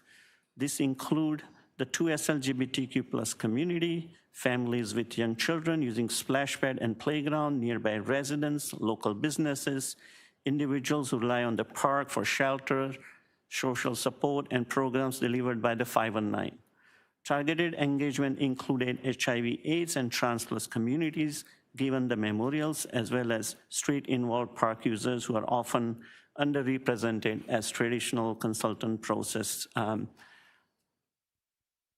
in a traditional consultation process. A community advisory committee has guided the process from the beginning, providing a consistent sounding board between engagement phases. The committee has reviewed public materials and also helped interpret results. The numbers reflect the effort. Over 2,200 participants have been engaged. More than 20 local organizations have partnered. 4 public surveys were completed. 5 workshops were completed for deeper conversation. 2 thought exchanges were completed to evaluate trade-offs. 16 stakeholder interviews were completed. An open house and an ongoing stakeholder and community meetings were also completed. Each method served a purpose: surveys for breadth, workshops for depth, interviews for nuance, and the open house to make it accessible and visible.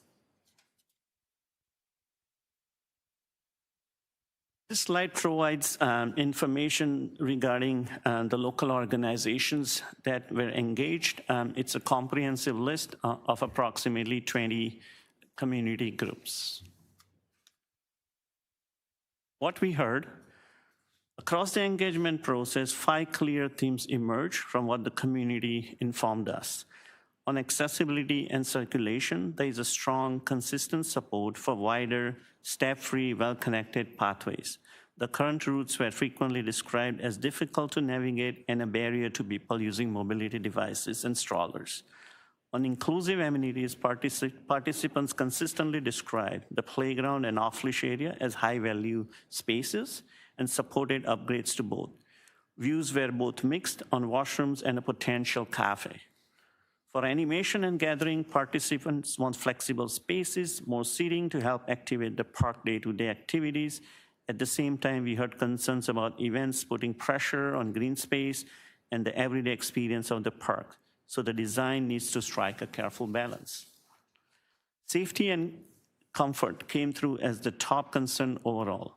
There's a broad support for improved lighting, better sight lines, and more consistent maintenance. We also hear different perspective on approach in mitigating safety and comfort. Some participants favor stronger enforcement and rules, while others advocate for inclusive, harm reduction-based responses that reflect the realities of the communities who use the park. Finally, the memorial spaces drew the strongest emotional response. There is clear support for preserving the AIDS and Trans Memorial and improving access, landscaping, and storytelling around them. We are closely working with the affected communities to enhance these memorials, and taken together, all of these themes are directly shaping the conceptual plan.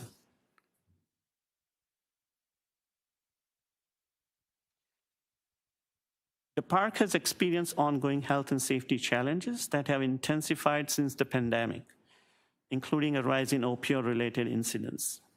These have contributed to vandalism, violent behavior, and increased maintenance pressure. The memorials located toward the rear of the park have been particularly vulnerable. Parks and Rec staff maintain the park, collect litter, remove sharps and hazardous debris twice daily. Engagement has consistently indicated safety, vandalism, and late-night crowding as top concerns.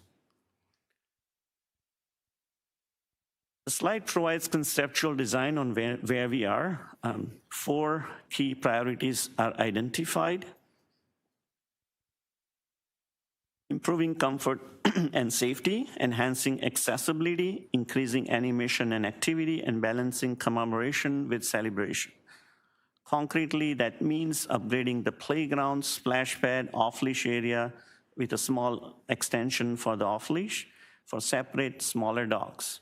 Improving lighting, placekeeping, and wayfinding. Enhancing the memorial spaces with better landscaping. The plan adds wider step-free pathways, a pride plaza, and flexible multi-use lawn, more seating and shaded reflection areas. Durable materials throughout and educational storytelling features that honor the existing pillars while future-proofing the design for the AIDS Memorial. Last slide, next steps. Looking ahead, we'll complete all engagement and conceptual design, including final consultation with the trans youth and HIV and AIDS communities on the memorial improvements. The final design or conceptual design will be shared with the Community Advisory Committee and with the broader community through the project webpage. Detailed design will continue into 26 and 27. That brings me to the end of the presentation. Thank you. Thank you. We'll ask you to stay for questions following deputations. We're now moving on to deputations, and I want to remind all deputants that there will be 3 minutes, and councillors have not 5, but 3 minutes now to ask follow-up questions of deputants. The first 3 deputants are Daniel Tate, Justin Van Det, and Carl Lonnies, and I'm just gonna, because we have many, I'll be just alerting you to get ready. Daniel Tate, welcome to committee. You have 3 minutes. Good afternoon. Lot to unpack here. First, I'd like to say I think it's inappropriate to combine the proposed revitalization of Barbara Hall Park and the AIDS Memorial with the issue of the fence closure. These are 2 very distinct matters, each deserving of their own unique, careful consideration. Conflating them creates confusion and muddies the public conversation around 2 fundamentally different issues. On the one hand, we are discussing the future of a sacred memorial, a place of remembrance, grief, and dignity for those lost to the HIV and AIDS epidemic. On the other, we are discussing how to address legitimate concerns around crime, disorder, and public safety in an urban park. So I think it was inappropriate for Chris Moyse to lump these items together as part of this item. They should be 2 distinct items. These matters should be decoupled. So task 1 would be to separate the recommendations into 2 distinct items. On the topic of the AIDS Memorial, this is a profound and sacred site. I've been there several times. I've read the names. It's a place of reflection, and it is currently being desecrated. That's the bottom line. It is in a park that is turning into a humanitarian disaster. Public disorder and crime and other issues are causing this memorial to be disrespected, and this is a sacred site. We must operate with the utmost respect, sensitivity, and dignity out of respect for those who lost their lives, their families, and their allies. And Toronto deserves an AIDS memorial that honors the plight and sacrifices of those whose names are adorned on the memorial. And anything less would be a slap in the face to the LGBT community, HIV/AIDS advocates, and the community at large. I went there yesterday to look at the names of the people who are listed, and I'm not even going to describe the scenes that I saw in that park. It was dystopian, to say the least. I also just want to say I firmly reject the fencing of the park. This is not the kind of city we want to live in. We pay a lot in property taxes, and we have earned the right to enjoy parks without fences. We don't want to live in a gated city, a fenced city, a stratified city. Putting a fence around it is simply just a Band-Aid. We need to deal with the massive addiction issue that is fueling the state of this park. As I said earlier, it's turning into a humanitarian disaster. So to recap, please disassociate these 2 items and have a separate, robust consultation process on the AIDS Memorial and a separate process on how to improve safety, security, and the park experience for patrons that does not involve fencing it off. Thank you. Thank you. Questions of the deputant? Seeing none, thank you for coming to committee today. Next, Justin Van Det, Carl Lonnies, and then followed by Suzanne Calder and Vera Tarman. Welcome to committee. You have 3 minutes. Madam Chair and members of council, my name is Justin Van Det and I live in East York. I had to redo my speech because of the reduced time, so please bear with me and I probably will run out of time. I want to acknowledge the important work that's been done on this issue and recognize and thank Councillor Chris Moyse and city staff. I also want to recognize and thank Councillor Diane Sachs, who first brought this matter to my attention back in April. And the simple request and the commentary that she provided to me, what do you think of the memorial? I want to draw your attention to MPP Kristen Wong-Tam's letter that was submitted to committee. I also fully support her recommendations. The City of Toronto must detach any consideration of park fencing from work to enhance the AIDS Memorial. This is a special place beyond Ward 13. It's a place to relax and enjoy the nice weather, but for many others, it is a place to mourn and grieve. The state of the park and the AIDS Memorial are two separate issues, and they need to be treated as such. I, too, encourage and respectfully request the good work that's been done by city staff to also include discussions with ECOS and to direct staff to collaborate and consult with the community. A much broader consultation is critical. I've worked for the City of Toronto for a long time, dating back to 1998, and I know sometimes there have been frustrations sometimes about consultations till the cows come home, as the saying would go. But this one warrants very, very special and careful consultation. The state of the park is, has had its moments, and let me be blunt, the AIDS Memorial and the park in general needs some urgent TLC. It's up and down. Let's all remember how sensitive the AIDS Memorial is. Every single name on that memorial has a deep personal story. The appropriate departments that are involved in this project need to understand that, including the consultants. Let us remember some of the names that are on that memorial because because there are many names on that memorial had their own stories, their own issues, access to prescription drugs, maybe suicide, maybe through violence. They all lost the fight. I am openly gay, and I live with HIV and AIDS. Today marks the first time that I'm speaking on this issue at length because I think it's very important to do so. The people after me are much more stronger than I am on this issue, and they will probably have a lot better important things to say, and that's why I don't really speak up on this. I leave it to them because they are pros. I did one interview last December on World AIDS Day, and that was important because I think this country, while we are happy to be Canadian, we still have a lot to do to ensure access to prescription drugs. This is not a left matter or a right matter. It's a matter where we all need to come together and find a common cause. You know, I spoke with the names and the people on that memorial. Toronto General Hospital, we talked to the doctors and the unsung heroes and the nurses there. There are many people who were, and I will wrap up, there are many, many people who were involved in the creation of that memorial, I believe when it happened in 1993. I think of, the strong voices of the old pre-amalgamated city. There was Councillor Olivia Chow, Councillor Jack Layton, Councillor Kyla Ray, Mayor Barbara Hall, Councillor Gordon Cressy, the Mayor's Chief of Staff, George Smithman, Premier Kathleen Wynne, Jamie Watt, Andy Pringle, champions for the people who live with this disease. And I think they should be welcomed here, obviously with the exception of Mr. Layton, who is unfortunately no longer with us. I think all of them have a place to provide comment on that memorial, and I encourage staff to take their time and do it right. Thank you. Thank you very much. Questions of the deputant? No? We'll go to the next speaker, Carl Lonis. Are you online? Nope.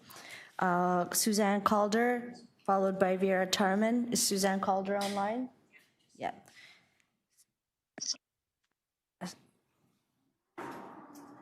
Hello. Hello. Welcome to committee. You have 3 minutes. Okay. I want to thank you for letting me speak. I wish to speak in support of fencing and locking Barbara Hall Park at night. My home is about 5 meters from Barbara Hall Park, and I've lived there with my family for 45 years. We have some good memories of the park, but things have changed. Our parkette is no longer usable by the surrounding community. Instead, it is occupied by illegal drug dealers and users. A regular citizen with a pair of eyes would not enter. In a sense, it's like an occupied territory with violence, open drug use, screaming, ranting, and boom boxes. Once there was a stabbing. Another time, a drug dealer's dog, or allegedly, was shot with a handgun. I have personally, in the last year, seen at night 7 fires set in the park. And remember, I'm sorry, I'm going to stop your time because we've lost you. Are we able to reconnect with? Is Susan still connected? Susan, you may have muted yourself. Okay. Susan, I'm going to hold your time at 1 minute. If you're able to hear me, we cannot hear you.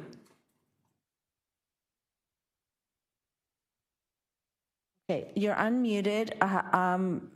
If you want to, I'm sorry, but we cannot hear you. Yeah, if you would like to leave and sign back in, I will keep you in the queue and come back to you and ensure that you receive the rest of your time. So apologies for that. If the next speaker is Vera Tarman, followed by Nikki Ward, and then Alfonso King Jr. Welcome to committee. You have 3 minutes.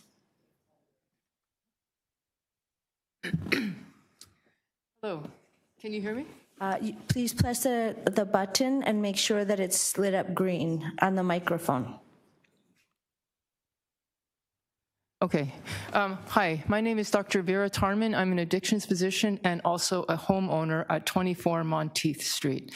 I've lived at Monteith Street for about 20 years. I'm also speaking on behalf of the fencing to protect the AIDS Memorial and to protect the Trans Memorial and also to protect the park.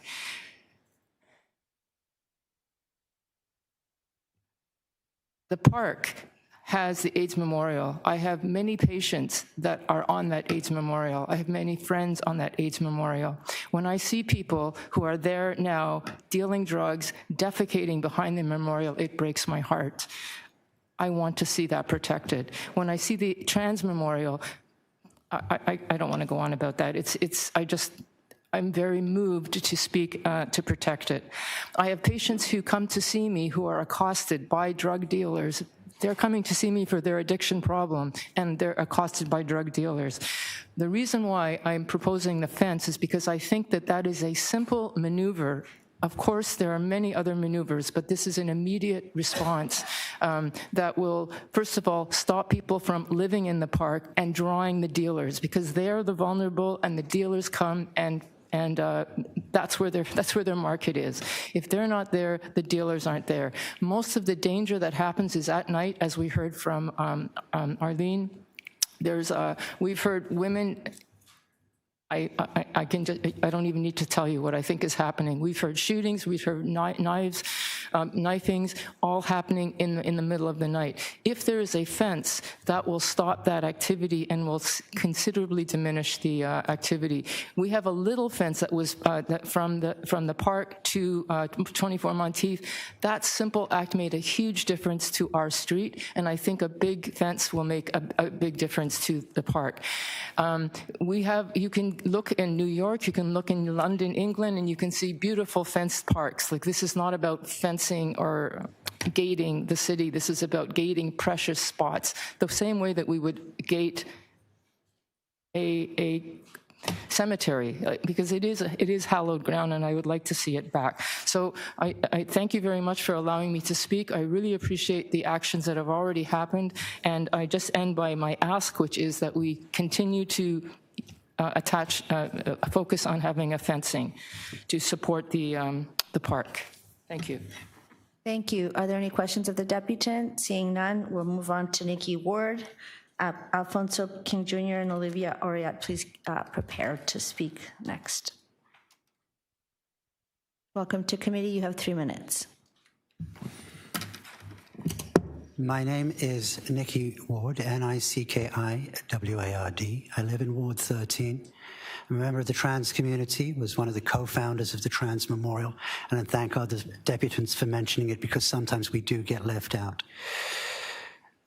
Tying these two things together is ludicrous. Doesn't make any sense. So 3 minutes to discuss that in any kind of rational fashion is just not mechanically possible. So through the chair, shame. Shame on you. Turning the rehabilitation of a park into a divisive matter, shame. Shame on us. It's amazing that we are here and we hear people on all sides of the political spectrum agreeing the park is failing. This precious resource that those of us who live in Toronto's densest community rely on. We're not rich enough to have a backyard or a back garden. This is our back garden. And with respect to the presentation earlier, no, it's not about equitable, it's about inclusive. And that means everybody in our neighborhood deserves to be safe when they go into our shared green space. Dog walkers locked out, not because of any good reason, but because of a failure of imagination and a failure to deliver a duty of care. I'm appalled that we're at this stage where we're talking about locking it up. Good Lord, if you lock it up for 24 hours, there'll be no crime at all, but then there'll be no park. That's not okay.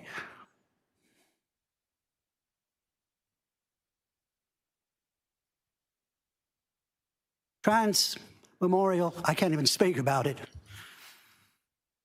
The AIDS Memorial.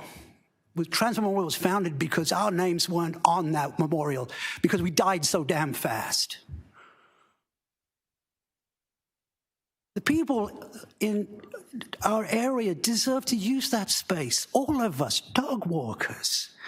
And it's not about drug use per se, it's about the victimization of the people who are using that park. Dog walkers, children, elders, people searching for recovery, and sometimes people who are racked with addiction. But the park is unusable, not because of the dogs or the drugs, it's because of a failure of duty of care. And we're supposed to somehow respond to this in 3 minutes.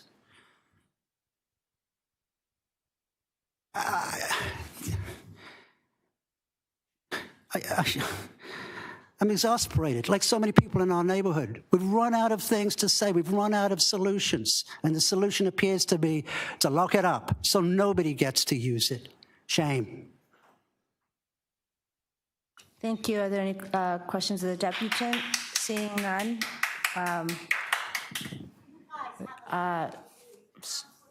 Sorry. Please. We have to make sure that we can hear from the deputants. The next deputant is Alfonso King Jr. Is Alfonso King Jr. online? Yes. Get up. Shame on all of you. You sit there and you put... Hello, can you hear me? I'm just going to ask you to hold for a second because we have to make sure that we can hear from the deputants. This is an opportunity for the public to speak to committee, and this is not directed at you. Can you hear me now? Yes, Alfonso, thank you. I'm going to hold your time for a second. Is there someone that is speaking in the room? Okay. I would ask you to please, I'm sorry. Please respect the members of the public that have signed up to speak. The next speaker would like their time, as would the rest of the deputants, and we would like to give that opportunity. Thank you so much. Alfonso King, you are depriving the speaker who has signed up of speaking to... I'm going to have to ask you to please stop and allow the members of committee to hear from the registered deputants. Thank you. I apologize, Alfonso King Jr. We very much would like to hear from you. You have 3 minutes to speak on this item. Hi, my name is Alfonso King Jr., but I'm better known to the community as Jade Electra. I am a drag performer. I've performed at the AIDS Memorial many times. I do a lot of work for the HIV community. And thank you, Council, for allowing me to speak today. I feel like I'm here to speak for two different groups of people, and that is the people we lost who are on that memorial, and also the people who cannot come out about their status because of stigma. This is really, I'm really, really hurt and upset that Chris Moyse would lump this with the security of the park, and instead of making these two separate issues, this really should be separate things. The memorial has suffered for a while now, and My thing that I would bring up, yes, I understand that the people who live around there are frustrated and do not want the homeless people there. But when I look around and I look at the end of Wellesley towards Parliament, there is a row of empty houses that could be utilized for people who actually want to get off the street. And the other thing that comes to mind is, where are the police? Why isn't there a police presence to help deter this whole thing? You want safety around there and there's concerns, make them come do their job. That's what they're supposed to do. Like they didn't do during the Bruce MacArthur thing. I saw no police down there when that happened. So I'm really, really tired of political things happening where you lump something with something else so you can avoid having to deal with it. I am an HIV positive person. I'm a long-term survivor. And I know that I speak for a lot of people out there. We need the memorial to be fixed, and we need it to be preserved. And a fence around it is not going to do that. There's a lot of work that needs to be done to the memorial. And I am more than happy to be a spokesperson for those who can't speak up.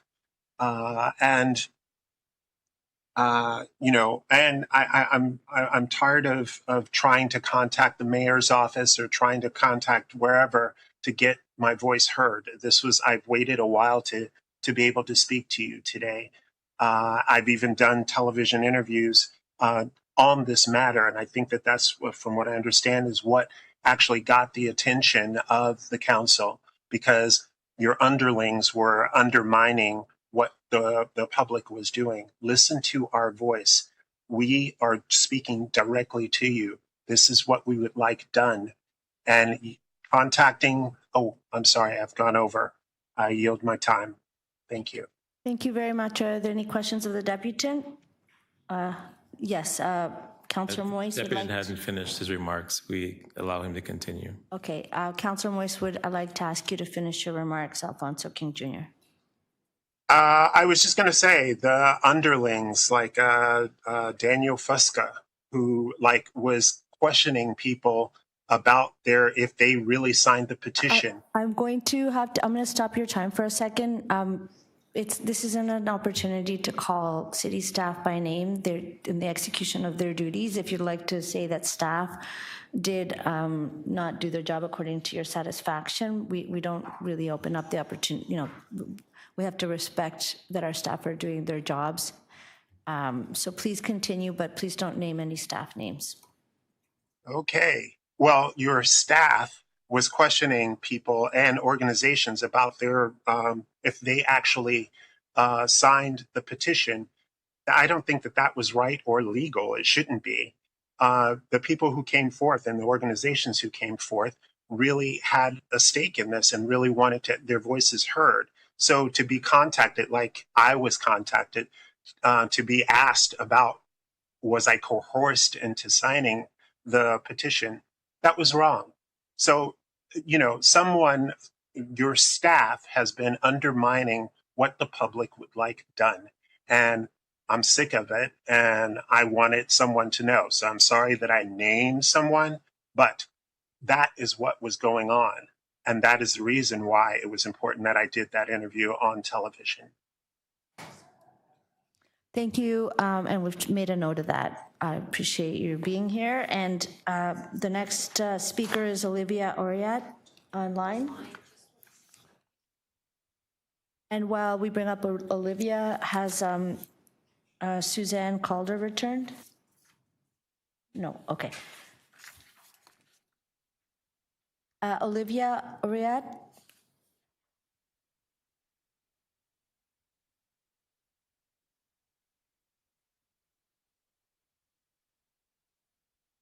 Hello, can you hear me?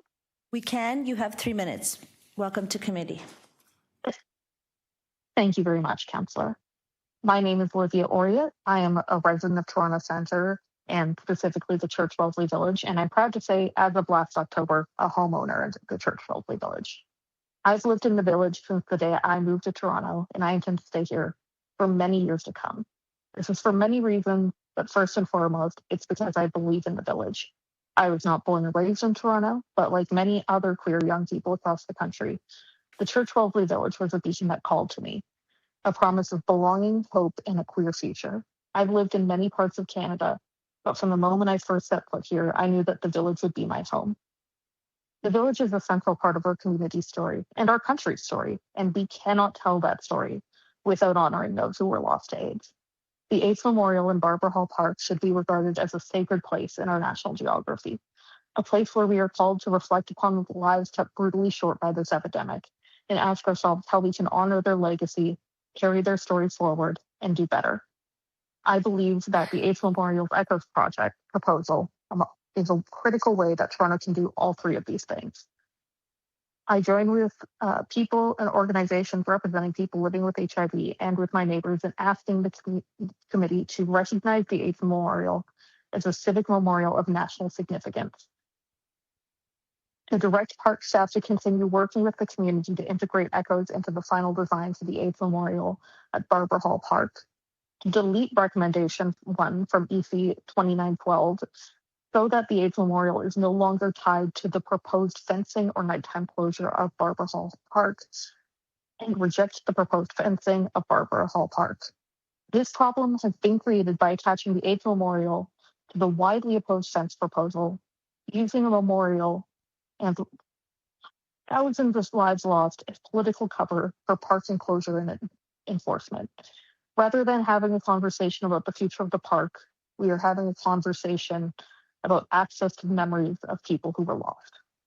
The committee should separate the AIDS Memorial from the fence debate, support Echoes, and give the memorial the recognition it deserves. I thank you all for your time.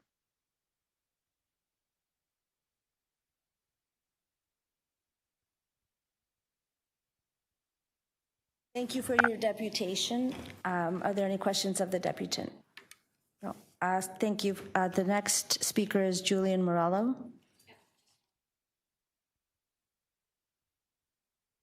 Julian Morello online. Yeah.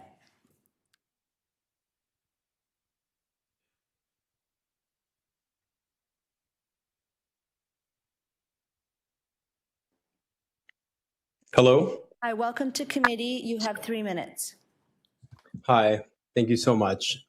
Okay, my name is Julian Morello, professional makeup artist and community member. This is the first time that I share my story for the public record. It's frustrating to be deputing on an item about paused people's voices not being heard, only to have the deputations reduced to 3 minutes. There's an unfortunate and hurtful reason as to why there are not more people living with HIV speaking up against these wrongs and injustices that our community experiences. People living with HIV/AIDS are not able to speak because of stigma and criminalization, and one voice should be treated as hundreds. As a young person of 30 years old, living with the virus since 19 years of age, I am proud to be living with HIV, active in the community, volunteering and openly speaking about HIV, including my personal experiences of criminalization and incarceration regarding to the unjust and archaic laws based on ignorance, fear, and not science, being used as a tool to wrongly and disproportionately criminalize people for the non-disclosure of one's status, even when they are undetectable, even when no transmission occurs. I urge you folks to stop the unjust and wrongful criminalization of people living with HIV so that more members of the community living with HIV can speak freely and authentically without fear of stigma or incarceration of our lives.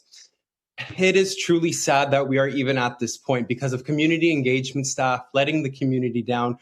Now the counselors should be standing up for us as using our grief and taking advantage of our voices silenced by stigma to use this community as a prop for his own fence idea, their own. Their colleagues have so far supported them in doing this, and it sends a message to people living with HIV to keep our mouths closed and to disappear. HIV criminalization refers to the legal prosecution of individuals based on their HIV-positive status, often for perceived or potential exposure to the virus. This practice not only undermines public health efforts, but also perpetuates stigma, discrimination, and human rights violations. HIV criminalization laws can undermine public health efforts by discouraging people from getting tested for HIV out of fear for legal consequences. When individuals avoid testing, they may miss opportunities for early treatment and unknowingly transmit the virus to others. These laws can also interfere with important prevention strategies strategies such as partner notification, contact tracing, and access to care. HIV criminalization also contributes to stigma and discrimination against people living with HIV. By framing HIV as a criminal issue rather than a public health concern, these laws reinforce fear and misinformation, leading to social exclusion, discrimination, and barriers to support services. Marginalized groups, including LGBTQ plus individuals, racialized communities, and sex workers are often disproportionately affected. Furthermore, HIV criminalization has been widely criticized as for violating human rights and diverting resources away from effective prevention and treatment programs. Rather than relying on punitive measures, public health experts advocate for evidence-based approaches that expand access to testing, treatment, education, and support. Repealing HIV criminalization laws can help reduce stigma, protect human rights, and improve public health outcomes. We need action now. I would like to ask councillors to speak up for the people like myself by sending an item of the ECHOS project up to council, not down to staff. They were asked to vote yes, but had sent it down to staff, so it wouldn't go to council for a wider vote. But we want the wider vote. We want the Toronto City Council to put their stamp of approval on acknowledging the AIDS Memorial and Trans Memorial. I expect this committee, I'm sorry, this is my last 3 sentence. Yep, go ahead. I expect this committee to stand up for Pause people, and our voices on this item should be heard at council in June. That is all. Thank you for your time. Thank you for your time. Are there any questions of the deputant? Seeing none, we will move on to the next speaker, Thomas Iveson. Thomas, welcome to committee. You're on. Mute, start video. Okay, can you see me? Can you hear me? Not yet. I think that the window that closes your I'm on the wrong camera. That's why it's showing me on the wrong camera. Great. Okay, you have 3 minutes. Welcome to committee. Okay, first off, I'd like to say that the committee's the branding on today is disingenuous. It should not say and, it should say and/or. What I find is standard in all levels of politics, the wordplay. I've been involved in this community for 40 years. I am one of 3 people who has sat in a room for this community on behalf of God Day Bookshop. You would not even find any archives. You would merely find a picture of me from the people. The simplicity of history is, and one reason why we're going through today. I was one of the people who did raise money for the memorial. I'm going to stop your time for a second. We cannot really understand you through your microphone. If there's a way for you to fix that, we're not really getting what you're saying. Hang on. I've unplugged the wrong thing. That's good. If you want to proceed like that, we can hear you. You can hear me? Let me just put the camera back in so I can see me. We can see you. You mentioned about disingenuous. I mentioned about my history. I'm part of this community. When you turn, after you unplugged and before you did something else, we could hear you. So if you could go back to the setting that you had between the time that you unplugged your headphones and you did something with your computer, then we will be able to hear you. Now you're muted. Can you hear me now? Well enough. Please proceed. Well enough. You're one of the people that have helped raise money for that memorial. I have memories of people in my living room making pink ribbons for the organization that raised tens of thousands of dollars for the memorial. All the people in that room but myself and now done the memorial. I don't represent the HIV/AIDS community. I represent the living good because I've never been positive. They knew they'd be in this memorial and it should never be moved.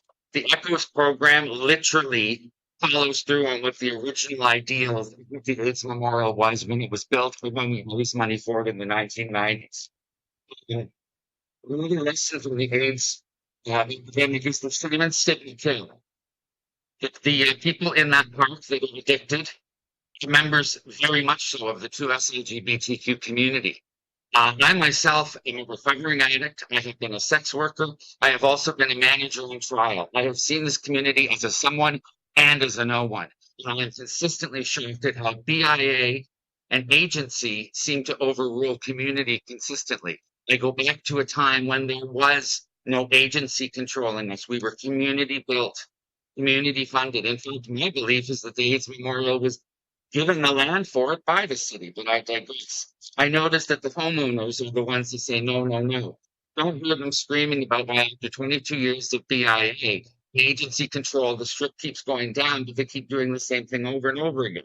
The park has been redone at least 6 times since the AIDS Memorial was built. I go back to before that when it was a temporary memorial. That's how far I go with this park.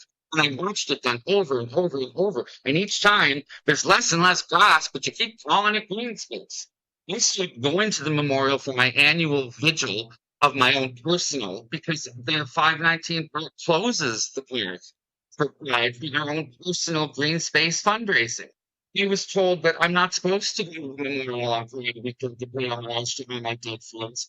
But that's what you're supposed to do. You know about this. You don't do anything the way you're supposed to. But I really think that we have to buckle down and see who's in the group, how can you help them? And it's not a quick fix. The fence won't be out till 2030 if you paid attention. My 3 minutes is done, but I wish I said more. I sent everyone on council an email 2 months ago with my YouTube link to a long video I made about this issue, and not one of you watched it because your city staff must have not forwarded it to any of you. Check your emails from me, please. There's a video that tells you so Thank much you. more than I'm going to tell in 3 minutes. Thank you. Are there any questions of the deputant?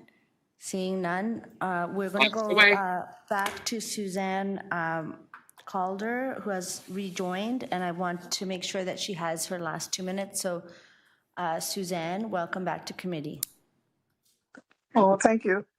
I was really just saying how extremely dangerous the park was, that it's not accessible to the normal community, and it really is. It's occupied and run by drug dealers.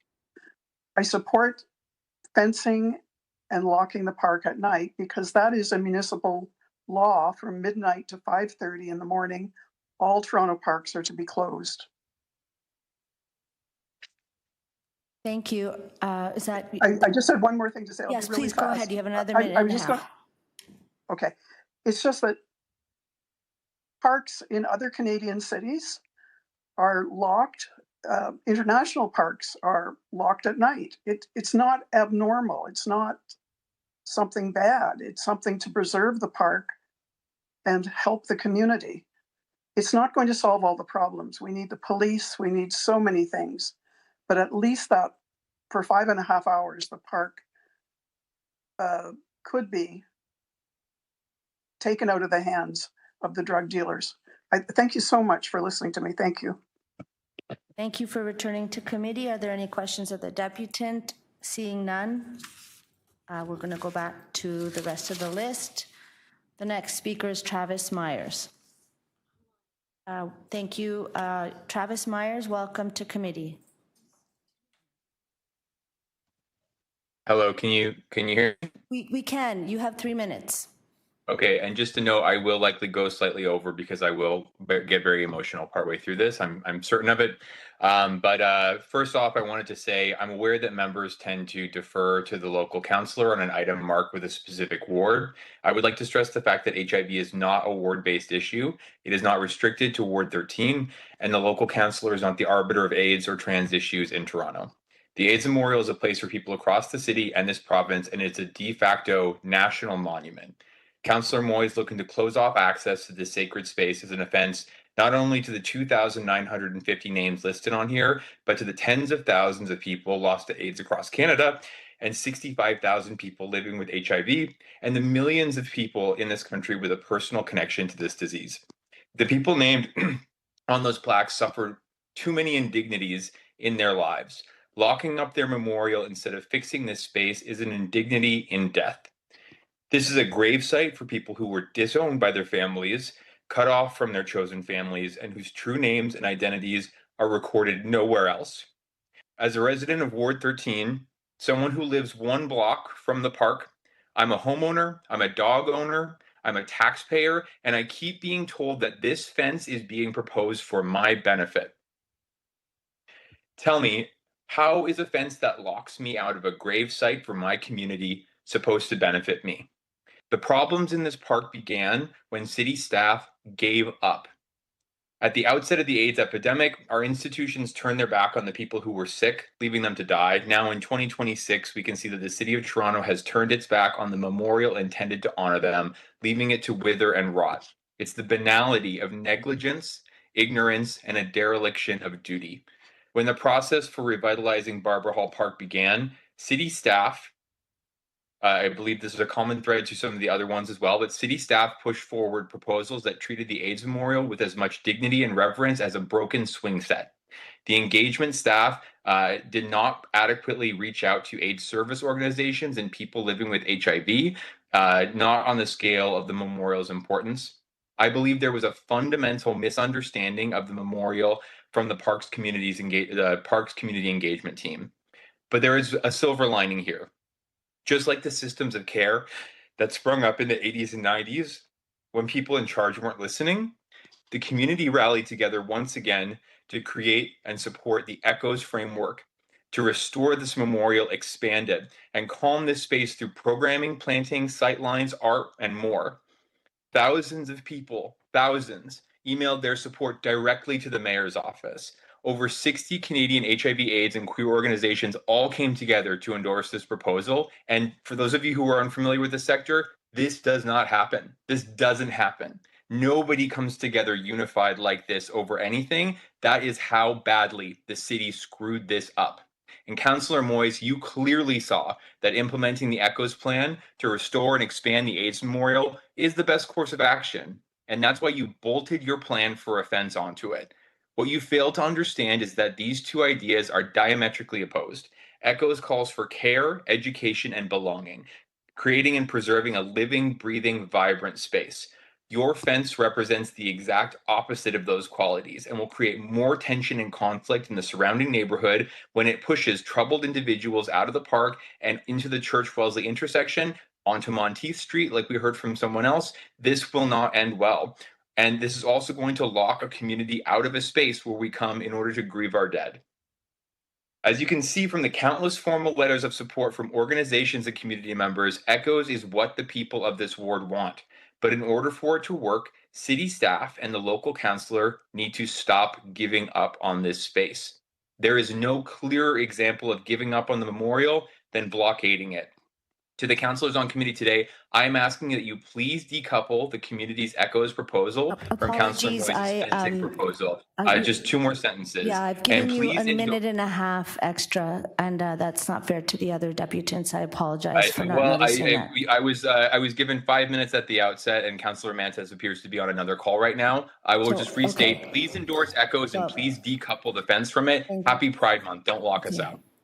Thank you. Apologies to the other deputants and to the committee members for not noticing that. Kylan Marshall. Oh, sorry. Thomas Iveson. Sorry. A lot of things going on in this committee room right now. Thomas Iveson. They did already.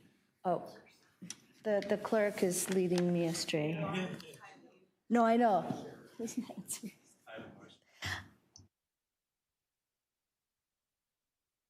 So apologies. I'm getting different information from different people here. Kylan Marshall.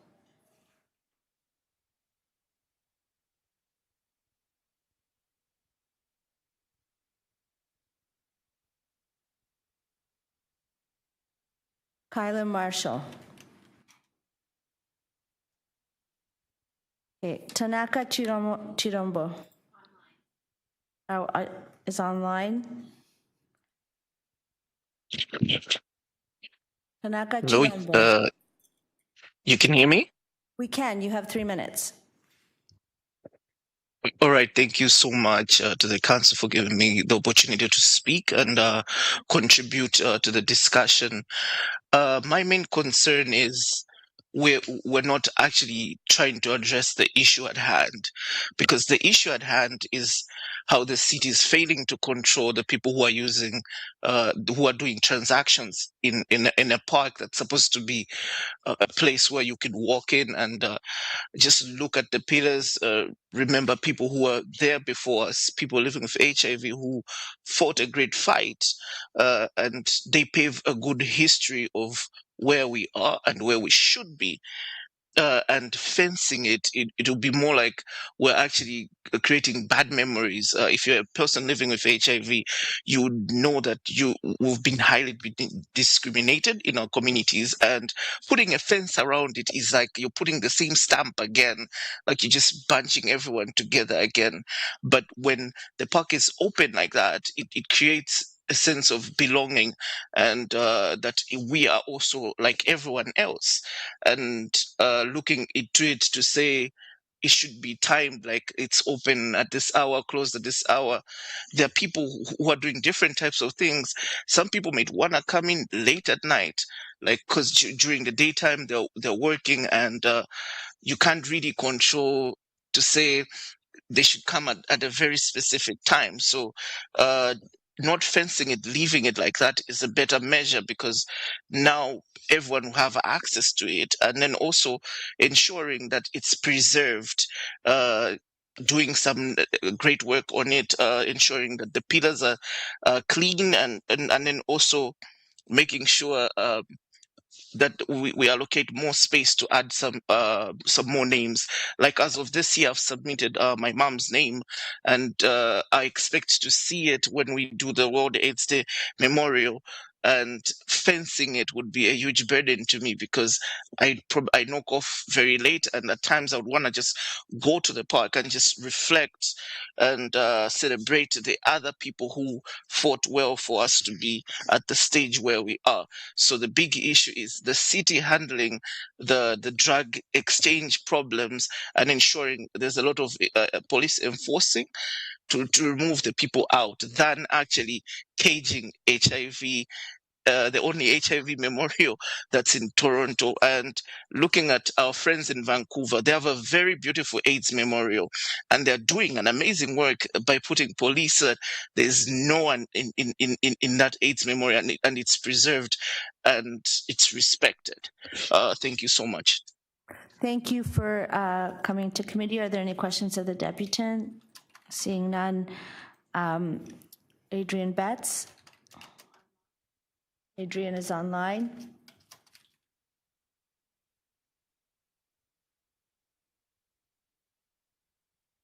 Hello, Adrian. Hello, can you hear me?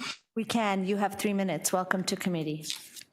Thank you very much. Thanks for the opportunity. My name is Adrian Betts. I'm the Executive Director at the AIDS Committee of Durham Region. I am also a HIV-positive gay man and a long-term survivor living with HIV. I got to start by just a little history lesson. Back in the early days of HIV, there was talk about putting us in a cage then to protect the public. And the idea of now fencing in the people who died into a cage is offensive to me. And it's offensive to me in more than just that one image way, but also the fact that when you're trying to police a population of people who use drugs, you forget that hundreds of the people on those pillars are people who contracted HIV from using drugs, intravenous drugs. They were the early champions in our movement. I worked side by side with hemophiliacs, sex workers, and drug users, racialized people, queer people. When no one else was helping us, we worked together. And the idea of fencing it off to control a population that's actually on the memorial is offensive. So a shame. I think you need to look at a couple of things. That these things should not be connected at all. As you can tell, there's lots of passion and feeling and emotion connected to the memorial, both memorials, in fact. But ultimately, when you see the number of organizations and people that have come together to support the Echoes Project and to indicate that this is what we want, this is what the community needs to invest in the memorial, to invest in the park in a way that is meaningful and supports the families and survivors of living with HIV. I run the largest youth program in North America for HIV-positive young people. We used the park and the memorial as an educational opportunity to talk about what came before and how we have to be vigilant to make sure that services and things stay intact for us in the future. So we need to recognize the memorial, endorse ECHOs, move it to council, not send it down to staff, because let's face it, that's how we're passing the buck. Let's have council put their money where their mouth is and endorse the ECHOs project and the AIDS Memorial properly. And closing the park at night, I come to the city in the evenings and the weekends to see my friends and go out sometimes, go for dinner, go to a show. And I always stop at the park on my way home because my best friend, my first 3 boyfriends, my roommate, I was 21 years old when I started working at the Toronto People with AIDS Foundation. Of all the men I work with, I am the only one to survive. All of them are on that memorial. And you're going to lock me out? No. Shame on you. I'll climb the fence. Thank you for the time. Thank you for coming to committee. Are there any questions of the deputant? Seeing none, we will now go to Tim McCaskill.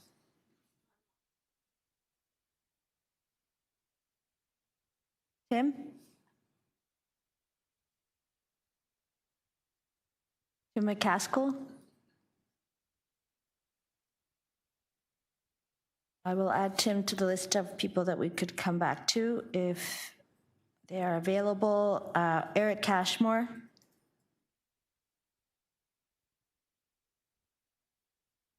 Is Eric Cashmore online? No. Damaris Nyamweya. Damaris Nyamweya. Yes, I'm here. Welcome to committee. You have 3 minutes to speak. Thank you very much and good afternoon. My name is Damaris, a youth HIV advocate and public health leader with over a decade experience in adolescent and youth HIV care. I've mentored young leaders and supported community-led HIV initiatives globally, and I'm a member of Hype Summit Toronto. I'm also co-founder and former president of Operation 000 Kenya, a youth-led initiative focused on improving treatment outcomes and supporting young people living with HIV to achieve and maintain viral suppression. Through this work, I have learned the meaningful opportunity and giving a chance and and what happens when you give the community a chance to be included and trusted in making decisions that affect them.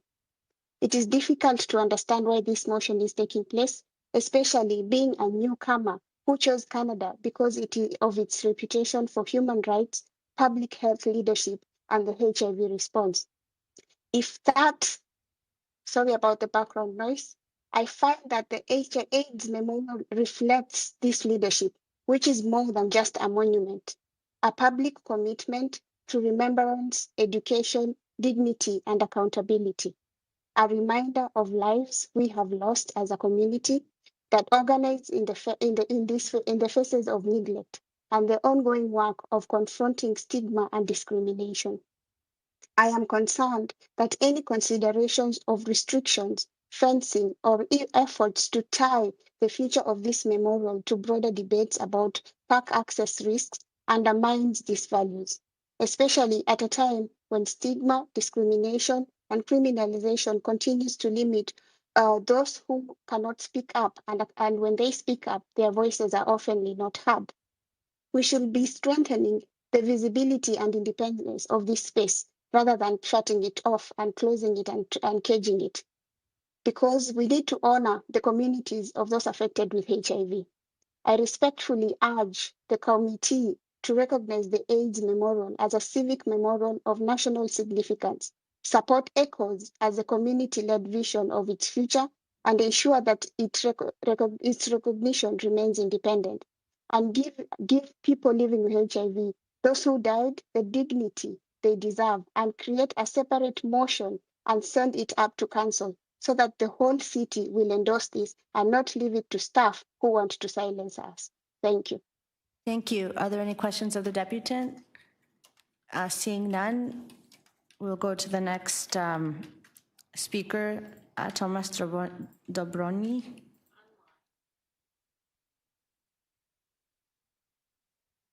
Thomas? Hello, can you hear me? You can. Welcome to committee. You have Thank 3 you. minutes. So thank you to the other speakers today, Adrian, Travis, Julian, Jade, all of you. It's really incredible to hear the community speak on this issue. I want to speak on this because I'm a graduate student in geography at U of T, and for the past 2 years, I've been doing research about queer stewardship of public parks. I'm also the former president of the board of directors of an HIV service org in Montreal. I have lived in the village, I went to high school in the village, and I walk around in the village a lot. The motion brought to this committee during Pride Month and during Indigenous Peoples Month is outrageous and unacceptable, and I have 2 reasons that I believe that. Firstly, and most fundamentally, the underlying anti-homelessness of fencing and closure. Our homeless neighbors, and I for one know a lot more people who have been homeless in the village than have owned homes in the village.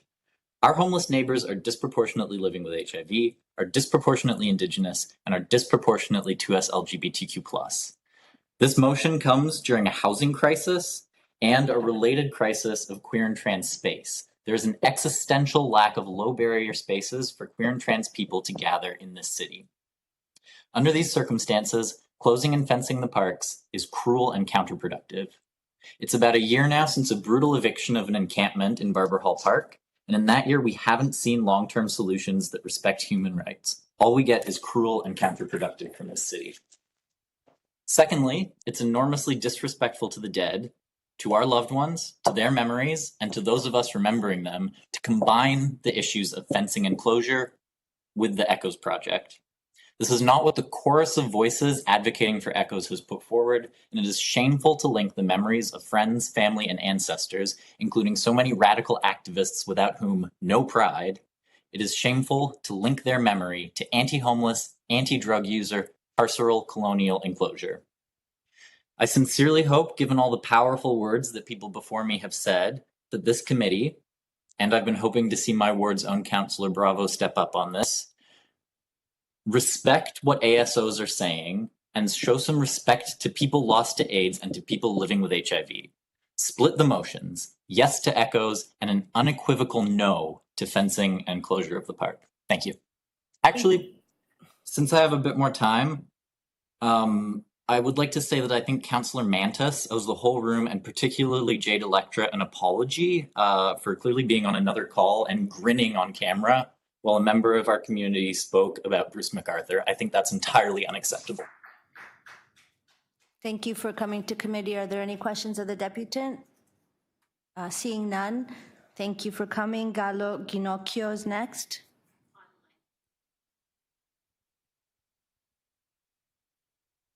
Galo Ginocchio. Hi, well, welcome to committee. You have 3 minutes. We cannot hear you. Please make sure you're unmuted, and can we make sure the audio is connected? And I see that you're unmuted, but we cannot hear you in the committee room. You hear me now? We can. Welcome to committee. You have 3 minutes. Amazing. Thank you. Good afternoon. Thank you to the chair and the committee for this opportunity to speak.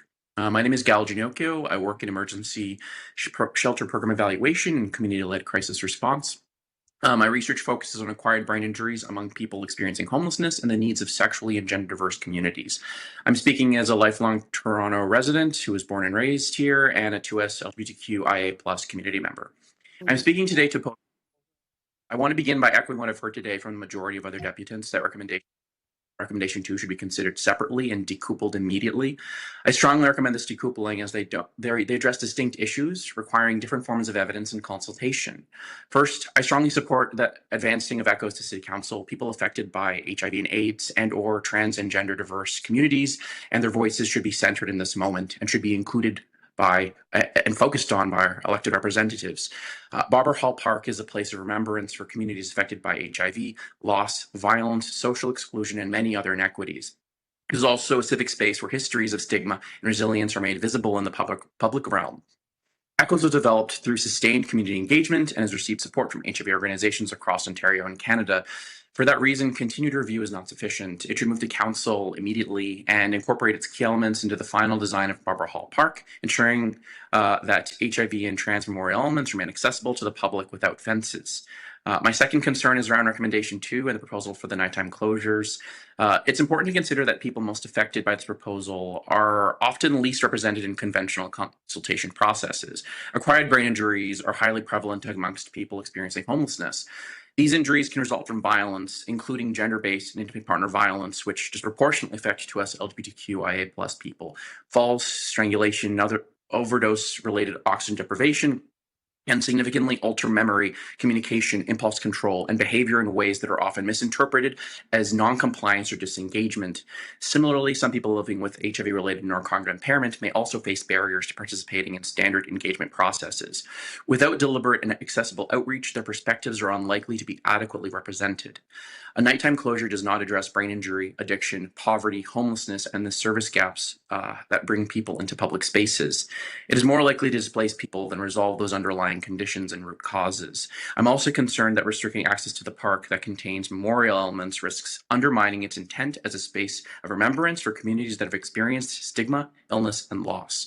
Physical exclusion does not create housing, treatment, support, or safety for these community members who don't have homes. My request is straightforward. Strengthen recommendation 1 by directing staff to incorporate key elements of that goes into the final design of Barbara Hall Park and reconsider an all-time closure altogether, and especially no fences or locking, as a response to homelessness and disability, which is everywhere in the city of Toronto right now. And if recommendation 2 proceeds, require consultation that explicitly and accessibly includes people experiencing homelessness and acquired brain injury. I ask this of Councillor Sachs, especially who is my city councillor. Thank you very much for your time. Thank you. Any questions of the deputant? Seeing none, we'll go back to Tim McCaskill, who I believe has signed back in. Tim McCaskill?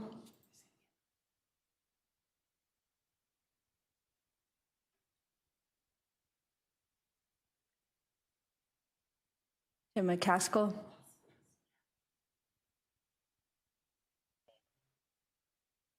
Can you hear me? We can hear you, although there's an echo. You might need to mute one of your devices. Okay. Welcome to committee. So I'll talk. If you can't hear me, then just cut me off and go on to somebody else, I guess. No, we can hear you. Can you hear me? I'm Tim McCaskill. I'm of the first generation of people, I think, who were infected with HIV in Toronto in the early 80s. And I was a colleague and friend of Michael Lynch, who together we set up AIDS Action Now in 88. And then when Michael went on to focus more on setting up the memorial, I took over as chair of that organization. So I don't think I have to stress how important this monument is to people of my generation. And if people want to take the time to go down and see it, you'll notice that often people have left flowers on the pillars where their loved ones and friends' names are listed.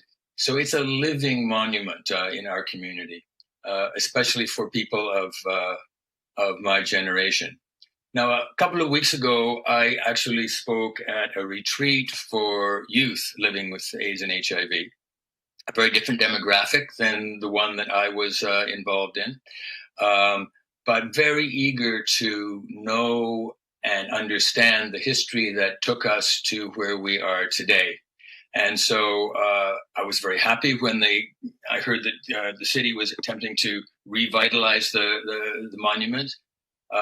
I must say the first proposal that came forward was lackluster, to say the least. And then once again, when the ECHO's proposal came, there I saw a proposal that in fact could link the history that we went through with the newer generations of people who are still dealing with HIV infection. As an educational component, it's actually a far superior design. And so I'm annoyed that today, instead of talking about the ECHO's proposal and its merits and how to actually get it implemented, we're talking about a wall. We all know we have a problem with housing and precarity in this city. That's a disgrace. But the way we deal with those problems is to build houses, not walls, not to try to force people into smaller and smaller areas.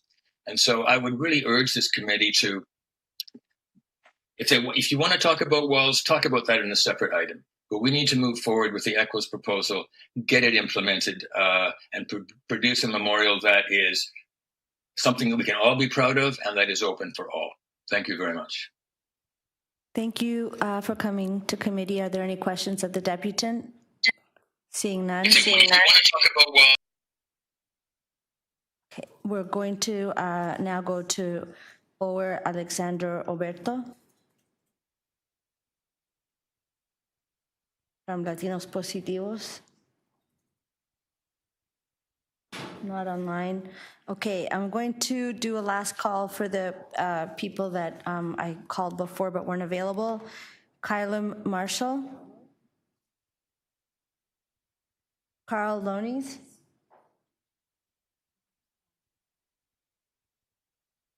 Or Alexander Oberto.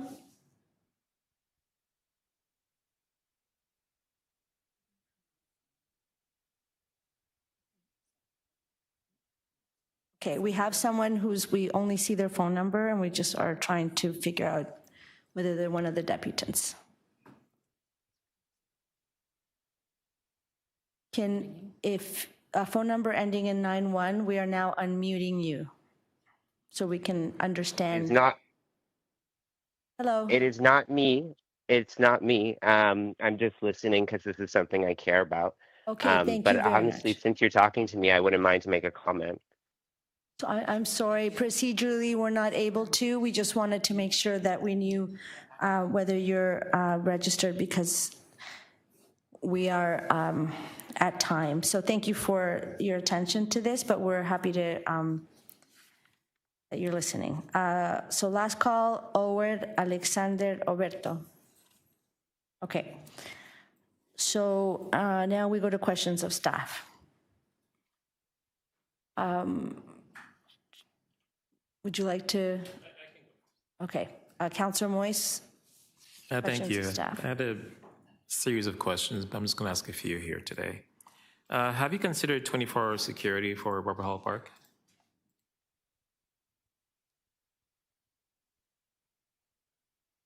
Is it? Through the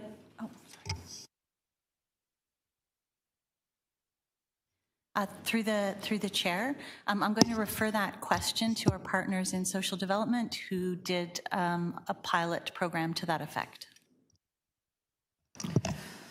So through the chair, a pilot was done in 2011, led by corporate security. The pilot was for 2 years. I don't have much further details on that, or if that pilot was successful. Okay. And what other options do we have within our authority to effectively deal with the safety issues in Barbara Hall Park and George Hislop Park?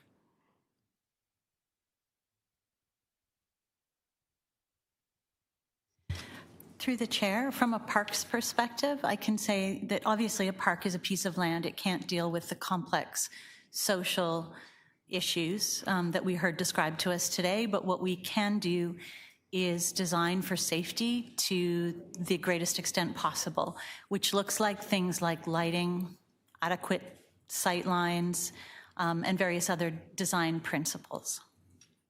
One of the deputants stated that, we've given up on the park, but I'd like to know how many times a day does the park staff clean the park and the Trans and AIDS Memorial? Through the chair, we have regular park maintenance. We have our regular parks crews that go by for litter, turf maintenance, a minimum 1 times per day. And we also have specific crews in the downtown east that do needle pickup, and theirs visit the park 2 times per day. And do you feel that the condition in the park is worsening since 2023, 24, 25? Or is it getting better, perhaps? Through the chair, Barbara Hall Park does continue to be heavily used year over year. The city does continue to respond to sustained increases of demand, particularly in the downtown east catchment area, but we find that it has been consistent since 2023. Is there any other park in the city that experiences what Barbara Hall Park is going through right now?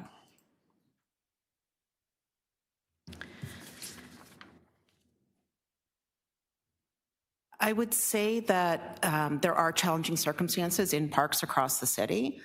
Specific to what we see at Barbara Hall Park, there are similar varying degrees of complexity and scope in terms of issues with other parks also in the downtown East Catchment area. How much money was spent on reconstructing George Hislop Park? Through the chair, the construction cost for George Hislop Park was approximately $3 million. Okay. And when did George Hislop Park reopen after construction? So the park reopened in late 2024, and there was a formal reopening in December. And how long after that was the park closed temporarily? Can you repeat, please, Councillor? How long after that was the park closed after opening it? So soon after opening, there was encampment in the park in 2025. It was resolved in November 2025. Staff found damage to turf and irrigation system, and it required temporary fencing in areas that are sodded to protect those areas as well as for the safety of park users. The key pathways and other features remained open during this work. This work was seasonally dependent and is being fixed currently, and the temporary fencing will be removed shortly once the turf is reestablished. And I have to ask again, though, like, one of the deputants stated that we've given up on the park. In your view, based on all the resources we've put into the park, Barbara Hall Park, do you feel that we've given up on the park? Through the chair, no, we haven't given up on the park, but what I think is true is that it's time for the park to be revitalized. Okay, those are my questions. Thank you. Questions of staff, Vice Chair Carroll. Yes, thank you. I'm trying to make sense of the delegations we've heard today versus the presentation you've given. The finalizing conceptual design in your presentation, that wasn't to have happened. Well, you had until the end of this year, but the actual construction of the park is phased over the next few years, not even ending till, 2030, am I right? So through chair, we are at the conceptual design phase. So once the concept is approved, then we can commence a detailed design that will determine the final finishes. And will also include some engagement regarding the details. Right. So we're not even in the year that you would have funding in the capital budget for the design and feasibility study, the last before beginning construction. So any discussion we're having right now, it can't really be seen as giving up because you're still moving through that process. So we're reporting today because from what I understand from reading the summary that's on the item is that this motion has come forward from council because in the course of doing the early consultation, much of what was raised at those consultations was concern about the state of the park, and particularly at night. The problematic behaviors were very much a feature. Terribly problematic behavior, even right around and behind the memorial, was raised and big concerns. So we have this immediate action coming forward. Is your understanding that if we begin to discuss what's contemplated in the council motion, if it was to happen, you would incorporate it into the design plan? Through the chair, so if we take the first of the two recommendations in the motion, that work is currently underway. It's part of the engagement process to develop towards a concept. And it would be underway whether you got this motion from council or not. Nothing about that has changed. You just are incorporating the update into the report today because there was a motion. But nothing has changed there. Proceeding apace, let's put it that way. Okay, got it. So then there is this other discussion that has begun, but it actually was born out of what you were hearing in consultations. So my next question is, there's this great concern over being locked out of the park. What is our current bylaw? When do parks close in the city of Toronto at night? Our current bylaw states that parks close at midnight and reopen at 5:30 a.m. And since the advent of COVID, we've been having trouble enforcing that, but that bylaw is still in place. Dog walkers and all are actually supposed to clear out of parks at midnight. Am I right about that? Through the chair, what it means in practice is that there's no staff in the parks at night. We don't visit, we don't clean. If there are amenities like splash pads or washrooms, they're shut down or locked. At the same time, in the city, we've never had a policy whereby we would prohibit people from passing through a park in the nighttime hours, just like any other public space. But yes, through the bylaw, we would have the ability to enforce that closure. But again, with 1,500 parks, it's not a practice that the city has had in the past. Right. And in other cities where they have locked parks, it's not every single park. Many of them are in New York City, London, UK, San Francisco, places like that. They're legacy parks, some of them 100 years, 150 years old in some cases. But they lock at night and are considered heritage treasures. You're familiar with those types of parks? Through the chair, that is my understanding, yes. Okay. And my last question goes to whether or not it is possible now to go out and consult, given that this conversation is going on. Do we have some work to do around focus groups or something like that to be able to continue the conversation so that we are ready to do the construction of the park in 2029? As it pertains to fencing, Councillor, if that's specifically your question, we're not exploring fencing specific to Barbara Hall Park at this time. However, it is our intent to look at future policy direction around fencing broadly, because it keeps coming up as a discussion in relation to city parks, and we need to do some work to understand under what circumstances or criteria would give rise to the need for a fence that would be locked. So as an example today, the Toronto Sculpture Garden is a very small area. It's nothing akin to the size of Barbara Hall Park. It's more of a display area, but it is fenced and it's locked at night because the art is temporary and people could theoretically pick it up and walk away with it. So we lock that to keep the art in, but not like it wasn't done to keep people out per se. It was done to keep the art in. So there are circumstances where we have elements of parks locked today, like the highest area of the skateboarding park in Etobicoke. That's to be only used for tournaments. It's high skill, and we lock that because we don't want kids getting hurt at night, right? So yeah, there are circumstances where that happens, but we don't have a policy, and we need to do that work in order to understand when it should happen. But it won't happen in time for Barbara Hall Park. Right. Okay. Thank you. That's much more clear. Thank you. Are there any questions, other additional questions of staff? We are now at speakers. You want to speak first? Okay. Councillor Moise would like to speak. Yes, I want to start off by thanking all the deputants who actually came today. You know, we all have something in common. We all love the park. We all care about it.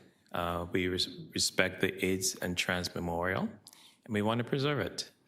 So that is the common ground that we all have. And I think the difference is, how do we approach to make sure that it is a safe and inclusive space? I think that's where we may differ somewhat. But I also want to note it that we've taken extraordinary steps to actually secure the park, make it safe. For example, with the Downtown East Action Plan reset, we now have Here to Help in the park, helping those who are marginalized. We have Streets to Home. We have the encampment team. And of course, park staff clean that particular park 3 times a day. We also have the neighborhood officers going through there. So it's not that we're not putting resources in the park, we're throwing everything at it. and it has not made much of a difference. Again, as chair of public health, someone whose background is addictions and mental health, I, with care, have tried to help people who are marginalized. When I first got elected here, we had three of the largest encampments. We had the three largest encampments in Toronto Centre, Barbara Hall Park, Allen Gardens, and Trinity Square Park. And it took us about 2 years to actually build the trust, work with people, and get them into indoor spaces. A lot of these people, too, were able to get permanent housing. Last year alone, in 2025, the city housed over 5,000 people in their permanent homes. And that grows every day here in the city. So again, it's not lack of trying. We want the park to revitalize. We want it to be safe for everybody. It's a welcoming space. If suggestions can be made as to how we can do that, we're open. All of us are open for just suggestions. And again, there is a narrative out there that Councillor Moyes wants to gate the park. And that is not true. Over the past almost 4 years, it is community, it's residents who've come to me and said, Councillor, we've tried everything. Can you look at perhaps fencing the park? And the motion I actually brought forth at council was to ask staff to go back out, speak to community, get their feedback so we can make an informed decision.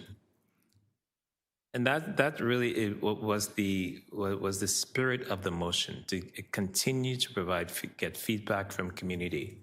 And so it's a little upsetting to me, I'm going to say, where that the narrative has changed in that somehow I'm the villain. I'm the one who's trying to cause harm. When the truth of the matter is that it was at all not my intention to do so. And so I don't know what other steps to take. I'm at a loss, quite frankly, and I'm going to leave it in the hands, perhaps, of my colleagues to find a way forward, because clearly when I make suggestions, somehow I'm the bad person here. So with that, I will stay quiet. Thank you. Vice Chair Carroll to speak. Thank you, Madam Chair. It was surprising to hear some of the deputations, because I came in having just read the item, and the item asks to do consultation and lists the measures taken so far. So I had to read it back and forth several times to try and understand why the controversy got to the point it has gotten to. I heard a lot of deep feelings, and I understand deep feelings. I have deep feelings. I think I'm older than most of the people in this room. Definitely older than my fellow committee members. So I think my memories of the 80s and early 90s are probably a lot more vivid than your own, if you have any. My losses are certainly still very, very present for me. Some people that I love very much are on that wall in the memorial. It was a tough time. And so I've been aware of the concerns. I have driven up church and glanced in the park, because you do, if you have names on that memorial, you glance at it every time, and thought, I couldn't even walk in there right now. So I understand the concerns that the community members are raising. And it seems like an attempt was made to address them that does not necessarily do anything to what should happen in 2029, which is the launch of construction of all the things that the community has come together to help design. We have a very collaborative process to when we proceed with design in parks. We were designing Park in my ward last night with members of park staff and consultants. And somewhere along the line, people seem to have hit the panic button. But perhaps this may be the canary in the coal mine if we can't figure out how to get back to how we enjoyed our parks prior to 2020 and prior to the drug crisis that we now live with every day now. Because that, you know, the gated parks that I made reference to that are all, if you think of the other cities that are all 100 years old, 150-year-old perhaps. Gramercy Park has been grandfathered in New York to be closed all day, every day, and only the property owners around it, 400 property owners, are allowed to have keys. When you take the deed to a property, you get handed a key. No one wants to go to that extreme, but those things happened back then. You know, because people started to think, how do we get to the point where so-called good children can go and play in this park and not have to see something unpleasant? We don't want to have to return to that, but we are going to have to sort of lay down our verbal weapons and sit in a room and agree on how we do solve for that. If we are going to rebuild this park, then we actually have to stop yelling at each other and sit down and talk. And I will just say this one last thing, Madam Speaker. Someone made reference to the AIDS organization in this community are of one mind in this, and that never happens. Well, I beg to differ. I beg to differ, because for the first 2 terms that I was on this council, I sat on the AIDS Prevention Review Grant Panel with Councillor Kyle Ray, and they got together every month and then got together once a year to do the budget and agree who needs it more, how we're going to take turns. We only have so many dollars. These are before we had land transfer tax days when public health grants had nothing in them. The province wasn't giving us dime one for AIDS prevention. We did it with the AIDS prevention grants that we made, the first city in the world to do it.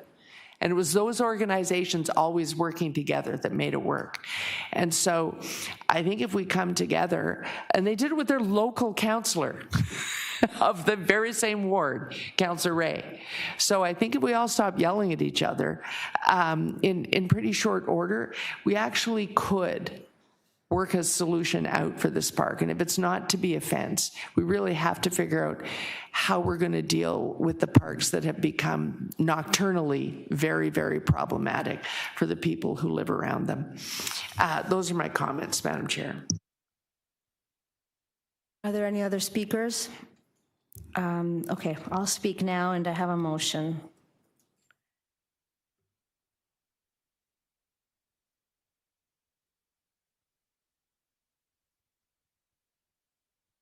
My motion is for this committee to refer the item to Deputy City Managers, Community and Emergency Services, and the Deputy City Manager, Community Development and Social Services, and that they consider the written and verbal submissions that this committee has heard today. Clearly, this is transcending the divisions that are currently involved. It requires a more systemic and higher level view. You know, this item was referred to this committee by City Council, but you've heard today directly related to this situation in the park and all of the elements involved. We have Toronto Shelter Services and Supports, Municipal Licensing and Standards is here, Parks has answered questions, and Social Development is here as well, answered questions. But during the course of conversations and the deputations, other divisions have been invoked. Toronto Public Health, Fire Services, Paramedics, and Police have all been referenced in some way or another. And some of them, the deputants have said that they would like action from different divisions. That's a number of too big, and that it actually transcends even when you consider what the housing situation is. That doesn't even include the Deputy City Manager overseeing housing. But we have 2 Deputy City Managers sitting here today. They have the capacity to work on a more systemic level with each other to elevate the conversation so that we are looking at all of the different systems here that are in many ways failing, and I would say that they are all not entirely governed, overseen, funded, or the purview even, or even the jurisdiction of this level of government at the municipality. It's really important that we had the opportunity to hear deputations, and that's the advantage of having referred this item from council to committee. Here, we're able to hear from the public. At council, we're not able to hear from the public. Here, we're able to go much deeper into the issues. Clearly, we are bringing more people inside, and Councillor Moise talked about that. The city's efforts are working in many ways, and we're delivering on more supportive housing units, but that's not enough. That's not going to solve the immediate problems that are being faced at Barbara Hall Park today and in relation to the AIDS Memorial. There's no settled view here, and you can hear it in the range of opinions that were expressed in the deputations, and I think it's important to therefore look at it from a systemic level. I would say, in addition, that many of the challenges and the situations that were raised have to do with healthcare gaps in systems that are federal and provincial as well. The many things that are missing in our environment, the supports, and the conditions that have led to people being unwell in many different ways, and on the street, and being forced to use drugs out in public. We have spent the entire meeting today in many ways talking about these really fundamental issues. So while this is a very local question and a very tiny piece of geography, it's crucial that we attend to it at a very high level. So I hope that the committee members will support this motion so that we can move forward in a different way, taking into consideration the voices that were shared today, the many people that made written submissions, and have conversations that are going to lift up what is something that's quite challenging and you can hear intractable, because what's being experienced here clearly is something that it's beyond the work of a single council or a single division. It's a citywide challenge and a citywide problem. Thank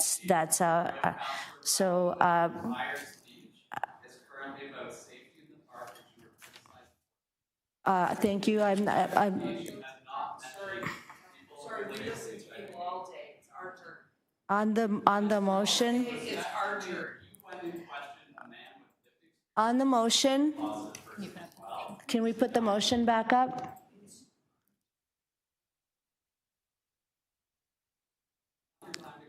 On the motion, all those in favor? Opposed? That's carried. Item is amended. No. Oh, no, that's the motion, because it came without. That is the last item on the agenda. So I want to thank staff, deputants who showed up today in so many numbers, more than 30 on a number of different items, staff from the different divisions, and of course, clerks. Thank you very much. Have a good evening, everyone.